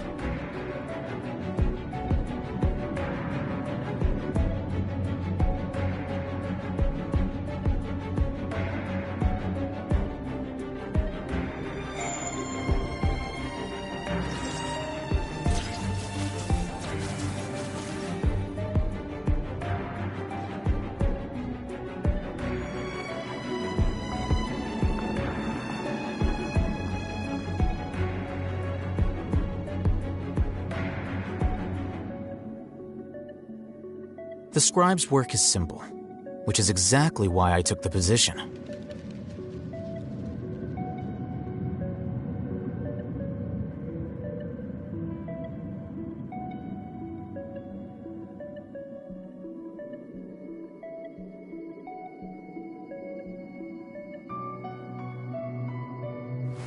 Wait.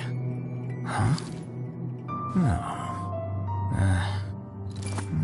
Whatever.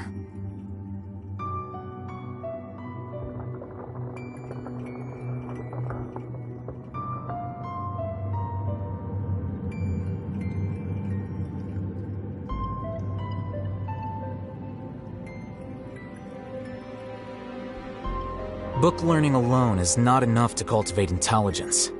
All those scholars in the academia are prime examples.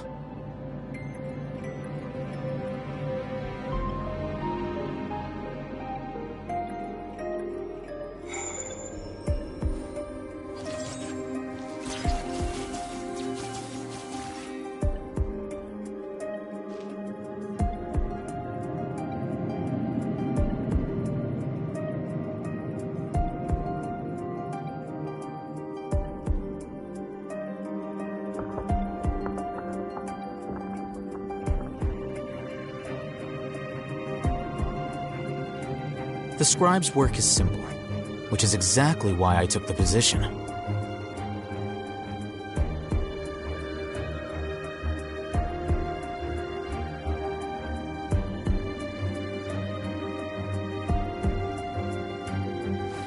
Wait.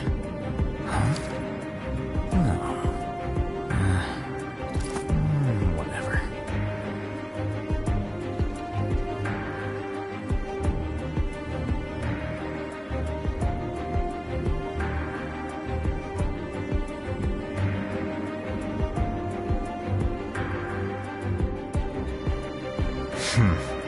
There have been many poorly written applications lately.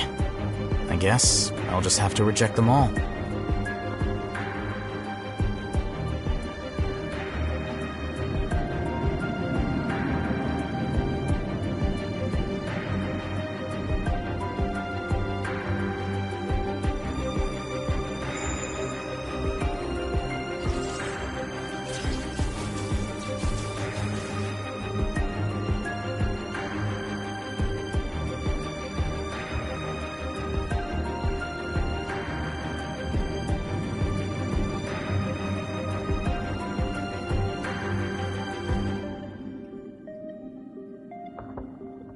The scribe's work is simple, which is exactly why I took the position.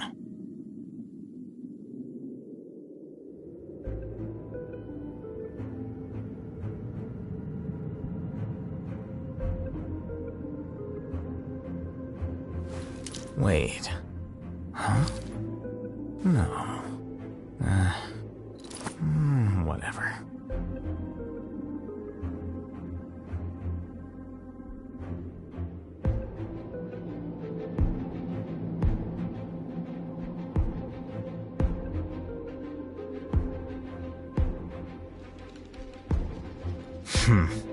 There have been many poorly written applications lately. I guess I'll just have to reject them all.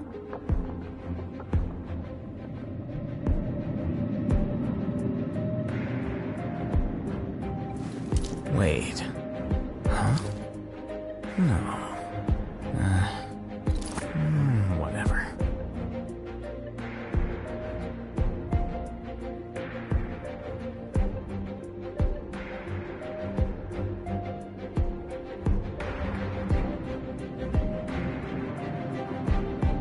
Book learning alone is not enough to cultivate intelligence.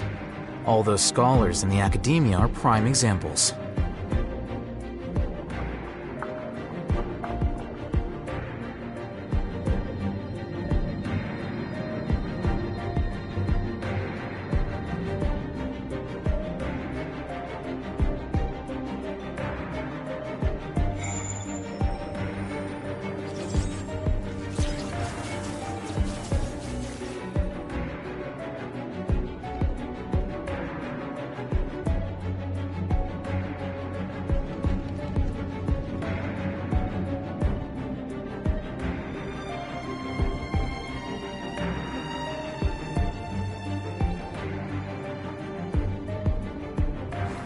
Wait.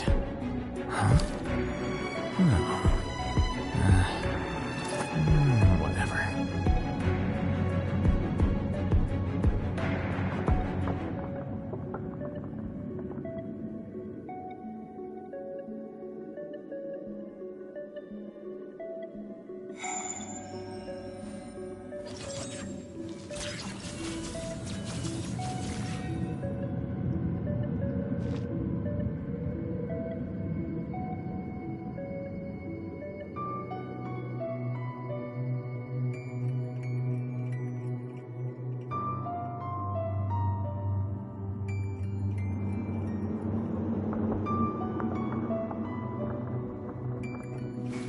Wait.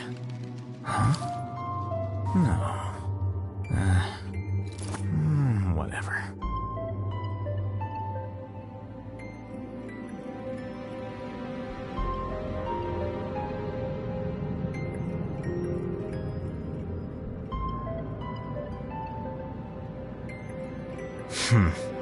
There have been many poorly written applications lately. I guess I'll just have to reject them all.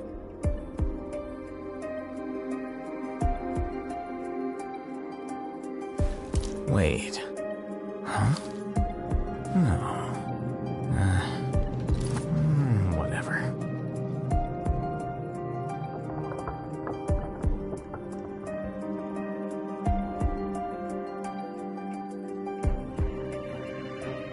The scribe's work is simple, which is exactly why I took the position.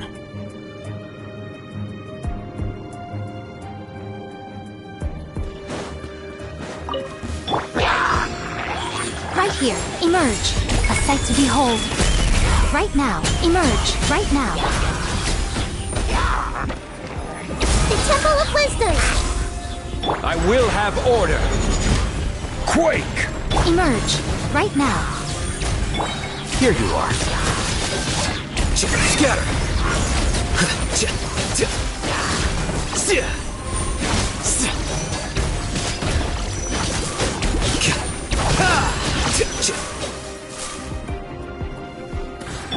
Order guide you.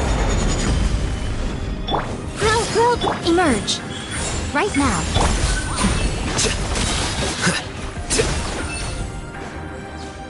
Defract.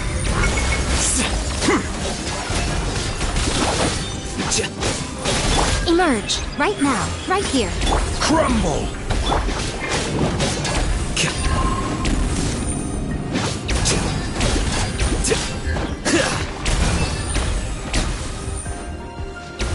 Emerge. Right here. Right now. Stabilize!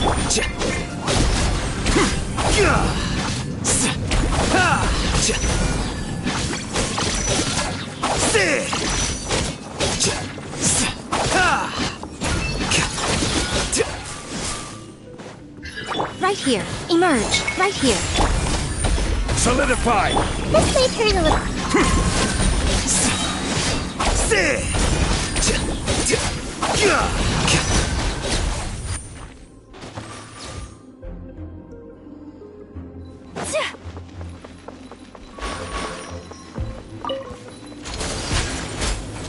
Rain Cutter.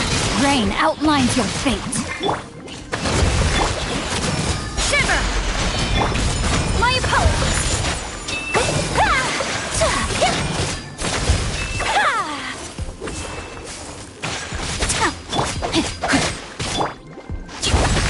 Judgment! Take flight! Witness the power of Gua. Rain outlines.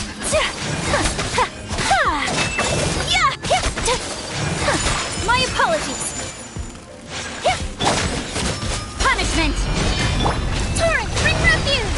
Hold the line. Take flight.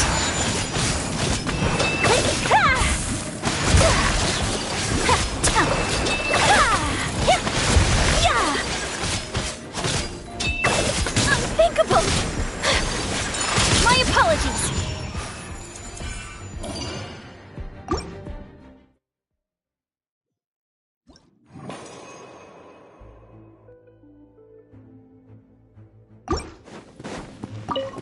Emerge, right here. This is order. Quake! Nothing lasts forever. Emerge, right now. Emerge. Commit it to memory. Here you are. Right now, right here. Sharing my knowledge. Grow. A process of elimination.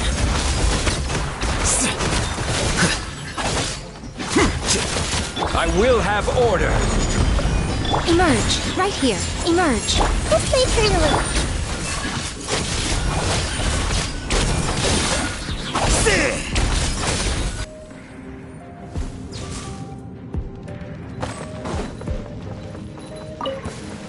Rust, rebuild. Let me weave you a verse. Know my Sakura swirl.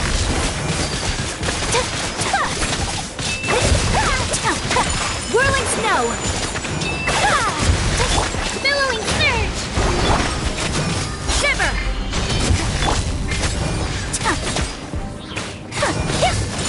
Take flight.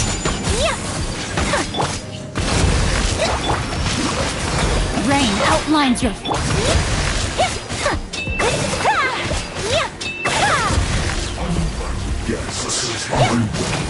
Whirling rain cutter.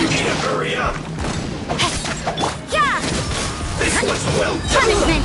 Feel front! Embrace the ice. Take flight. This is bad.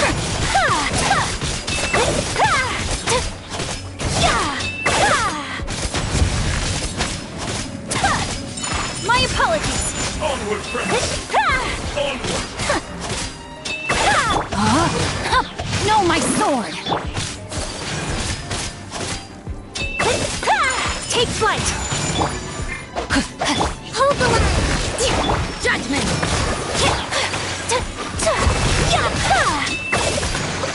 Whirling snow.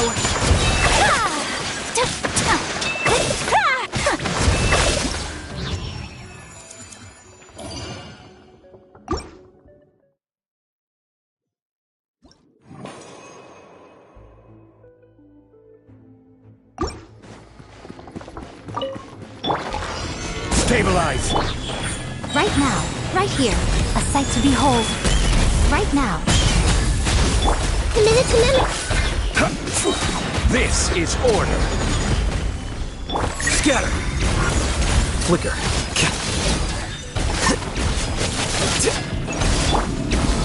yourselves a room! Grill! Right here, right now.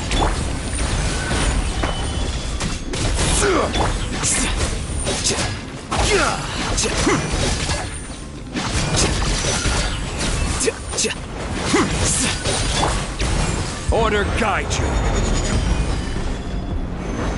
Right here, emerge. I'm always watching. Right here. Emerge. The process of elimination.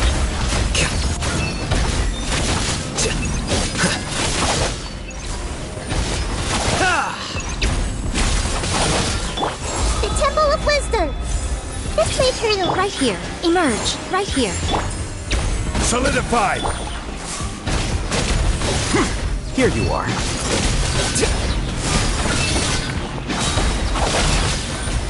Diffract. Committed. I will have order. Stabilize. Emerge.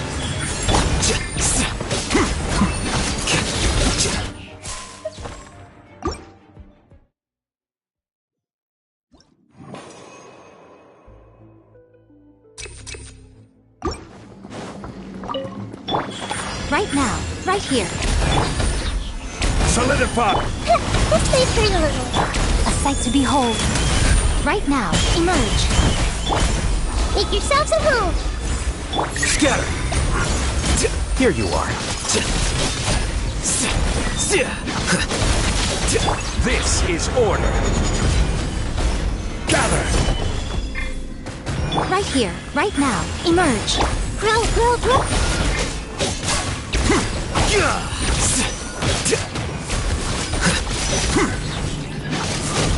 Right here, emerge. Right now. Diffract. Nothing lasts forever. Right here. Order guide you. Crumble. Right now, emerge.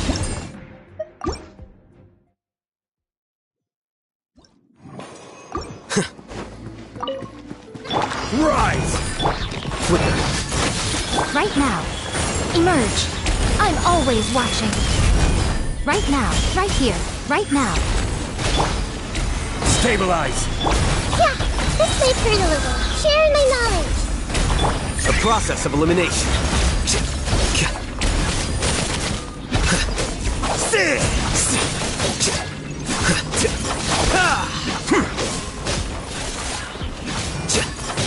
Here you are.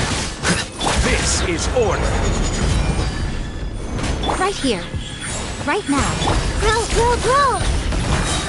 Make yourselves a room!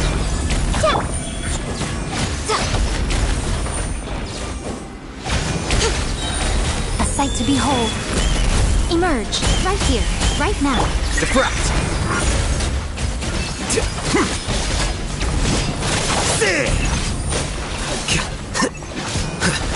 Right here. Right now. I will have order.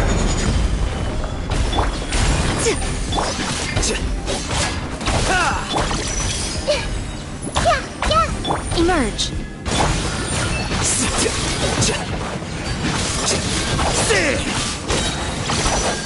Scatter.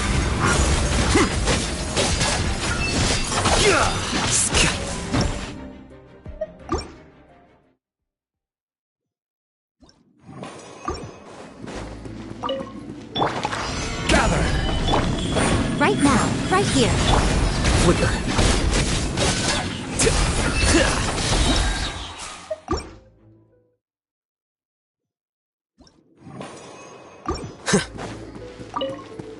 This may turn a little. Emerge. Right now. Emerge.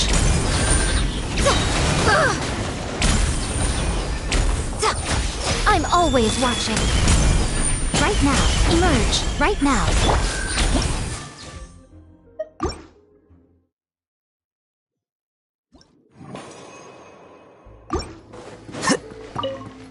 Emerge. Right now. Right here.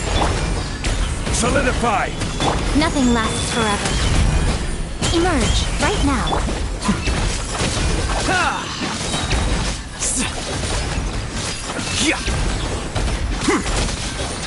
This is order. Gather. Sharing my knowledge. Right here. The process of elimination. Here you are.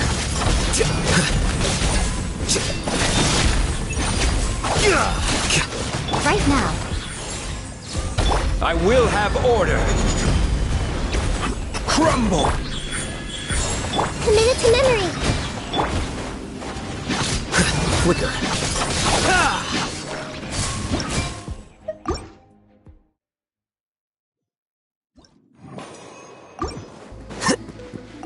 Emerge. Right here. This may turn out. A sight to behold. Stabilize. Make yourselves at home. Committed. Here you are. Diffract. Order guide you. Right now. Right here. This may turn a little. Sharing my knowledge. Solidify.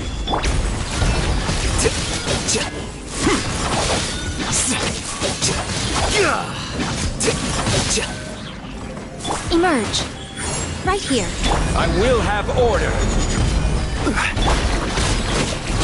Scatter. Emerge. I'm always watching. Committed to memory.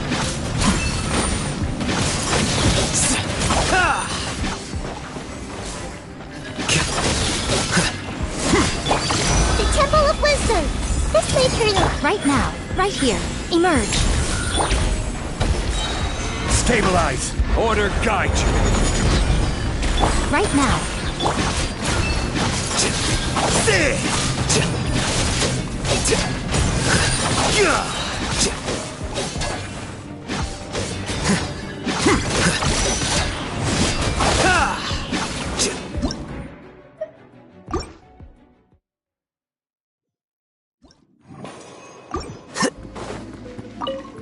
Rise. Right here. Emerge. Here you are. Diffract. A sight to behold. Right now. This is order. Gather.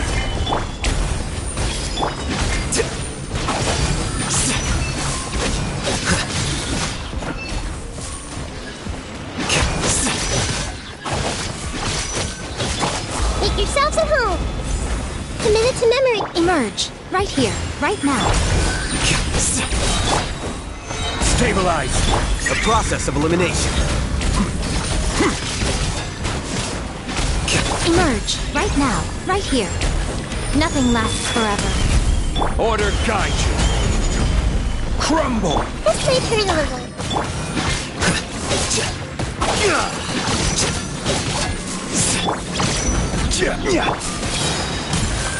Sharing my knowledge. Right now. Here you are.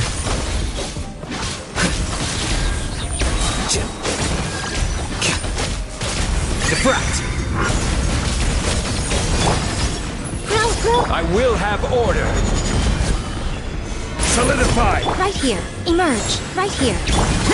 Flicker.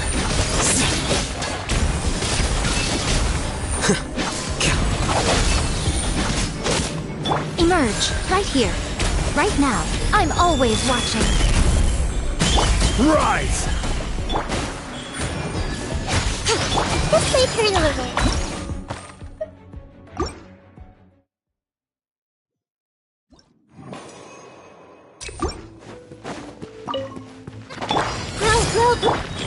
Emerge. Right here.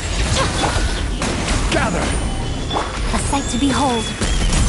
Right now. Right here. Emerge.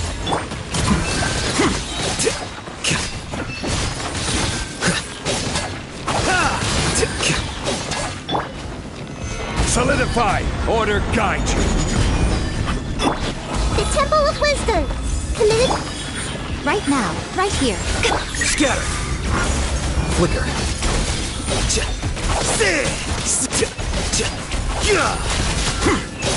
Emerge, right now.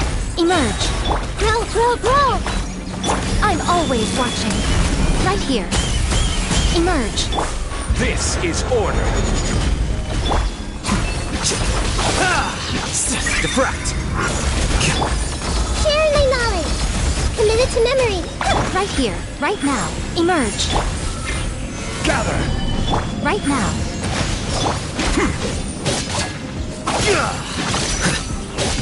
Here you are.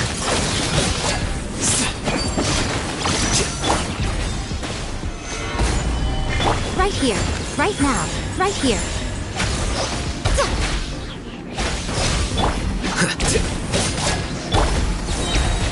A sight to behold.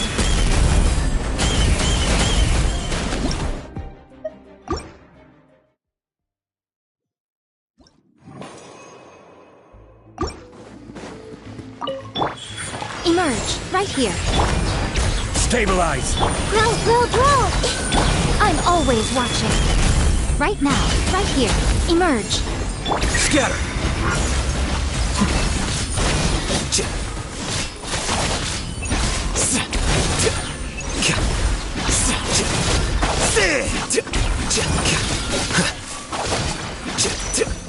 I will have order! Quake! The Temple of Wisdom! Committed to... Right now. Emerge. Right now.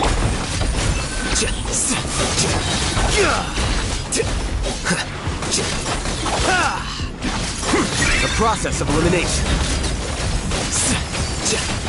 Right here. Right now. Right here. Solidify! Grow, grow, grow! Nothing lasts forever. Right now. Flicker.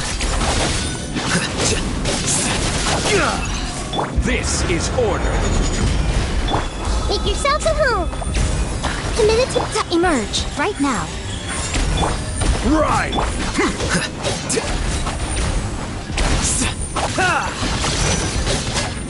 Here you are. Defract!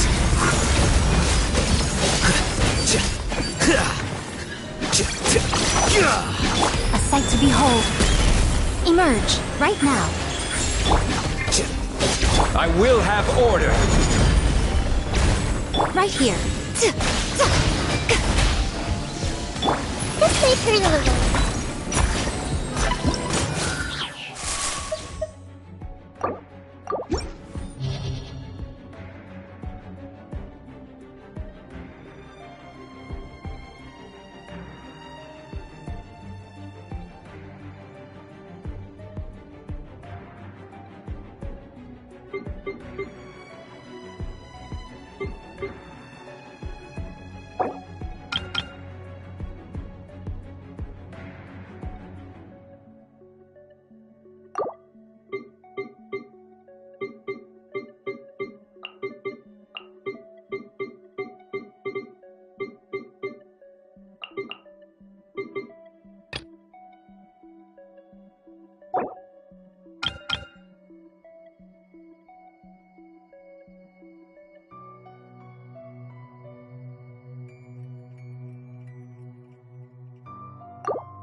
Delves into everybody stand!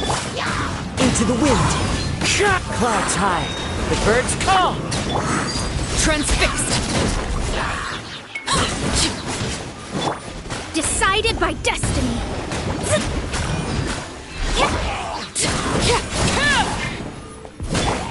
One with nature.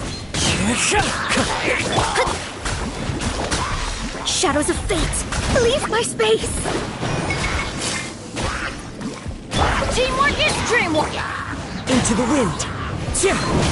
Fallen leaves, adorn my night!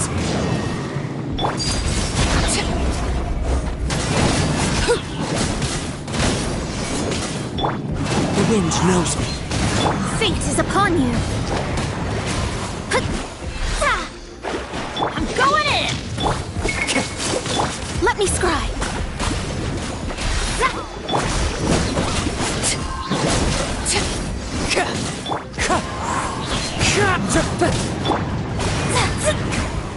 Delves into destiny!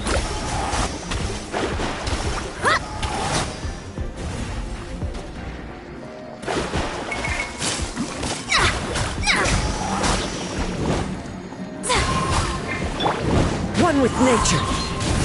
Overruled!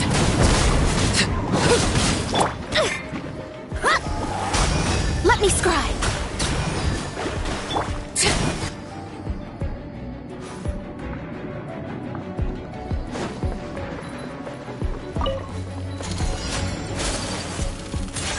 My apologies! Rain outlines your fate.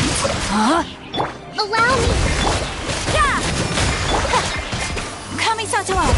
Sumetsu! Take flight!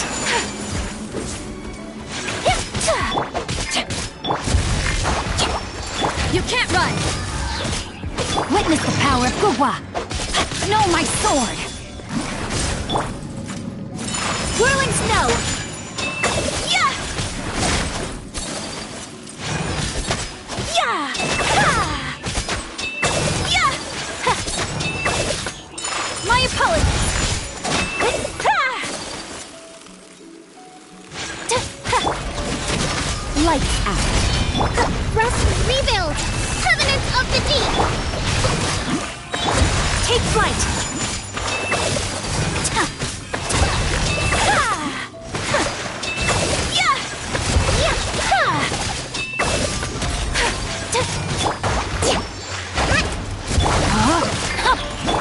My apologies!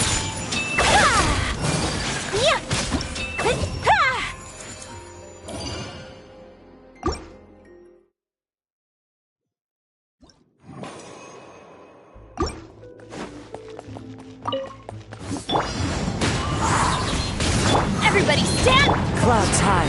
The birds come. This is where you fall. Transfixed.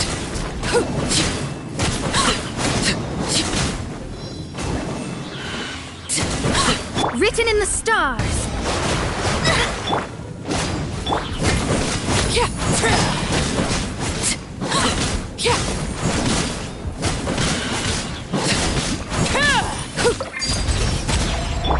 Into the wind.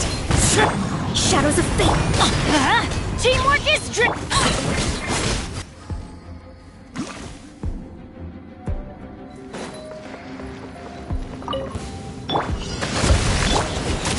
punishment! Rain cutter, know my sword! Take flight! Sakura swirl!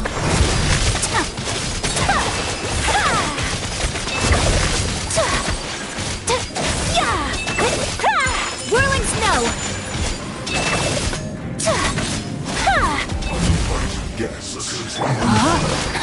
Rain outlines your fate. Witness the power. Allow me.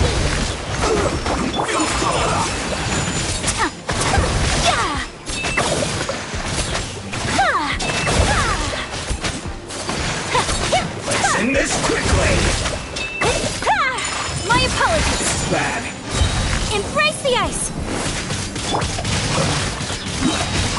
Onward, friends! Rain cutter!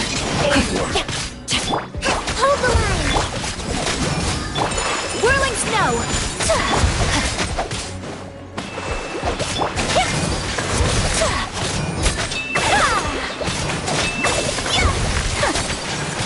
My apologies! No, my sword!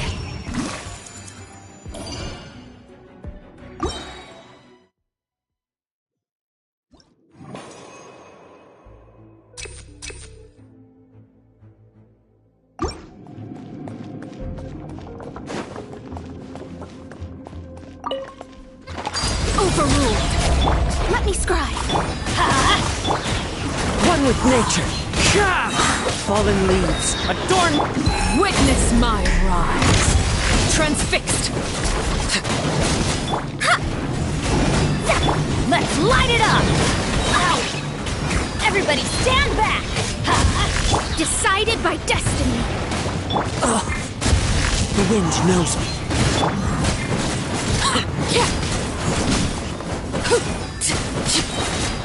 This is where you fall. Overruled. I'm going in! Let's light it up! Into the wind.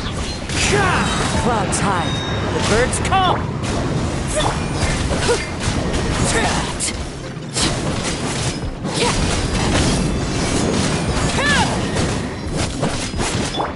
The wind knows me. Laid bare. Everlasting as the moon.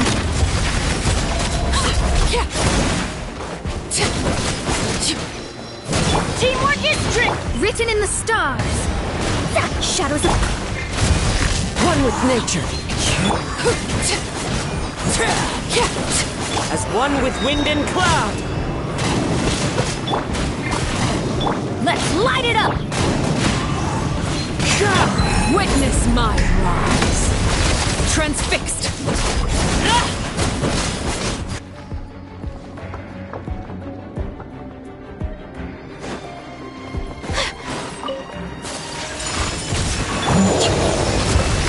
Turret, bring refuge! Shiver! Yeah! Let me weave you a verse. Rain outlines your fate.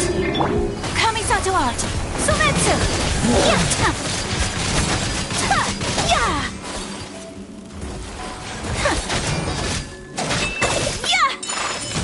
Lights out. You can't run! Surge! Witness the power of the cloud.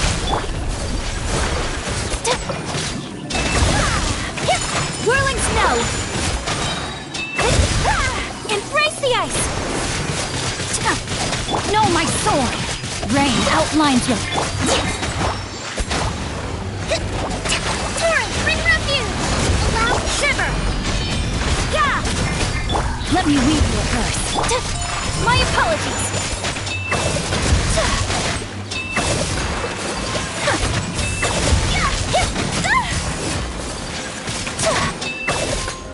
Whirling... No, my sword! You can't run! Punishment! Yeah!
Not now.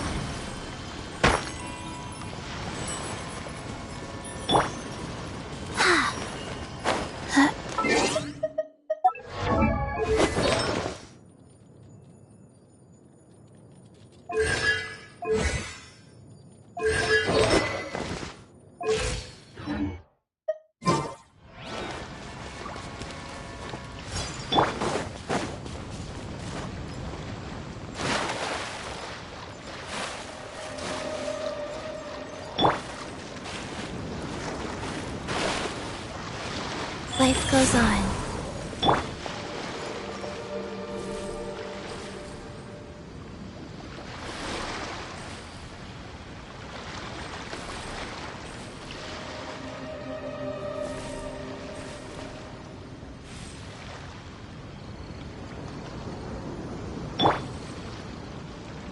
Opening box of Adepti tricks.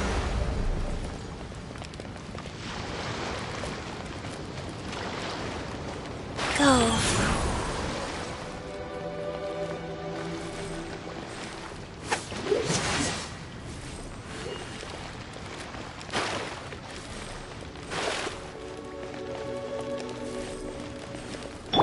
The night is cold.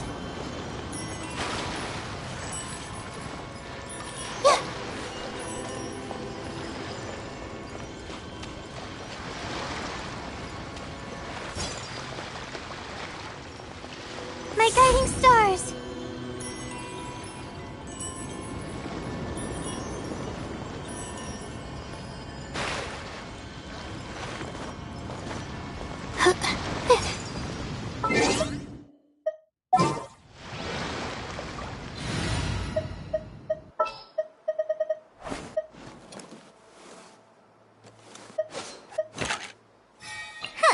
Need my help as usual?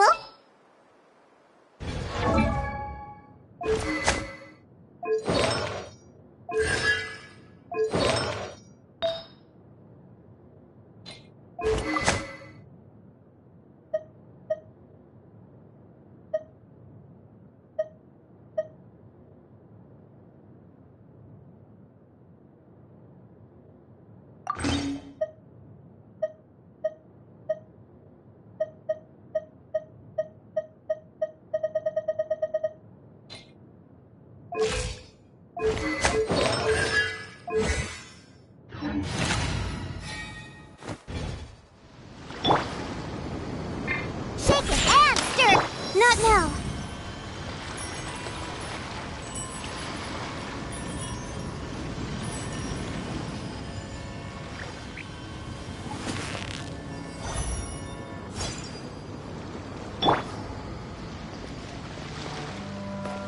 Think you can bully me?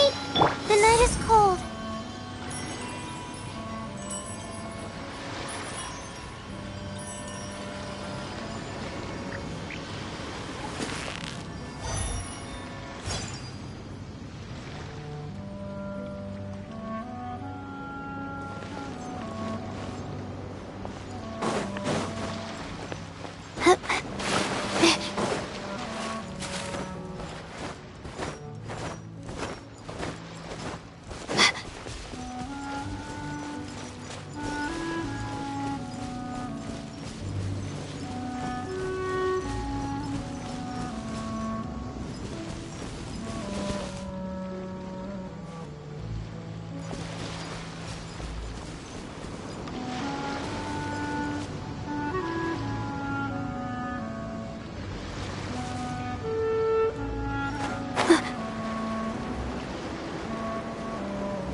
Even when we're not looking up at the stars, they're always there, watching over us.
Okay.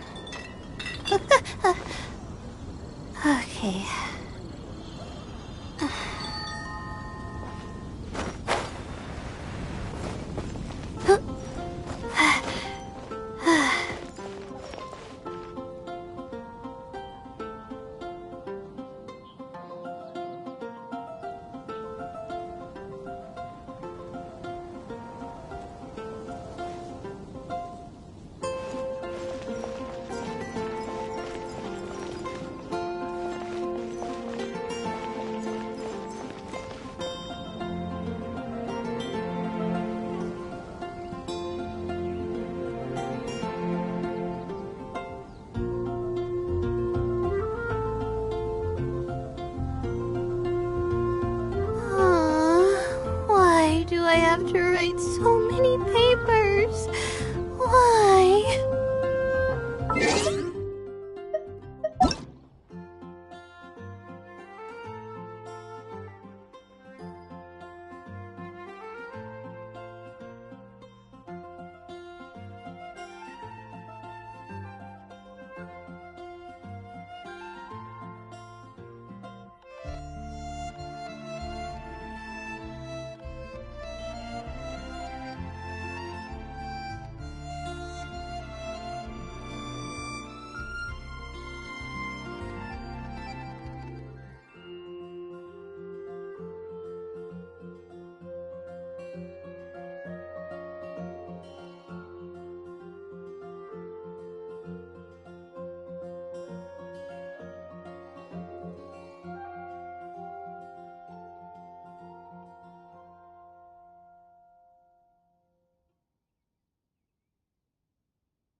Kamisato Ayaka, present.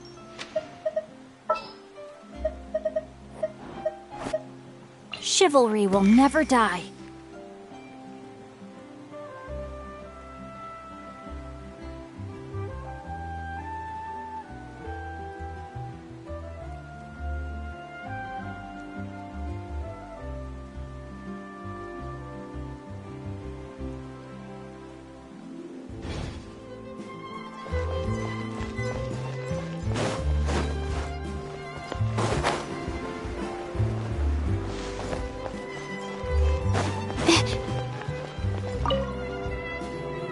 It's an honor to receive such high praise from you.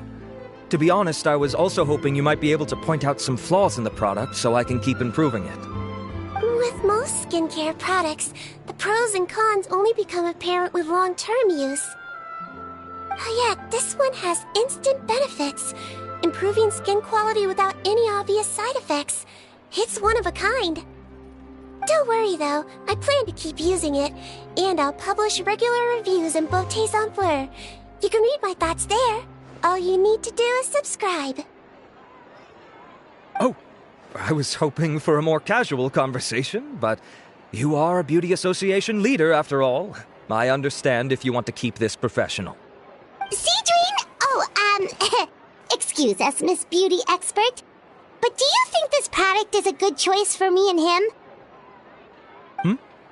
Wait, are you the renowned traveler? That's right, and by his side, the equally famous Paimon. Well, I don't normally handle customer questions personally, but since it's the traveler asking, allow me to make an exception. Butterfly Dew is made for all skin types, so no matter who you are, you can rest assured that it will be kind to your skin. If anything, it might be marginally more effective on Fontanian's skin, but other than that, it works the same on everyone. Why would it work better on Fontanians? In the interests of protecting my trade secrets, I'm afraid I can't answer that, Miss Paimon. Alright then. How about a friend discount? Save yourself the trouble. I'd be greatly honored to have both of you use my product. Here, take 2 bottles for free. Yay! Paimon's private fund survives!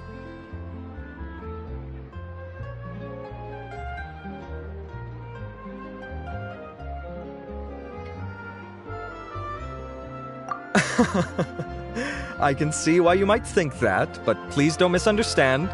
This gift is simply a token of my esteem. There's no business motivation behind it. To me, finding new customers for Butterfly Dew is about meeting kindred spirits, fellow admirers of physical beauty. I consider it a labor of love. Admirers of physical beauty? Eesh, that's embarrassing to say out loud. It sounds so shallow. It's nothing to be ashamed of, Miss Paimon. Most people claim to desire inner virtue, but it's still physical appearance that turns their heads. This is a fact of life. It's only natural for people to desire to become beautiful. And that's exactly what inspired me to choose this research direction in the first place. You're right. Everyone loves beauty, don't they? Look at the time. My apologies, but I have other things to attend to. I'll leave you with these 2 bottles of Butterfly Dew, and I look forward to seeing you again. Paimon, I'd say there's no need for you and the Traveler to use this product for now. Why? Is there a problem with it? The quality is fine. I just think there's room for improvement. I think I could add some ingredients to the mix to make it more effective. Really? Then why didn't you tell Rawat about that? Researchers are a very special breed of human. You can point out their flaws to their face and they won't mind very much. But if you tell them that someone else could do a better job, ooh, now that'll make them really upset. If I'd mentioned it, he probably wouldn't have given you those 2 bottles for free. Huh, fair enough, that makes sense.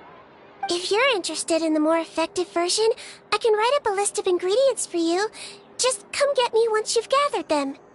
When you say more effective, you mean it'll make Paimon even prettier?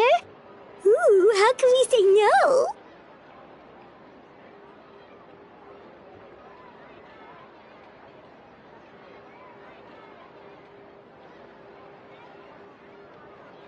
As for me, it's probably...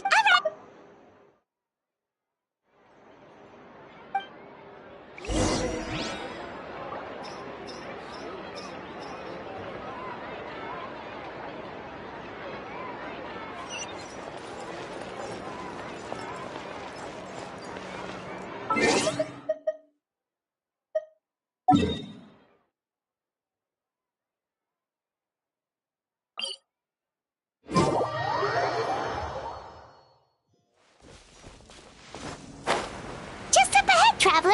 The ingredients for Siege Wing should be nearby.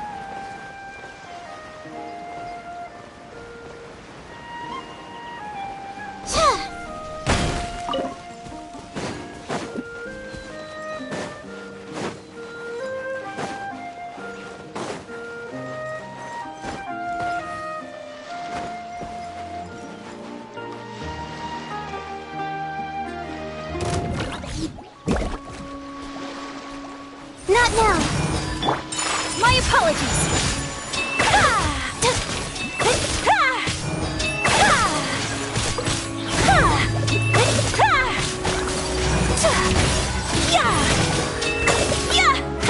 Take flight.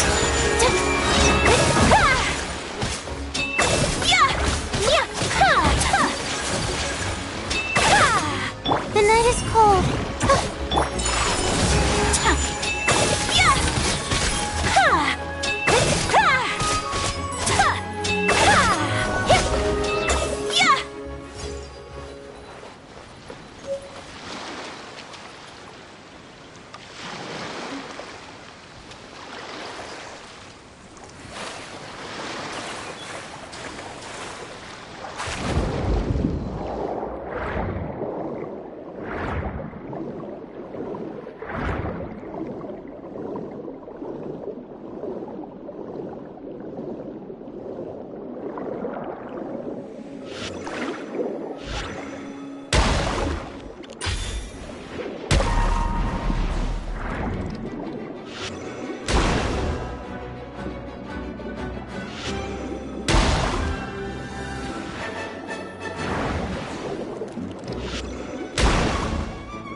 Let's head to the Fortress of Mirapede!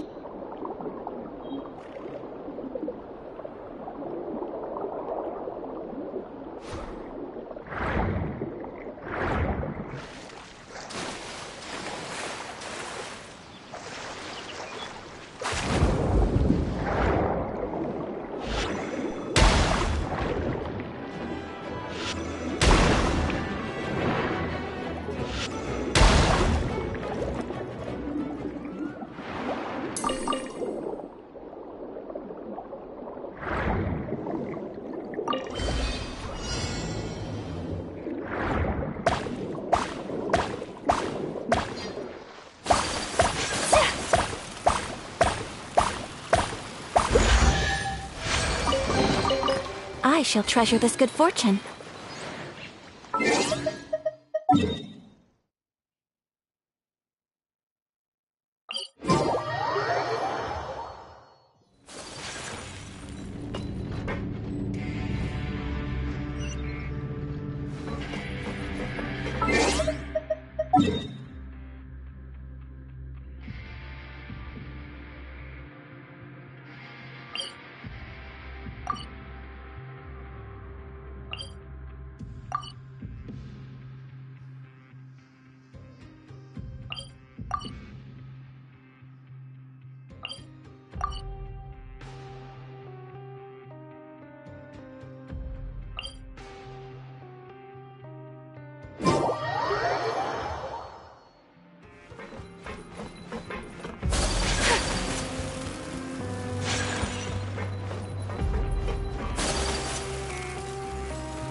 Whoa!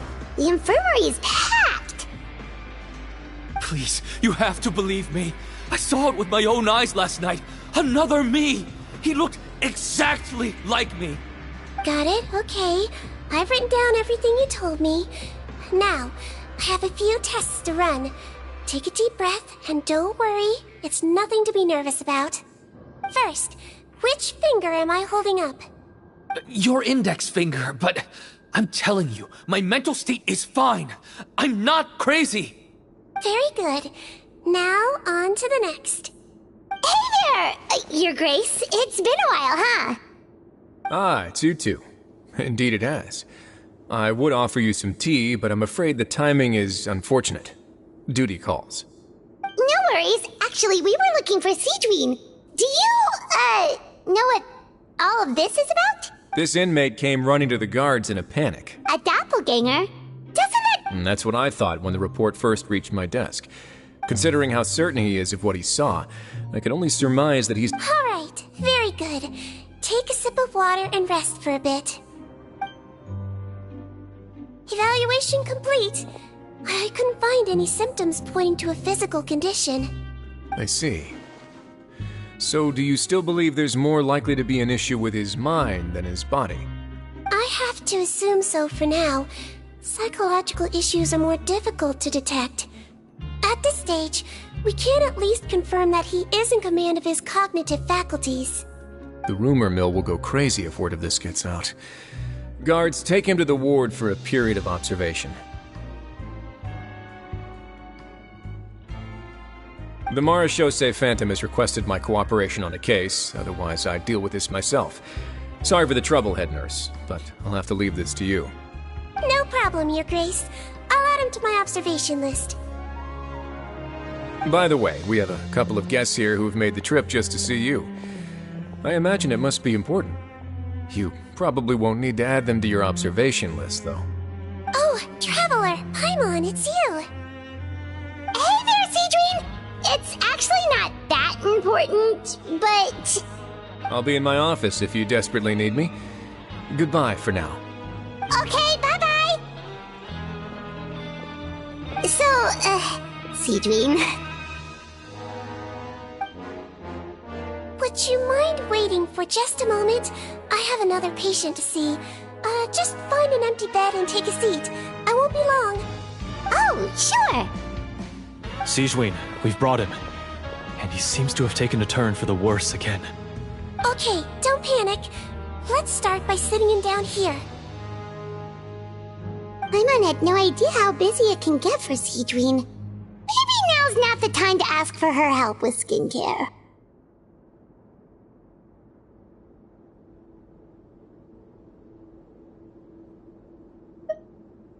Good point. Besides, it might actually be interesting to observe her at work. Well, this could hurt, so I suggest you take a deep breath first. Did his face melt? What happened to him? It's anyone's guess. His face melted off shortly after arriving at the fortress. But since he's a serious offender, he can't be allowed out for medical treatment. Best we can do for now is ask the head nurse to give him something to manage the symptoms. Oh, this is gonna be awkward. We still need to bring him to the Marechaussee Phantom for questioning. What if he scares them half to death? Will that be our fault? The Marechaussee Phantom? Does this have something to do with the case Risley's dealing with? Yep, it was a huge case. They bagged a few dozen crooks in one fell swoop. And this guy's the baddest apple of the bunch. He harmed countless people. And now, it looks like it's all finally catching up with him. You done gawking? Not yet.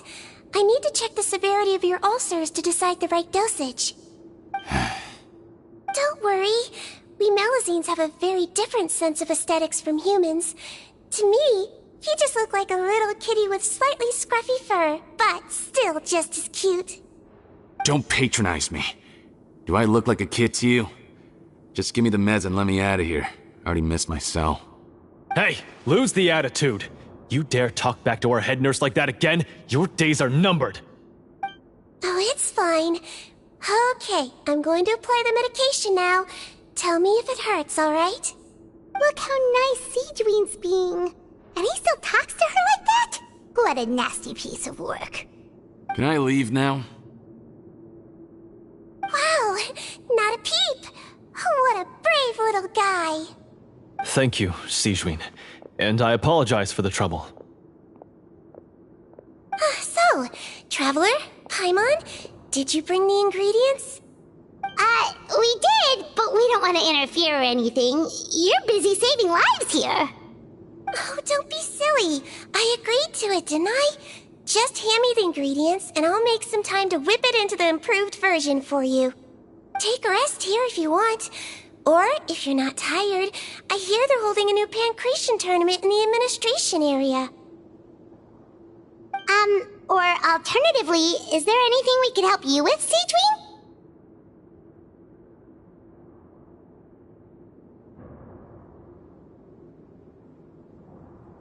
That's right! Let us help you out! It's the least we could do! Good point. Kind-hearted humans start to develop guilt if they accept free help from others. Don't worry. I'll take a look at my schedule. I'm sure I can find something to treat this condition. I gotta warn you, though, it'll be tiring work. So I suggest you take a break first, then come back and see me when you're ready.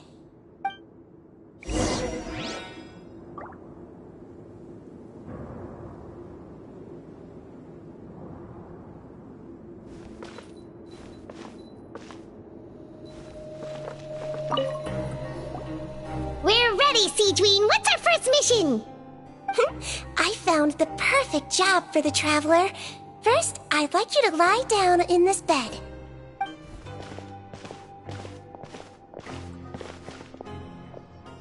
What for? I need you to pretend to be sick. What? Oh, is it that difficult? I thought you did a pretty good job last time. Oh, so you knew. I sure did. He was way more interesting than the usual malingering inmates, and you played along very well, Paimon. I observed you two for quite a while after that. Well, this is awkward. But why do you need us to do it again now? No time to explain. My next patient will be here any second. Please just do as I say. You can, pretend like you've got a nasty headache, and throw in some dry heaving for good measure. Okay.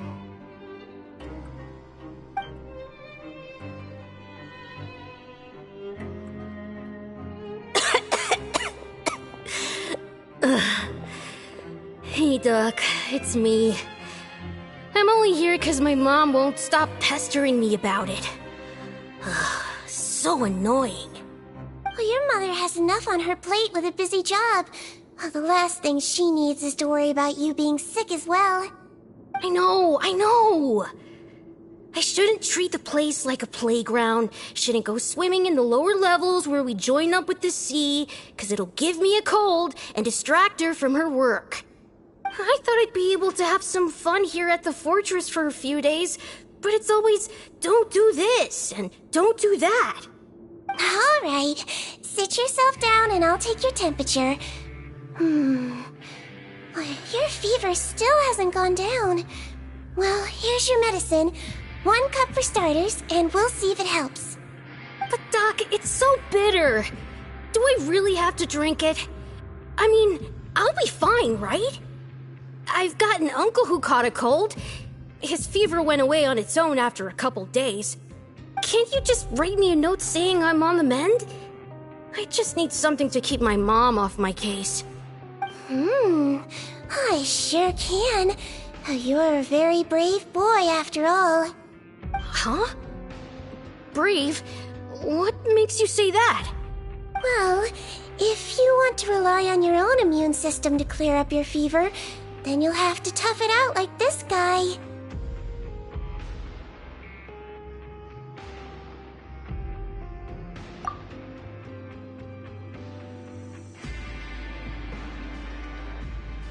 Hang in there, Traveler! Are you gonna puke? Paimon can get you a paper bag!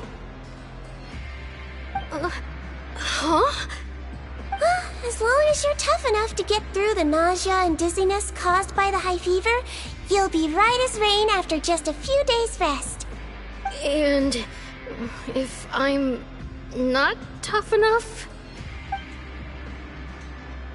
Hey! Wake up! Wake up! Put it this way. At least you'll never have to see the doctor again, right? I think maybe I'll take that medicine after all, if that's okay. Oh, of course. Here, it's still warm. It's so bitter. All done. Great job, you two. That kid really doesn't know what's good for him. His mother's a guard here. She's been working back-to-back shifts lately, but unfortunately his father's away on a business trip right now. She had no choice but to bring her son here for the time being. He was quite happy at first. He seemed to think that the Fortress of Meripede would be all fun and games. So you made us put on that act just to scare a kid into taking his medicine? That's a pretty sneaky trick. Seems like there's a whole side to Siegeween we never knew about. It's a technique I learned from my teacher.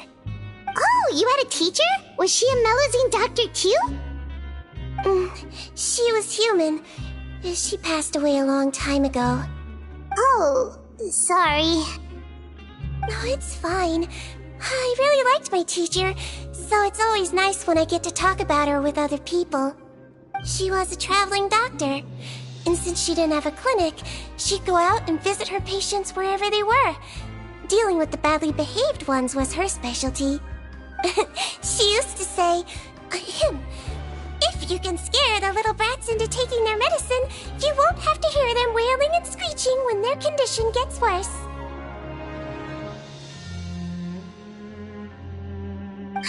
She sounds like a pretty strict teacher. Strict? Well, that's not how my teacher saw it. She thought of herself as terrifying to kids.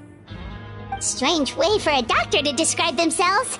Now Paimon's curious to know what she looked like. As it happens, I actually have a picture of her.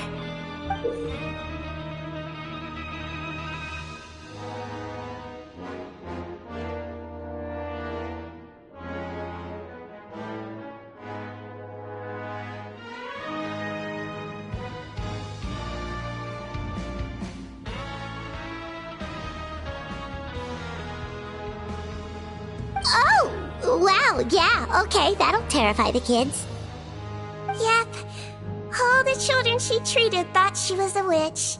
Why does it almost sound like you're envious of her? Oh, because I am. If she was here, all the children would take their medicine without any need for tricks. A doctor who looks like a witch. True, they wouldn't dare try anything funny with her around. Oh, me, on the other hand, it's hopeless. Children aren't afraid of me at all. That's actually a good thing, you know? Oh, my next patient should be arriving now. Would you mind lending me a hand again? Sure thing! On to the next mission!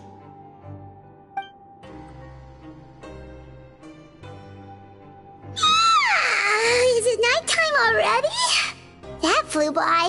You really have a busy job, Siegeween. Well, thanks to you two, it was much easier today.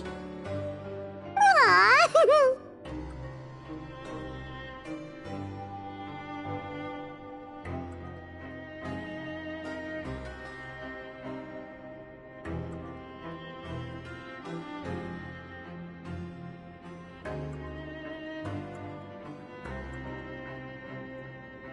Should we get some rest? It's getting pretty late. Oh, there is one last thing. I have to keep it confidential, so I usually leave it till after everyone's clocked out. Confidential? Are you sure you can tell us?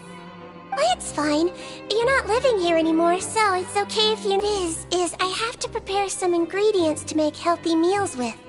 Wait, you mean Those healthy meals?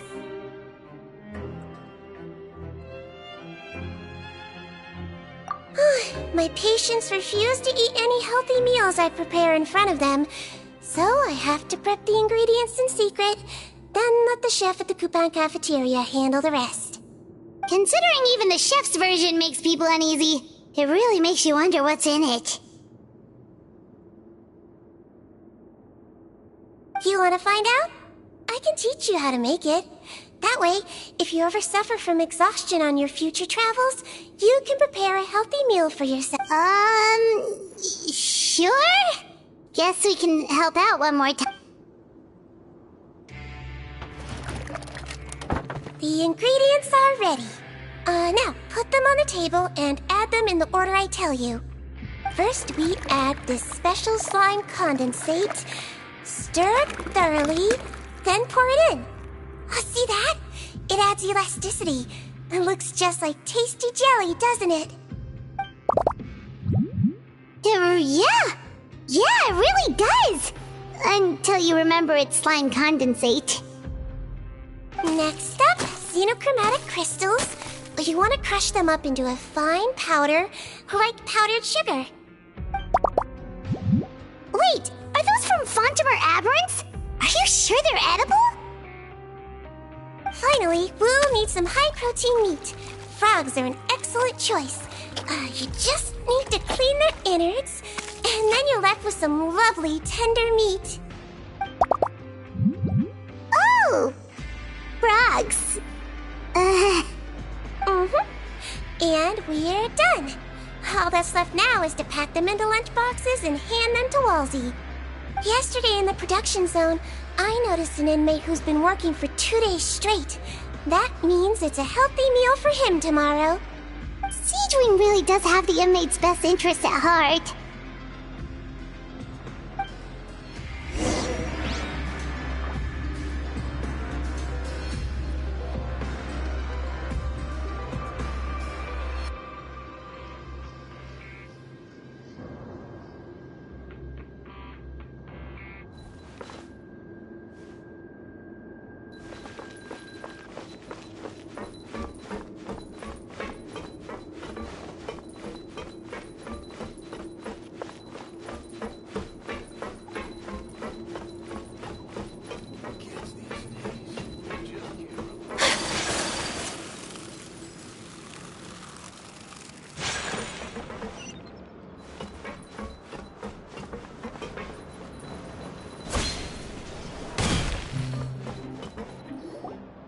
Ah, head nurse.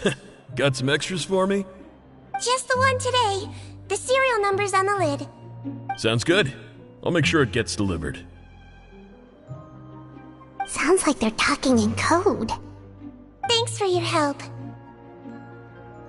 Oh, it's no trouble at all. I only wish I could do more. You work so hard for all our sakes. That won't do. If you reduce your sleeping hours any further... All right. Nurse's orders. I'll do as I'm told. But you take care of your... Well, I'm done with work for today. Thanks for helping out, you two. Seems like the guards and staff here have a lot of respect for you, Seedween. In just one day of helping you with your work, it feels like we've done a lot for the fortress. Head nurse, please, wait. I'm sorry to disturb you this late at night, but I think you'll agree, this is urgent. Okay, just relax and catch your breath. What's the matter? The guard at the observation ward, Odilon, he told me to pass on a message to you. One of the inmates there, the guy suffering from possible hallucinations, well, he seems to have made a sudden recovery, and now he wants to apply for permission to leave the ward. Huh? Already? You were right to tell me. I'll have to examine him and make sure he's well before we discharge him. Looks like we've got one job as medical assistants left. We'll come with you.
Head nurse, you're finally here.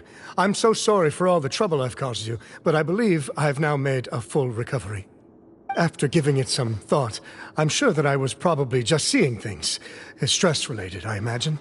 I'd been working long hours, so I definitely wasn't in the best state of mind. I totally understand. Still, I have to give you an examination before I can discharge you, okay? So, take a deep breath and don't be nervous. It'll be the exact same procedure as we did this morning. We can start whenever you're ready. Again, so sorry. I was in such a state this morning, I barely recall anything. Would you mind taking me through it again? Oh, not at all. It's a lot to remember. First up, we have a little cognitive test. Just concentrate and you'll be fine. To start with, which finger am I holding up? Your pinky.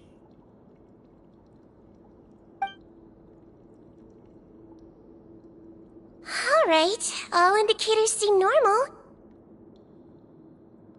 So it was a stress-induced hallucination after all? Well, we've certainly had previous cases of mental illness caused by overwork, which is why I carefully observe everyone in the production zone.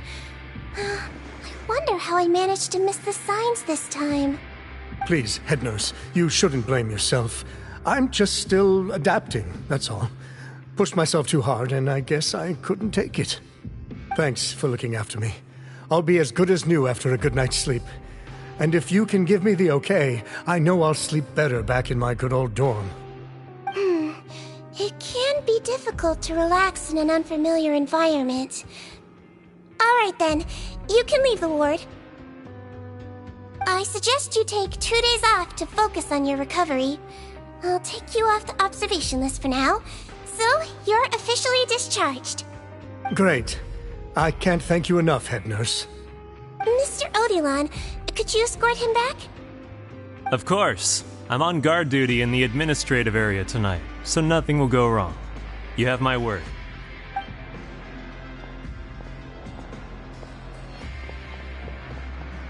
Guess you're finally done for the day now, huh? Yep. But I still haven't gotten around to making that improved lotion for you yet. Oh, no rush! Seriously, it's super late now. You should go get some rest too. Well, tomorrow it is then. Good night, Traveler. Good night, Paimon. Hope you sleep well. Oh, don't you worry. We will. After a productive day of work, we're both gonna sleep like a log.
tight, Seedween. See you tomorrow.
Divination is about precisely foretelling one's written destiny.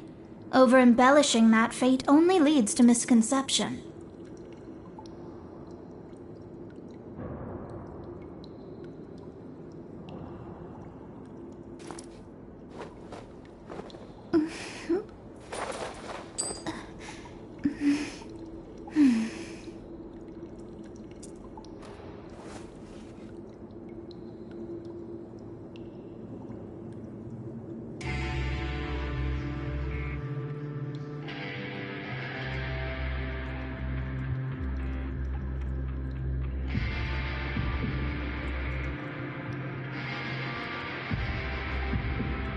Fate is called as such, for it cannot be changed, nor can it be reversed. It can only but be accepted.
Divination is about precisely foretelling one's written destiny.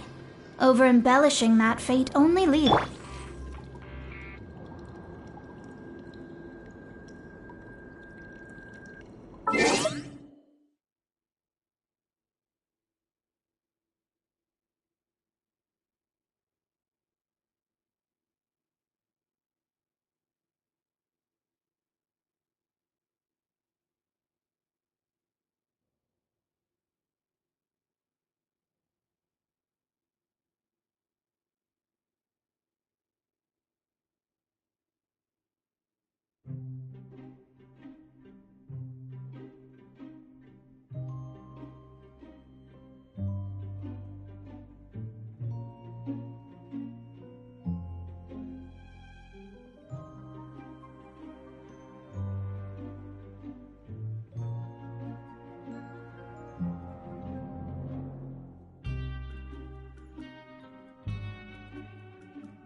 Even when we're not looking up at... Paimon.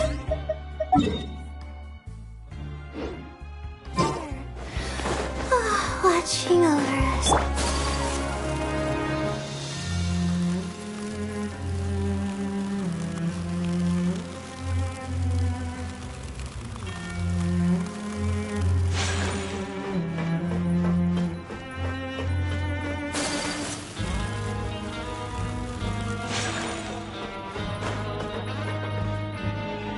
Whoa! How is the infirmary even busier than yesterday? Good morning, Traveler and Paimon. I have a few people here for a checkup, so you might need to wait for a while. No problem. Anything we can do to help? There's a bit of a complicated situation here. I'm still getting to the bottom of it myself. You have to believe me. I'm telling the truth. You're in a medical facility. Keep it down. Please, listen to me. I'm not Gascon. I'm Uy. You're a horrible liar, you know that? We get all your mugshots with the arrest warrants. It's clear as day that you're Gascon. You mean because of the way I look? I don't know what happened. I just woke up like this. Then you guys dragged me in here for an interrogation. I brought you here to figure out what's going on.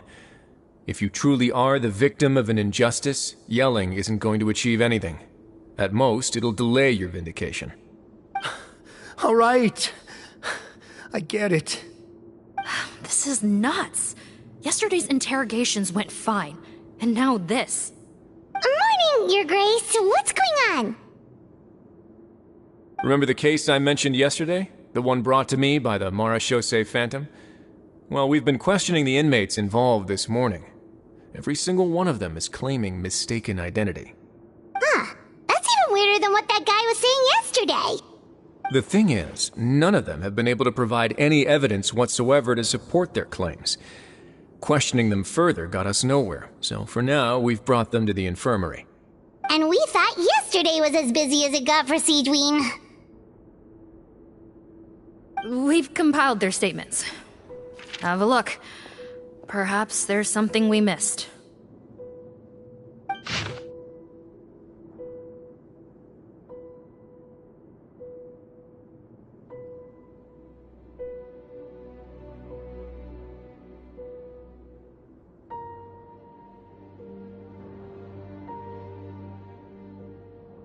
Wait.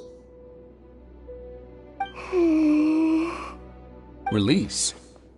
Interesting. The inmates they spoke of in their statements appear to all be due for release today. I noticed that too. If that's their plan, they're underestimating us a little. Every serious offender claims that there's someone else who just so happens to be due for release today. And they're expecting us to go along with that. All the more reason to be cautious. Lumberzar, check the release list for today and make sure no one gets processed. We're gonna need an excuse, though. Just say we're out of forms, and that we're furiously printing more as we speak. I'm on it. It's conceivable that our group of serious offenders somehow found a way to switch places with inmates who are about to be released, so they can walk out right under our noses. We did consider that possibility. But I mean, just look at them. They match the warrants, period. How could there have been a switch? Only if they're dead ringers for the inmates due for release, I suppose. I gave you that name list yesterday to assist in your investigation. Did that help? Yes, the inmates' mugshots were attached to the list. The first thing I did was check for lookalikes, and I didn't find any. The only other thing that stands out to me is that their voices sound a little different today. But it's not exactly hard to put on a fake voice. Oh, really? What does our head nurse make of all of this? Give me a moment. I think I have a way to confirm whether there's been a switch. I know, it's not time to change your dressing yet, but please bear with me. Huh? Isn't that the guy from yesterday? This should be Honore. He has very severe facial ulcers, which require an operation in the hospital at the Court of Fontaine. I authorized him to leave the fortress for medical treatment under guarded escort. Yes, like I told you. I'm not Patton. I'm Honore. So there has been a swap. Well, I can see what happened in Patton's case, but how do you explain the other inmates? You're not telling me their souls switched bodies, are you? No, I believe it was their faces that got switched. The method is a bit like replacing a tooth. Take the bad tooth out, put a false one in. And actually, I think I can prove it to you. Traveler, Paimon, do you remember Eric from the other day? Yeah, sure do. Then you can be my witnesses. To start with, please fetch the inmate who claims to be Eric.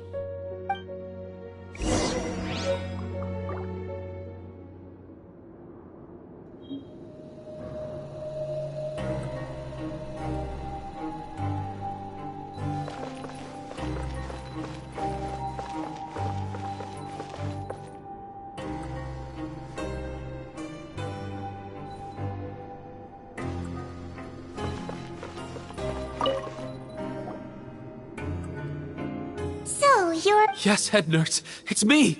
You do believe me, right?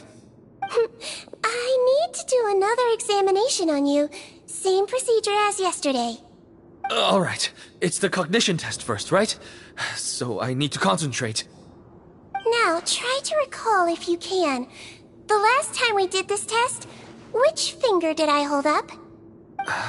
I believe it was your index finger. But that means...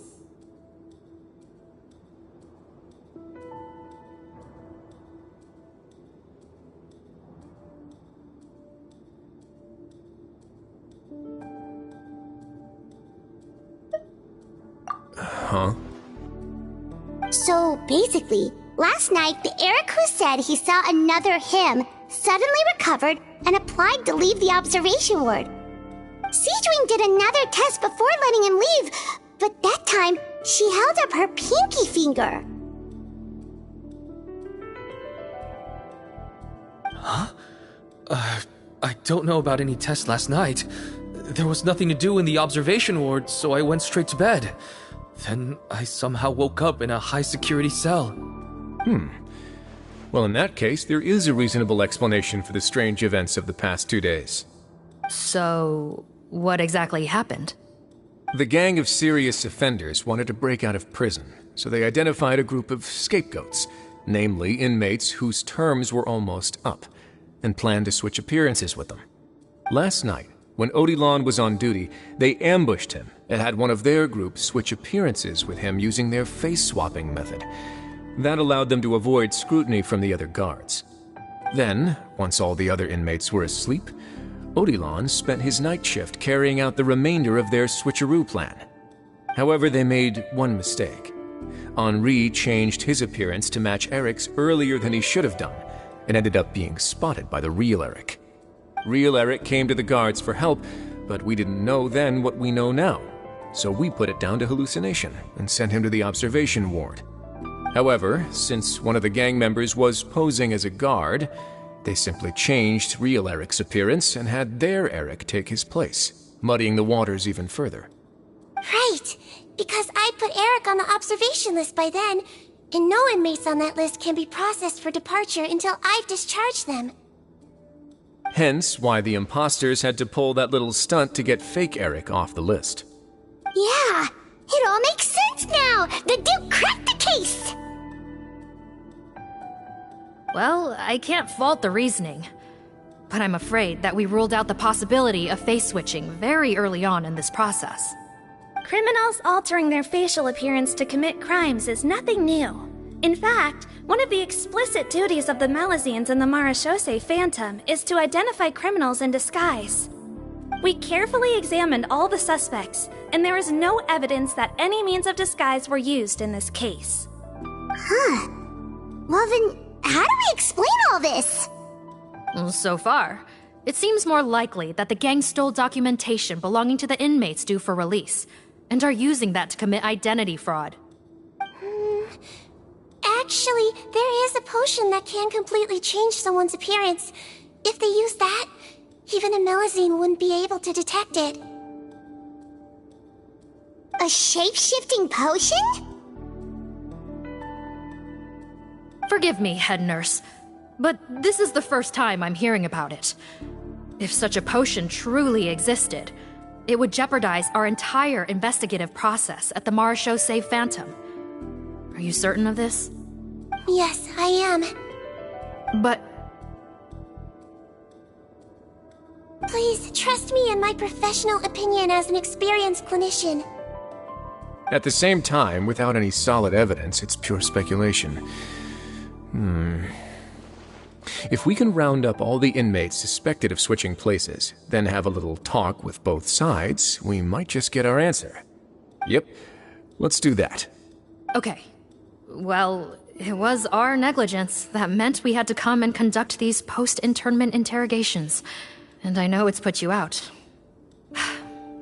We'll do it your way. Your Grace, bad news. I paused the releases like you asked, but we were too late. A bunch of people already got processed 2 hours ago. I checked the list, and sure enough, it's all the people who gave statements. 2 hours ago? That's before today's interrogations began. They had this all planned out. So there really was a switch after all. They really pulled the wool over our eyes on this one. We should be able to catch up with them if we leave now, right? Not if that potion is real.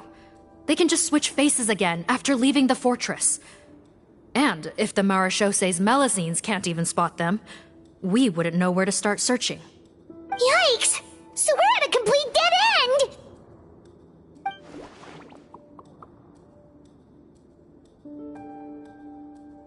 Well, technically there is one more lead we could follow up on.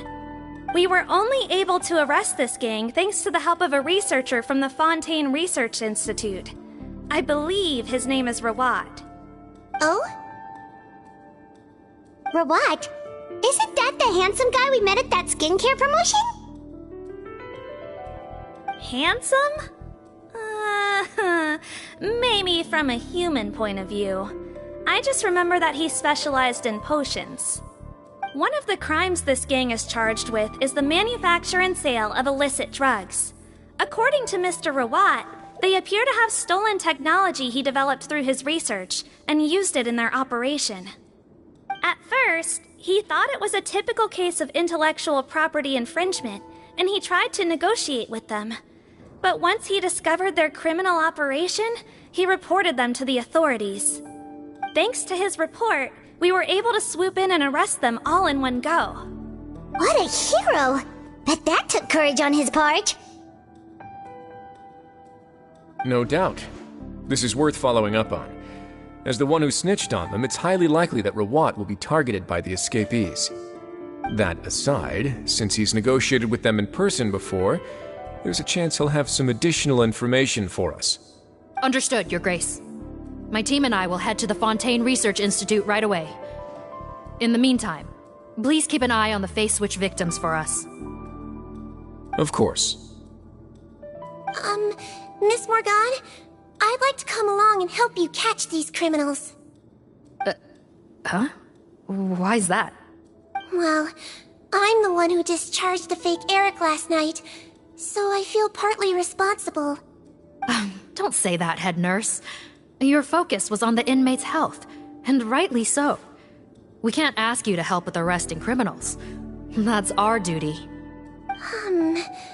I also have a more personal reason. Potton is a patient of mine, and if I don't get a new batch of medicine to him in time, his condition will get much worse.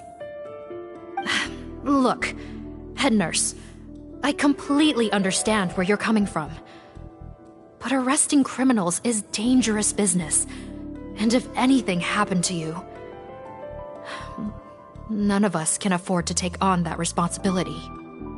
Don't worry, I can defend myself just fine. You say that, but still... If I may, Miss Morgan, Sigewinne is the one who raised the potion hypothesis, and I'm sure she has far more expertise on the topic than your team. My suggestion would be to bring her with you. And if you really are worried for her safety, then...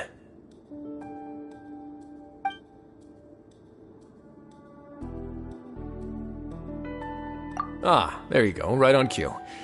Knew I could count on you.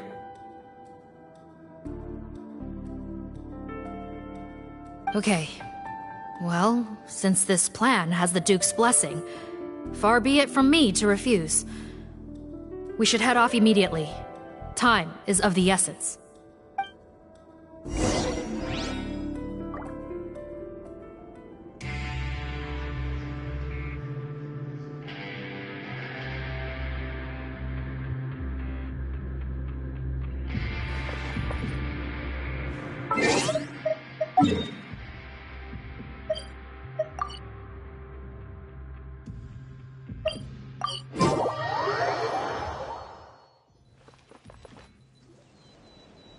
Greetings. Sorry to impose, but I'm afraid we're here on urgent business, and we're gonna need you to cooperate. The Marsh is a phantom. Let me guess, you're investigating some more illegal research? Not this time, no. We're looking for a researcher. Do you know where we might find Mr. Rawat? Rawat. Oh yeah, Mr. Handsome, right? He actually doesn't work on site here very often. There's a handful of researchers in the nearby area who know him pretty well, though. You can see what they know. Just a handful? Paimon figured he'd be the most popular guy around. Well, I guess you could say he's popular, at least on a superficial level. He's blessed with good looks, so he tends to make a good first impression on people. But in all his time here at the Fontaine Research Institute, I don't think he's ever had a single deep conversation about his research with his peers. That's no way to make real friends around here.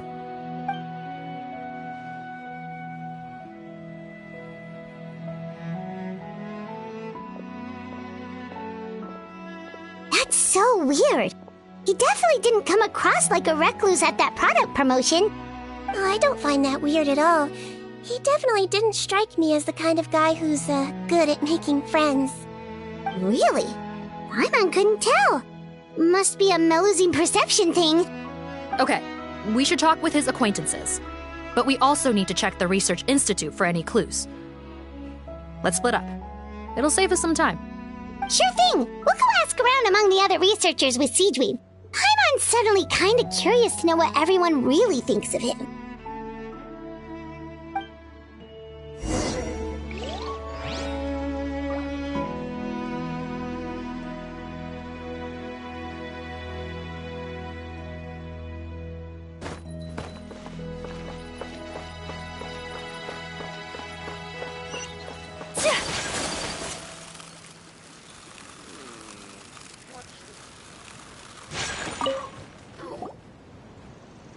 Excuse us, are you Audrey?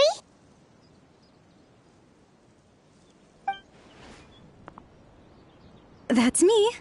What is it? Are you close friends with Rawat? We're trying to find out where he is. Close friends?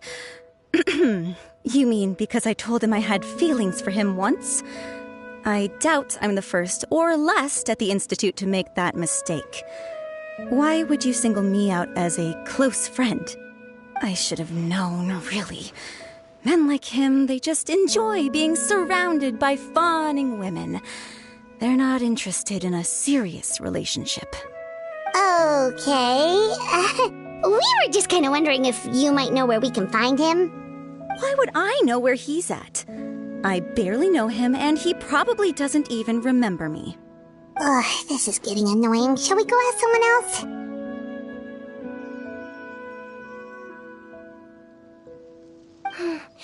I think she knows Rawat better than she cares to admit. If we leave now, it might be a wasted opportunity. Maybe, but we're not going to get much out of her while she's in this state, are we? She's displaying symptoms common among people in love, if that's what you mean. But I know a cure. It's curable? Oh, We're still no closer to finding Mr. Rawat. Oh, by this point, he could be in grave danger. Danger? Wait, why are you looking for him again? Oh, that's right, yeah! The Marechaussee Phantom said that he's been targeted by some pretty bad people. We need to make sure he's safe. What? How has this happened? He seemed fine when I last saw him, and that was only a couple of days ago. Just happened to run into him, of course. Oh, I see. Well, do you have any thoughts on where he might be right now? Okay, but this is purely out of concern for his safety. If he's not at the Institute, he might be at his mother's place. I heard she raised him alone, that they had it pretty tough financially, and these days she's housebound due to illness. He makes regular trips back home to check on her. Oh, okay. Do you know the address? Nope, sorry. I only found out the thing about his mother because it came up in conversation once. I was just trying to find out more about him, so I could get to know him better. When I told him I had a crush on him, I offered to help him take care of his mother. And yeah, maybe that was a stupid idea, but did he really have to yell at me for it? It's like, fine, I can take no for an answer, but what's with the temper tantrum? Unbelievable. These guys only want to show you their charming, well-groomed exterior. They can't stand it when a few home truths shine through. Looks like her love syndrome is flaring up again. We need to find out Mr. Rawat's mother's address. Let's check with the Marechaussee officers when we regroup. Cool, sounds like a plan.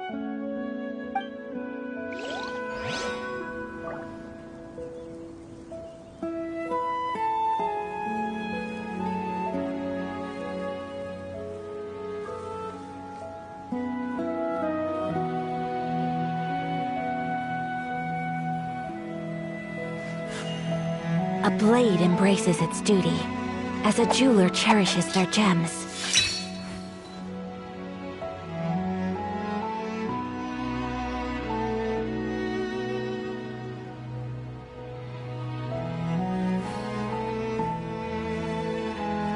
So this is a day in the life of the traveler. I'm learning more about you all the time.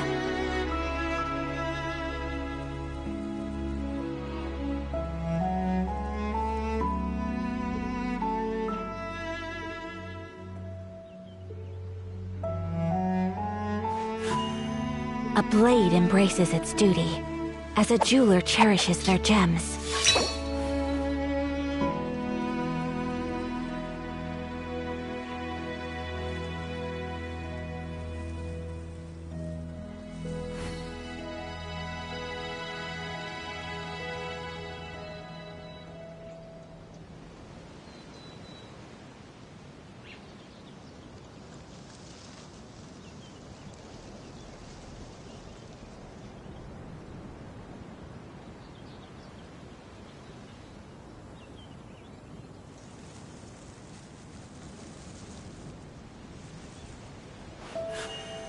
A blade embraces its duty, as a jeweler cherishes their gems.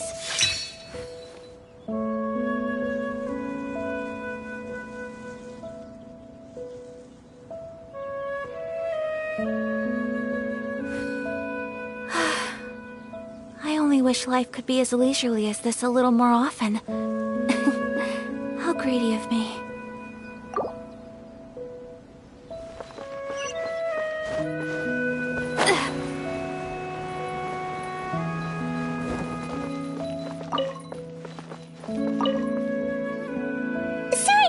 Sir, but are you Bertram? Who's asking? Just some concerned citizens helping out the Marechaussee Phantom with an investigation. We'd like to ask you about Rawat's whereabouts, if that's okay. We're told the two of you are pretty close. Not anymore, we're not. Turns out we don't see eye to eye. Oh yeah? What happened? The thing about us researchers is, most of us do what we do for some sort of higher purpose. But not Rawat. All he cared about was how to commercialize his findings. He won't even let you work with him unless you sign a confidentiality agreement first. Also, he has better control over who gets which intellectual property rights? How are you supposed to get any meaningful research done working with a guy like that? Now that I've got my own technical solution for my compressor, I don't need to work with him anymore. So that's what Robot is really like. We'd still like to know where to find him. Is that something you can help us with? Wait, Yeah, I know you. You're the head nurse at the Fortress of Meropide. Alright, then I'm happy to help you if I can. I respect the work you do. Medicine serves the highest purpose of all the sciences. Wow, turns out Seedween's got some real clout. Thing is, I have no real way of knowing where he might be. I stopped working with him 2 months ago, and I've barely seen him since. But if you want my advice, I'd say go talk to the peddlers. There's a few he meets with every other day or so. Maybe they know where he's at. Peddlers? Yeah, back when I was working with him, I noticed he met with them quite often. Wouldn't surprise me if they were involved in some shady business together, because it seemed like they went out of their way to avoid discussing anything in my presence. The little I overheard was about manufacturing and selling pharmaceutical drugs. Like I said, he's all about the money. Drugs? Doesn't he work with skincare products? Do those count as drugs? Who knows? I never cared to find out. He's the Morag rubber, not me. Thank you. You've given us plenty to work with. Welcome. Goodbye, and may we both reach new heights in our scientific endeavors.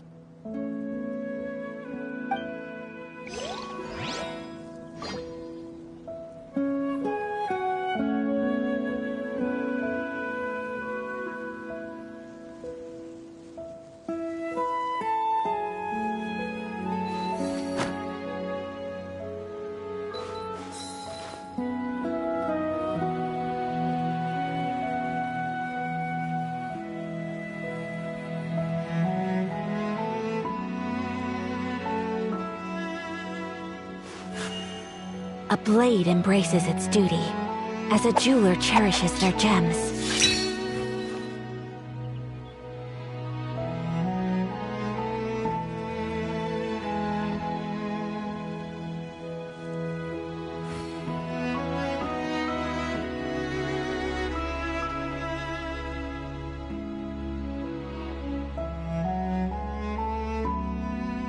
A blade is like a tea leaf. Only those who sample it many times can appreciate its true qualities.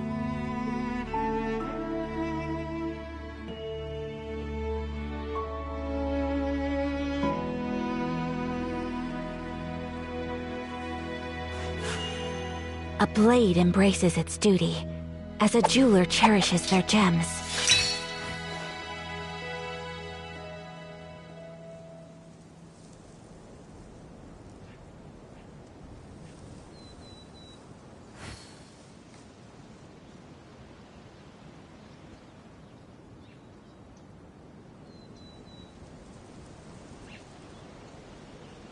So this is a day in the life of the traveler. I'm learning more about you all the time.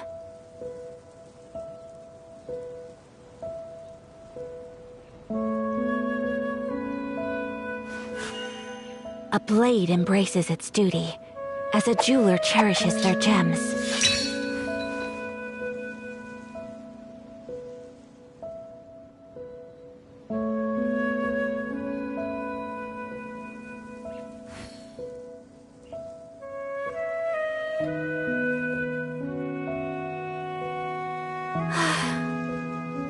I wish life could be as leisurely as this a little more often. How greedy of me.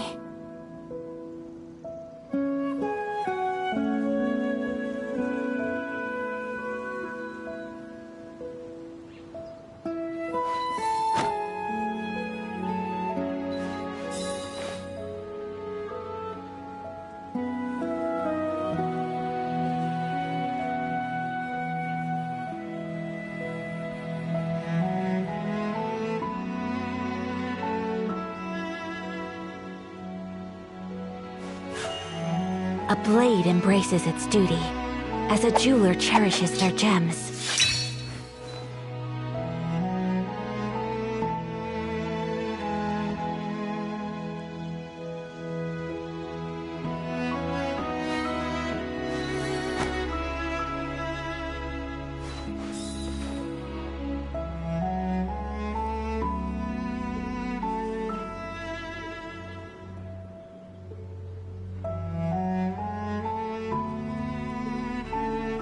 A blade is like a tea leaf. Only those who sample it many times can appreciate its true qualities.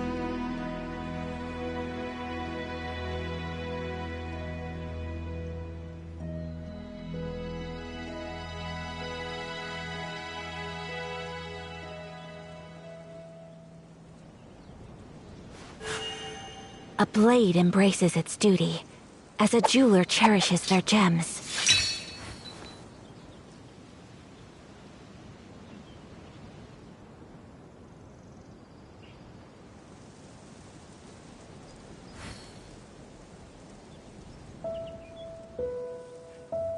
So this is a day in the life of the traveler. I'm learning more about you all the time.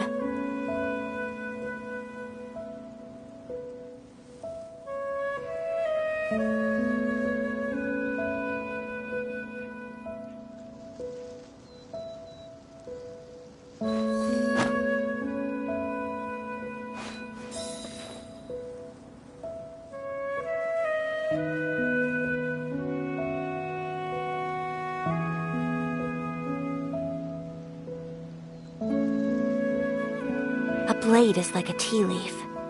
Only those who sample it many times can appreciate its true qualities.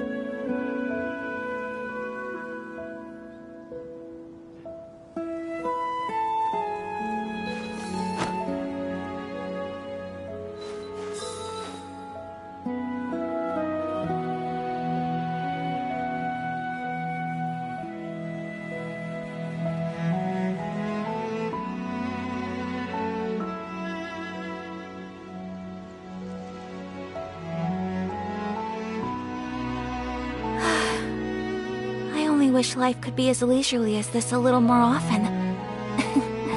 How greedy of me.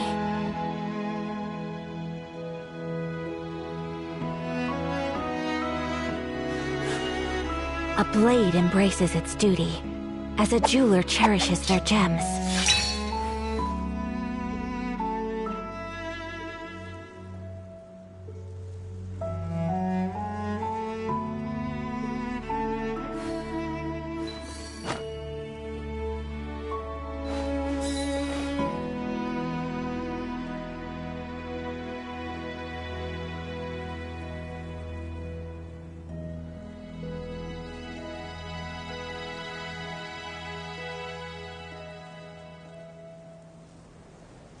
So this is a day in the life of the traveler. I'm learning more about you all the time.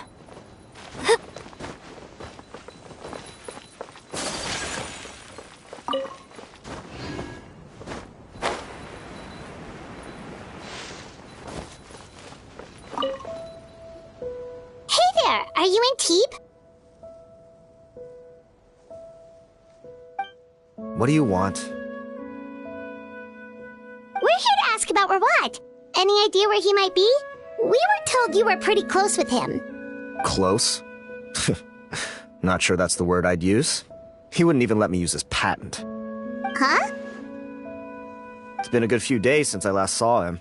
I don't know where he's at. Go ask someone else. Would the patent in question happen to be related to the new skincare product he developed?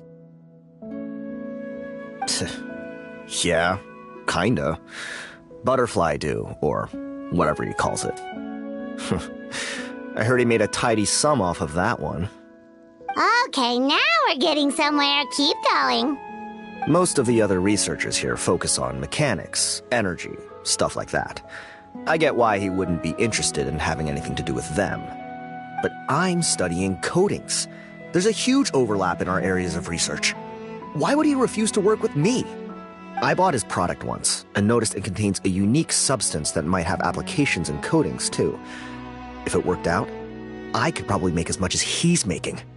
Don't get me wrong, I had no intention of plagiarizing his work. I was hoping to get official permission to use his findings in my own research. Followed the proper procedure. It was all above board. I would have had to pay him a license fee and everything. But despite that, he turned me down not once, not twice, but 3 times.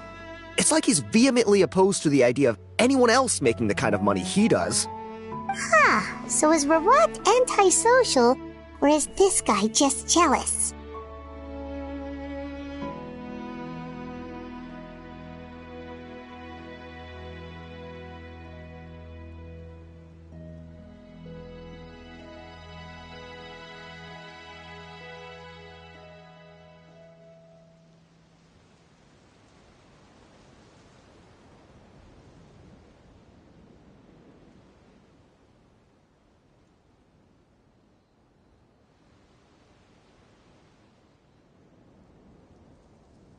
Well, it doesn't look like we're gonna get any info about Rawat's whereabouts from him. Let's go! Wait, 1 second. Mr. Antibes, next time you go shopping, you should buy some Buell fruits. Peel the skin, steep in water, then drink. It'll help calm your mood. Huh? Yeah. Thanks. Well, that's all 3 researchers. Let's head back to the meetup point.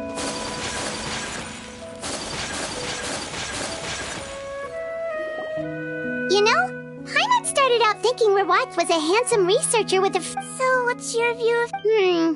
a handsome researcher? So your thoughts about his appearance haven't changed at all? Well, his looks are kind of a big deal. At least in Paimon's opinion. How does such a handsome guy end up being so antisocial? Even with his difficult family background, it just doesn't make any sense. You can't judge a person solely based on their appearance. Head nurse. Traveler. I assume you've spoken with the researchers. What did you find out?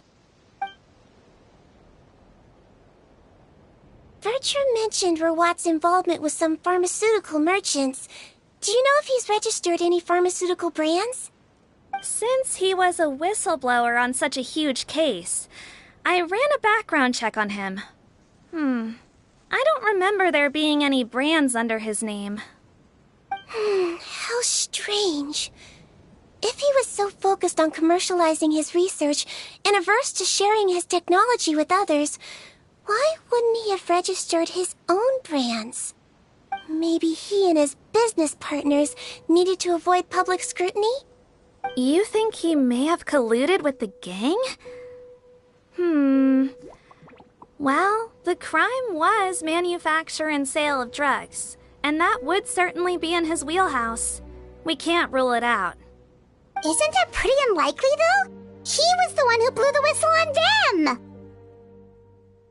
Most children who come to me with tooth decay have suffered pain for a long time already, but they'll still try to hide the fact that they eat too many sweets. Grown-ups and children aren't so different in that regard. If you say so. I saw him when he came to make his report, and I certainly didn't get the feeling that he was the type to collude with criminals. Perhaps it's more likely that they were coercing him. You mentioned that he comes from a poor family. So, it's possible that the criminals approached him asking for academic support, luring him in with the promise of riches. By the time he discovered who they really were, he was in too deep. They had leverage on him, so he was forced to keep working for them. I've seen it happen many times before. That does make a lot of sense. It would definitely explain why he was so unwilling to cooperate with his fellow researchers.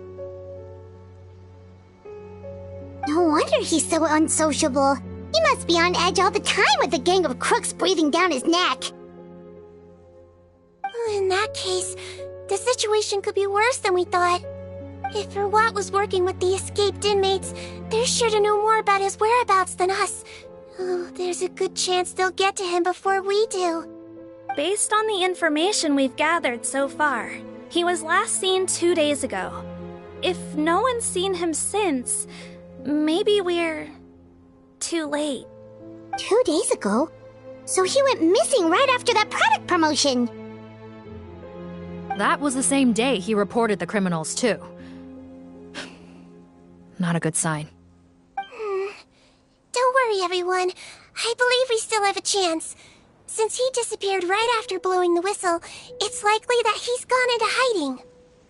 Yeah, he must have been worried that they'd come for him. All the more reason to find him as soon as possible. The only lead we have at the moment is his mother's house. which you mentioned earlier. Seath, think you can find the place? Yep. When you register a brand, the Court of Fontaine requires you to provide a legal address. The one Rawat wrote down was in the outskirts of the city. That should be the place. Okay, then there's no time to lose. Let's move.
All right, let...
The wind knows me.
go!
All right, this should be the